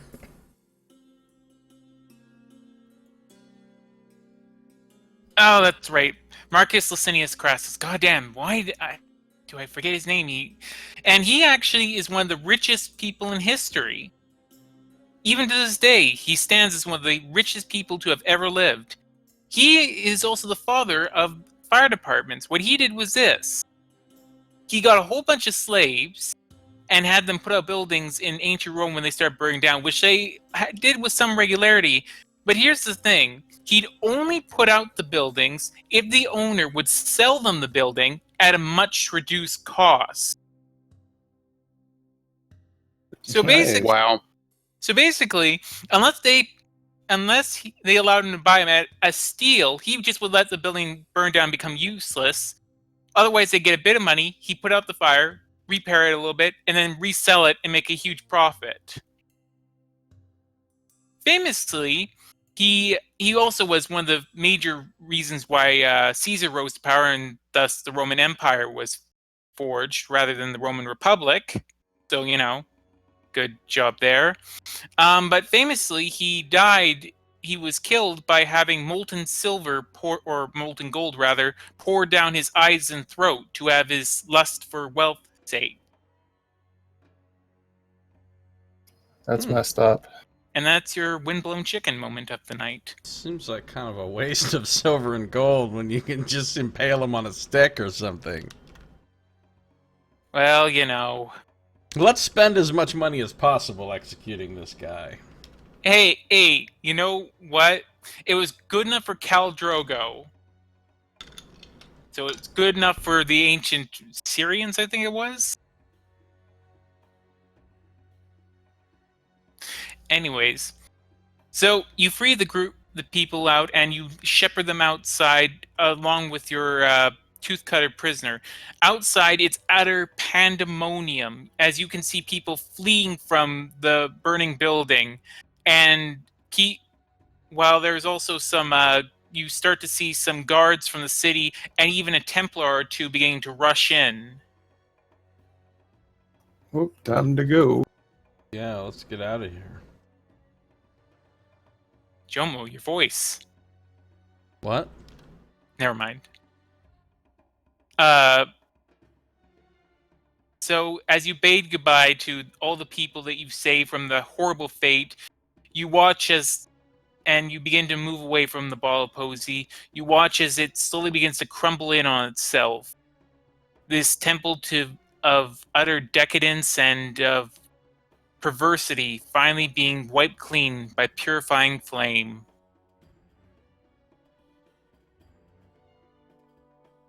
Jomo's very happy. Now, are you going to try and lead a guy who, with his arms bound up all the way through the city, or are you going to take off the restraints and escort him that way through the city? Because if he has his restraints on, it's probably going to raise some questions. Yeah, that's a good point. I will cut off his restraints, but just tell him in no uncertain terms that he is not to try anything ridiculous. All right. And you make your way. Right now, it's actually just dawning on the next day. It's now the third day of the festival of the soaring sun, as you finally reach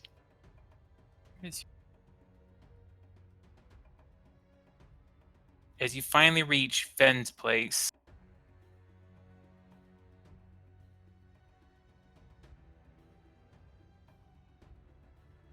And we got those papers. Yeah. So, Kagak, the guard for the place, recognizes you. He especially gives you, Jomo, a big nod, given how you helped him out when he was stabbed before, or something that Sinclair did. It was something that Ven did. Sure, okay. And you lead in this tooth cutter and to the back room where Ven, astonishingly, is still awake and is just sitting at his table counting coin. He looks back over at you and he says, "So, I heard there was a big fire down in the Warrens.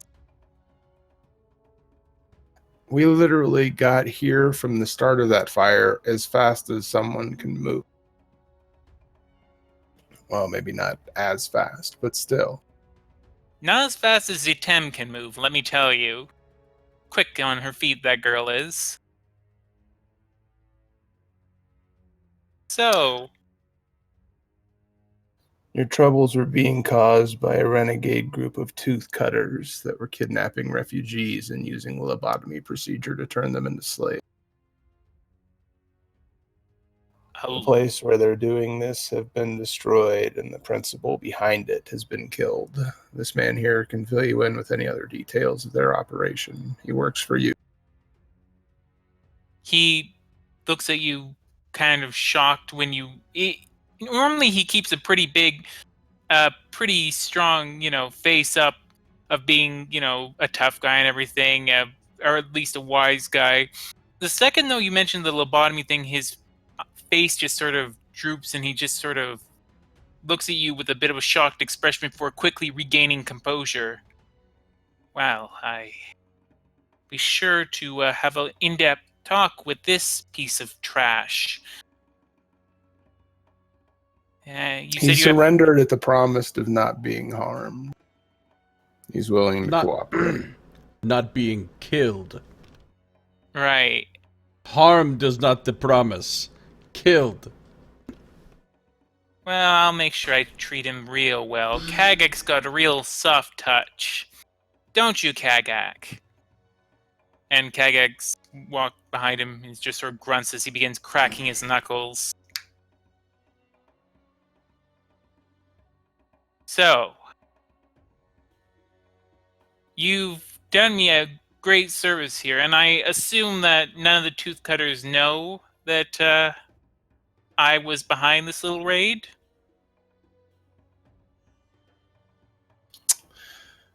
Well, I can't promise that for sure, but... Well, the only tooth cutter that saw us do this is this guy. And I point at the prisoner that we brought in. But there are tooth cutters who are going to be looking for people that match our description. 9 of them that were gone when this went down.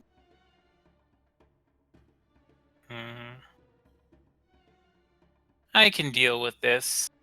There's enough deniability here. Besides, if what you say is true, it doesn't sound like this particular group of tooth cutters was working with the larger entity. I can pass it off as being just something internal struggle. For people in my position, it's often best to just stand back and let these larger groups sort of hash it out amongst themselves. They like to believe that groups like my own can't hurt them. But, good work. Excellent work, in fact. We should hunt down the rest of those tooth cutters. Well, I mean, they'll be coming back and seeing their base up in flames. They might just decide to do something different. Well, what can I say? It's here. There's always someone willing to fuck someone else over. But, by the sounds of it, you've done a good thing here, and, as such, and the coin that he's been counting, he suddenly pushes the whole pile towards you guys. I pay in kind. This is 200 enamel pieces. Payment for generous. Well, this was a very, very good service you rendered me. I don't suppose you've found a better place for us to stay yet. Yeah, unfortunately, by the sounds of it, there's going to be even more people looking for homes now. I mean, part of me wants to say, aren't you a fucking crime boss? Can't you just roust some people out of their home for us? I mean, you could say that. I'm not gonna say that, though. In any case, excellent work, you three. I'll see what I can do about getting more work, but for now it might be best if you lay low for a bit. It's probably a good idea. Enjoy the festival. It's here. You never know what can happen. He smiles as you exit the room, full of coin, and knowing that you just stopped a terrible, terrible crime being perpetrated. And that is going to end this interlude. Interlude 2, A Needle in Your Eye, is complete. So, you all have earned another 800 experience points. Cool. You will eventually get to the next level. And again, the next one will be a main story. All It will right. be a full episode. It will probably come sometime in December because I'm gonna have to be working on this big grant for November, pretty much. I might be able to get it. If I get it done sooner, then we might be able to start it sooner than that. So I'll let you guys know. And also Jomo, Yeah. or Josiah, either way. Let's just say you got your weapon returned to you that you had put into the shop, and here's what's happened to it. So, whereas ordinarily it's bumped up a grade in terms of what you have to roll for it to break. So, if you look on under the house rules, at level 6, misses roll a d3, hits roll a d6. That's what you now can do with your weapon. Okay. Cool. And it also temporarily has a +1 to hit and a +1 damage. Temporarily until when? Both the reinforcement and the sharpening that he's done to it oh, that's right, you didn't do the sharpening, you just did the reinforcement. Sorry, it's just the D3 and D6. So but it is unfortunately temporary. It will eventually get worn down, but who knows? By that point, you could be level 6, and so it becomes a moot point anyways. Okay. All right. And other than that, that should about cover it. So, Josiah, take us out. Wait, so we have 3,500 XP now? Yep. Okay. Cool. All right, I'll wrap this up here. That's going to do it for this episode. Thank you so much for watching. This has been Josiah Plays Dungeons & Dragons, the Shattered Crown campaign with DM Scito.